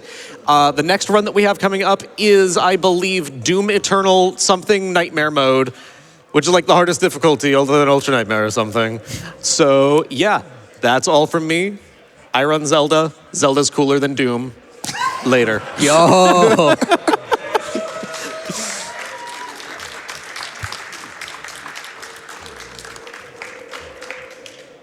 Don't think this ends here. Yeah, you're funny, man. I like you. Dude, yeah, you're really funny. This is really funny. yeah, thank you. Yeah, so how are you guys doing? I'm really hungry. I need to go to the bathroom really badly. Same. Yeah. Oh yeah, I can do the clonkies. Oh, yeah. Let's do the clonkies. Well, okay, hold up.